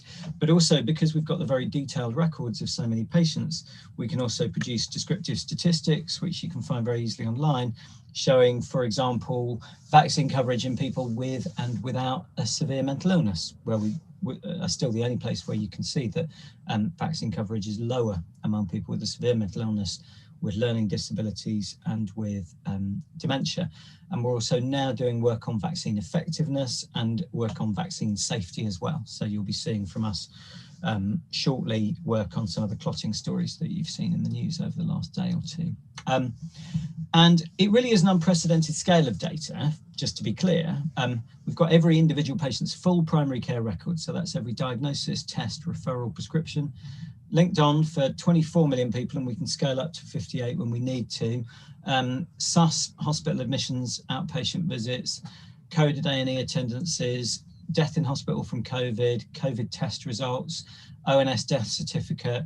We've got household variables, so we can tell for each pseudonymized patient who the other pseudonymized occupants are. We can see, is it a care home, approximate location, see if people have gone to ITU. We've got linkage onto ISRIC, the detailed hospital records of about 70% of all hospitalized COVID patients and more. Now, this is a really extraordinary scale of data. It's an unprecedented scale of data. And yet, despite that unprecedented scale, privacy advocates like Med Confidential have actively praised our privacy model. And that's because of some of the very unusual design choices that we've made. And to understand what we've built, I think you need to understand a little bit about what the normal practice is around working with data. So the traditional approach to working with electronic health records data for a search, for example, with CPRD or similar, is that you would download an intermittent extract of the data, a cut of the data, onto your local machine, and the name and address is removed to make it pseudonymized. And then you would work with that to process it up. So it will be 1 row per clinical event, and you'll process it up into a 1 row per patient data set with some variables that are research ready, regression ready. And then you'll deliver your analysis like that. And there are a number of problems with that approach. Number one is it's intermittent data extracts. And so it's too far behind the curve of what's happening in the health service to be useful, especially in a pandemic. Using the normal mechanisms, the first wave of COVID would have come and gone before any of the important data had appeared in any of the traditional intermittent data extracts. Secondly, the way that people do all of their data management is completely non-standardized.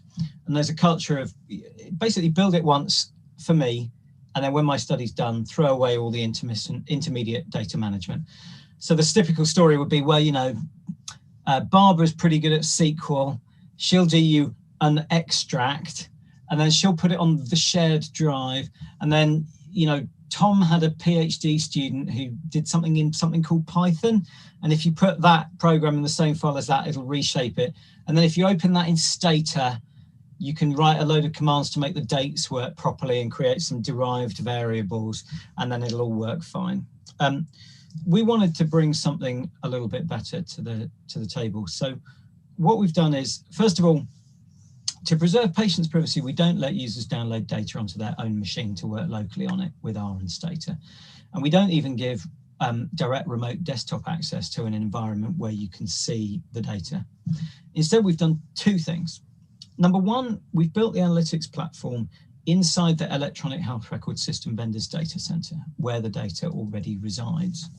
Now, that's really important for a number of reasons. Firstly, it means you've got access to the data in near real time. You don't have to rely on intermittent extracts. Secondly, and this is no small beer, it means that you've got already a very close working relationship with the people who write the software that creates the data in the first place. Now, that's worth its weight in gold. This is a geeks conference, right?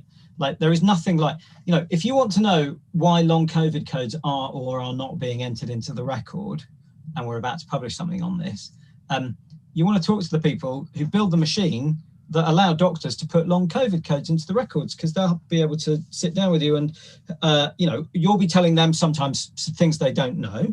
And it's the real A team. It's the ultimate, right? You understand how to process data at scale for research purposes, and they understand where it's come from, its provenance. And that's been a fantastic experience working with TPP, where work's much more advanced, and also more latterly with EMIS. It's been absolutely brilliant. I mean, you know, it's been the most exciting project of our lives, I think. It also allows you to keep logs of everything that happens. But it's not the only architecture choice. The second, I think, is much more interesting. We also impose some pragmatically flexible, but broadly speaking, standardized approaches to the data management pipeline. The translation from the raw underlying one row per event data into a regression-ready data set. And from that, 3 or 4 really important things follow. First of all, it means that all of our variables are readily reusable and they're understandable to everyone. So the way that you convert a 1 row per event data set into a 1 row per patient data set, the way you convert a list of SNOMED codes describing a particular prescription or a particular diagnostic code or a particular blood test into a variable called has diabetes or has mild rheumatoid arthritis is done in a standardized way, which means that everybody else can see it and reuse it. And that's really crucial because, well, firstly, I mean, I hope you take it as read, but let me be very clear. Every single line of code that we've written for Open Safely is available free online for review and reuse under MIT license. It's about 37,000 lines of code to date. If you go to github.com/opensafely, you'll see the whole thing. And not just the code for the platform, but every code list for every variable that's ever been created, the full pipeline, and also the code for every single analysis that's ever been done in the platform. So this is transparent for a number of reasons. Firstly, because of the efficiencies around reuse and review of code, which I think everybody here is a beast for already. Secondly, it's also really important for reproducibility. We know for a fact that often people have little gremlins in their code. And if you can see the code list in the code, then you can sanity check it. You can understand what's going on. It's also really important to understand the differences between different analytic approaches. So it's quite common to find that 2 different studies in the same source data set, for example, CPID, the GP research database, 2 different studies will address the same question, but come up with different answers, sometimes slightly different, sometimes completely different. And usually there's no way of knowing whether that's a slight difference in source data, a difference in data management, a difference in the statistical model that's fitted, or error, or actual operator error. Whereas with Open Safely, you can see absolutely everything, the full journey. So you're sharing the the code, but not the data. Exactly, we share the code, but not the data. Yeah. Now, secondly, you mentioned not sharing the data. This is where things get really interesting. Okay. So because we have control over the pipeline, that means we can also share, secondly, readable and intelligible logs. So if you were trying to share logs of just somebody's normal, if you were trying to share logs in a kind of completely general purpose, unstructured environment where everybody implemented their data management in whatever way they fancied, you would have, I mean, I don't know what you'd even do. I mean, you might keep a log of every SQL query. I mean, where in the system would you even sort of plug in and listen, right? Whereas with OpenSafely, if you go to jobs.opensafely.org, you will see live, and go and do it now. There's nothing interesting to see here. If you go to jobs.opensafely.org, you will see every single job that is currently executing against English patients' data live. And you can see the full history of all the things that have gone through as well, back to when we first built the jobs server. So we haven't shouted about this in public yet, but I think it's performant now. I think it's complete.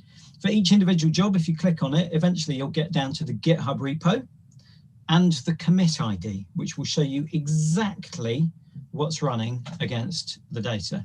So these are the most explicit logs you could possibly hope to see. And because the data management pipeline is standardized, you can understand what each project is doing, and that's really important. Some of the GitHub repos you'll find are closed, and that's because our general policy is, and you can read, if you go to opensafely.org, there's a link to the principles of OpenSafely. You can see that we expect GitHub repos to be made open at the time at which the results of the analysis are shared, which I think is proportionate and realistic and reasonable.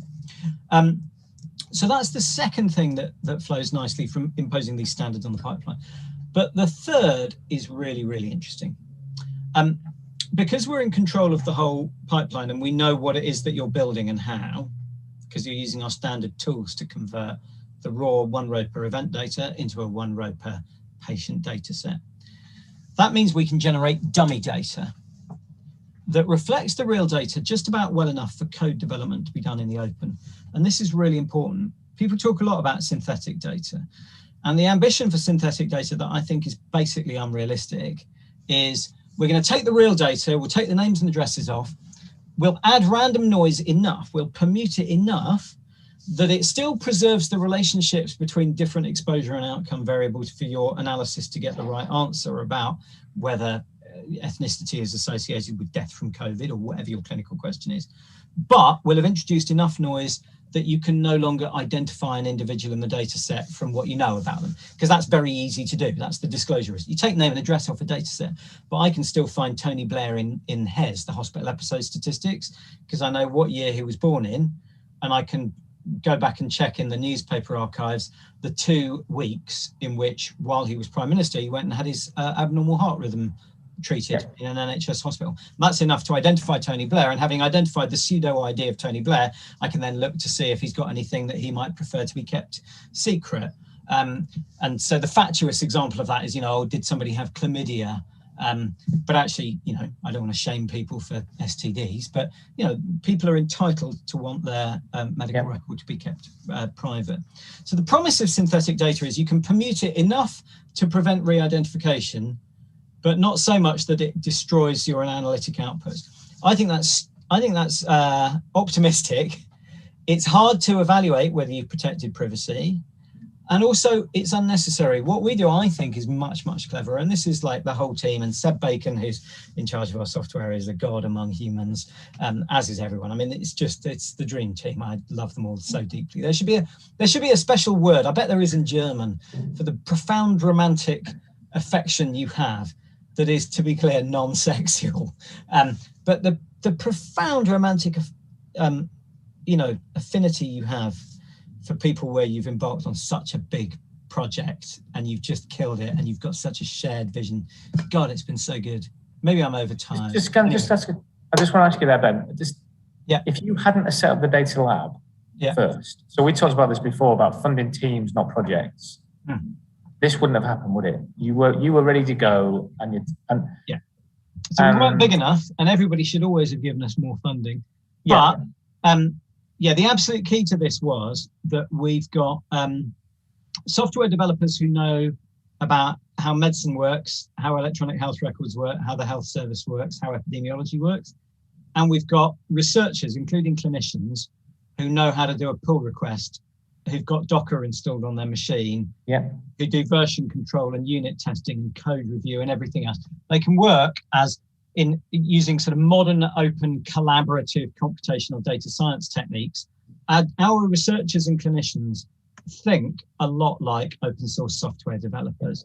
And that's how we were able to do this. And just, you don't need so you don't need outcomes, you don't need something to write to it. You don't need to get your outcomes signed off before you start. Well, it means that you can trust everyone in the team to work out how to fit in and how to interdigitate. I mean, now we're growing. There's, some interesting questions around how you grow, also particularly around how you spread these working practices. And the whole point of building Open Safely actually is to try and spread open working practices like a virus. So we now have a pilot onboarding program for external users. If you go to opensafely.org, I haven't advertised this because it's basically full and we're overrun. But if you go to opensafely.org, at the end of the first paragraph, you can see a link to where we talk about how external users can apply to come in and work with us as collaborators. But let me just finish, and then I promise I'll stop. It's okay. The story of the most important privacy engineering move in the system, which is because we know the shape of the data set that you're going to create from the real data, because you've used all our standard data management tools, and because you tell the system what you're expecting the prevalence of diabetes to be, or what you're expecting the average blood pressure and the range of blood pressures to be, you assert to the platform what you're expecting of your data set, and your data management code in Open Safely produces two different things. Number one, it makes a dummy data set that's completely non-disclosive, completely randomly generated. It can respect the co-segregation of different variables with a directed acyclic graph if you really want to destroy a few days of life, or you can just make it really simple. But it's non-disclosive, so you download it. You can work with that locally or online if you want, using GitHub Actions and stuff like that. You can develop code against it in the open using R or Stata or Jupyter notebooks. You develop all of your code on GitHub, and only when it's passing all tests, you've got all the green lights, you know that it's capable of running to completion. You haven't called a variable that doesn't exist. You haven't left a comma out of your analysis script. So the data you're using looks and feels like the real data, but it isn't. It looks and feels like the real data. It's the same size, it's got the same column headings, it's got all the same stuff. But same column headings, same variable types, everything. Because the idea is to avoid a world where you have to log into an environment where you've got naked access to the raw data and you're tinkering. We don't want people to ever go anywhere near the raw data. No, not in any setting, not even a remote desktop. And it's infuriating actually the way people talk about trusted research environments. And you go, so what is your TRE exactly? And basically they put their nan's laptop in a rack, and just because they remote desktop into it, they think it's a TRE. We didn't want people to have to tinker at all. So you get all your code to the point where it's performance capable of running to completion for your data management and your data analysis. And then and only then, when you're happy that it's going to execute, you press a button, your data management and data analysis code gets wrapped up in a container using Docker.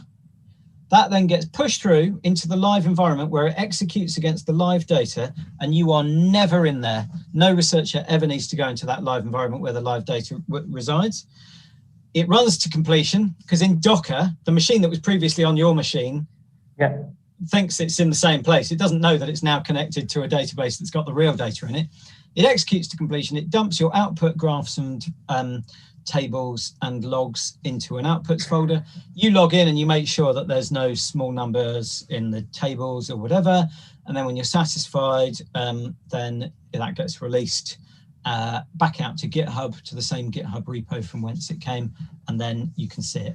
And that, in short, is Open Safely. And the implications of this are phenomenal, I think. First of all, it's fully open source, it's fully transparent. Everybody can see a full log of everything that's happening.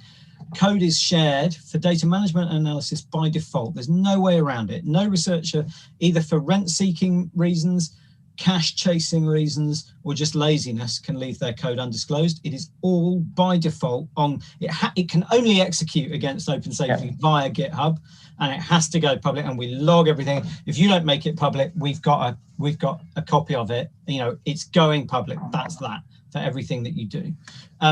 Secondly, it's curation as you go. So this is really complicated data. Makes me a bit angry when people say, oh, GP electronic health record data is messy or dirty.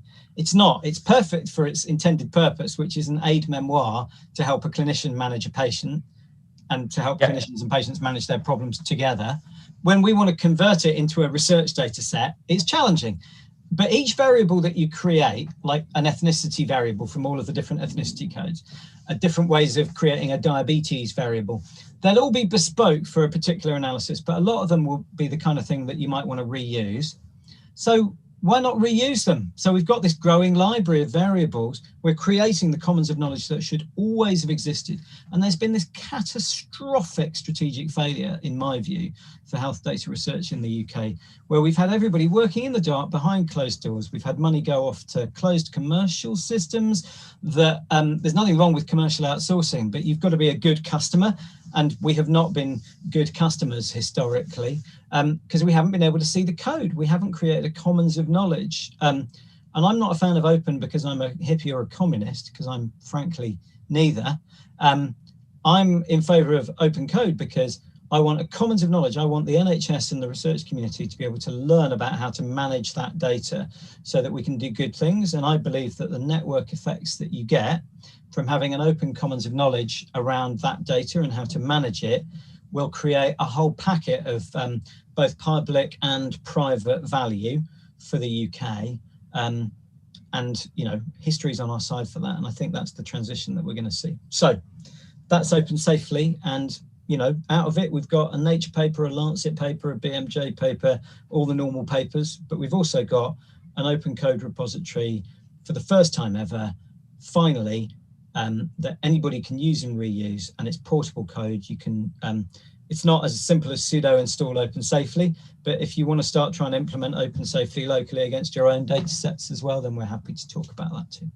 Fantastic. And so we talked about the fact that you had a team ready to go and you'd invested in that, and the investment of also a TPP and EMIS, and that they were really important. And ODI Leeds, we know Chris Bates and the TPP team really well. But the question I've got is, so what happens now? Because surely no major program in the UK can't follow your lead. How do we prevent people going backwards rather than going forwards with your work? Look, you can shout at people when you don't like what they're doing. Yep. And I've done that here and there during my career. You know, I wrote a column in The Guardian doing that for a decade. And I think that has its place. What I hope is that so leading by example is a bit pompous. That's partly what we're aiming to do with Open Safely, but we're also aiming to create tools that make it easy for people to do the right thing. So there are a lot of competing things. It's an interesting challenge to the system, I think, also to transition away from old methods of funding and reward as well. There are a few kind of conceptual understandings in the system, which are completely understandable. Like, well, firstly, a belief, and actually I was really pleased with UKRI's most recent work on digital infrastructure, which was published a few months ago, which actually for the first, well, does not make this mistake, but there is a prevalent view that infrastructure means buildings and beige boxes and a big concrete thing that fires particles around a donut. When it comes to data science, infrastructure means people with skills in teams that know how to work together, and it means code on GitHub. And that's quite intangible, but that's the reality of data science infrastructure, and people really need to understand that. If you want to resource that, then you have to resource essentially the creation of intermediate objects in the pathway. So traditionally, the approach is we're going to fund a thing and it's going to produce a paper in the Lancet. We've kind of hacked that system because we produced a paper in Lancet, Nature, BMJ, but along the way, we've given away as an exhaust product all of the intermediate stuff. It is still impossible. We have still never had any money from any state agency at all for Open Safely as a platform, as an open source platform, and as a platform for other people to use. We've had money from UKRI, MRC, NIHR to do individual research projects ourselves. It's this peculiar paradox of actually we want to do something much more pro-social and much more impactful than that, which is to give it away. We haven't been able to do that. I'm very hopeful that we'll be able to change that, but it is undoubtedly a strategic failure for health data research in the UK that there is not somewhere where you can ask for that kind of thing. However, Wellcome, I'm very pleased to say, in November signed off and gave us a special award. So it was kind of bespoke, an arrangement for us to have some resource for the core team to keep it going. So there's a challenge there, just to use our example as one instance of the broader battle. I think we need to find a way for the state to say, we will resource these intermediate objects. And actually it's a problem that's very limited to health data research. That's the really interesting thing. So firstly, if you look at the gene and molecule characters or the physicists, they're actually very good at creating open shared infrastructure and sharing all their code as open. I think part of that derives from the fact that they don't have information governance challenges around the underlying data. I think there's something about the disclosure risk of the underlying data, either by sort of misunderstanding and transferred epithet. People go, well, I can't share the data, so I better not share the code, which is obviously mistaken. Or less generously, maybe in some cases, it's an excuse. Or maybe it's an accident of history. But either way, the molecular and gene people, they share code. That's routine. So you can see that it is possible to do it. I think also intermediate knowledge objects, which is a horrific phrase that I've just concocted because I'm talking to people who are developers. But intermediate knowledge objects, right? In other bits of science are accepted. So you don't say, you can publish a paper about a reagent that's part of a whole sort of complex ecosystem of actions that ultimately lead up to a cure for cancer. You can publish a reagent or a characterization of a molecule or a gene. There is something very peculiar around computational data science where nobody goes, oh, there's an open funding call for managing data and curating data to transform raw 1 row per event data into regression-ready variables, or creating and developing and evaluating and implementing trusted research environments, or helping people who are quite good at writing repetitive code patterns to learn what a library is, what a package is, teaching people about unit testing and code review and learning how to do all of that stuff and creating a kind of computational data science ecosystem. So I think we need to find a way to help funders learn how to resource that kind of activity. But I think it needs to be in a very hands-on way. It can't just be throw 1, 10, 100 million quid into a black box and hope that it happens, because we've sort of tried that in ways that we needn't discuss. And it didn't really, it always delivers some good outputs, but it definitely hasn't worked to meet those objectives. So, the short answer to your question is, if you want great data science to be done, it has to be done in the open. It has to be resourced openly and competitively, and it has to be directly resourced at all. You cannot expect that it will just happen. You have to make it a foreground proper activity. And I think we're going to win that argument. I think, and I think Open Safely has been an important part of proving the case.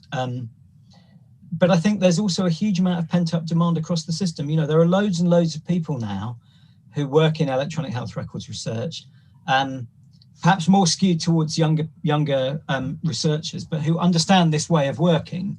And I know that because they're the ones who get in touch and apply for our jobs. We're advertising, come and work with us. Wait, have you got, I'll post it on, it's my most recent tweet.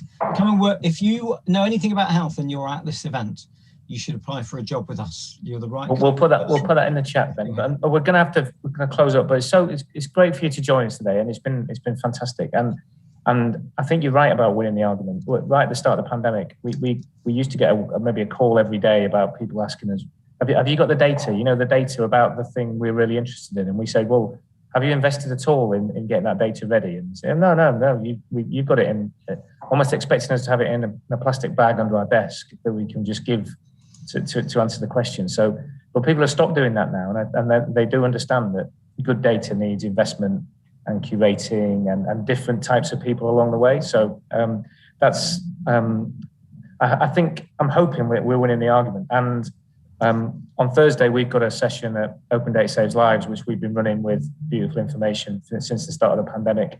25 sessions, over 1,250 people joining us. Your crowd, loads of data nerds talking about stuff and trying to fix it. So we've got a session on Thursday where we're going to do an open response to your Goldacre review, and then send it over to you. So you don't have to do anything. It's the power of open. We'll just send it over to you. Yeah. Please do. And I realised we've bored on, but look, that review, which by the way is really interesting, and I think we're going to produce some really informative and interesting outputs. We've done 110 interviews, 10 open sessions. We've met people across the system, and I must say, with a narrow number of exceptions, a very tiny number, there's clearly a huge appetite for working in modern, open, collaborative ways, and leaving behind the old era of closed analysis where you build it once for me and then throw it away, or build it once for me and then rent seek against it.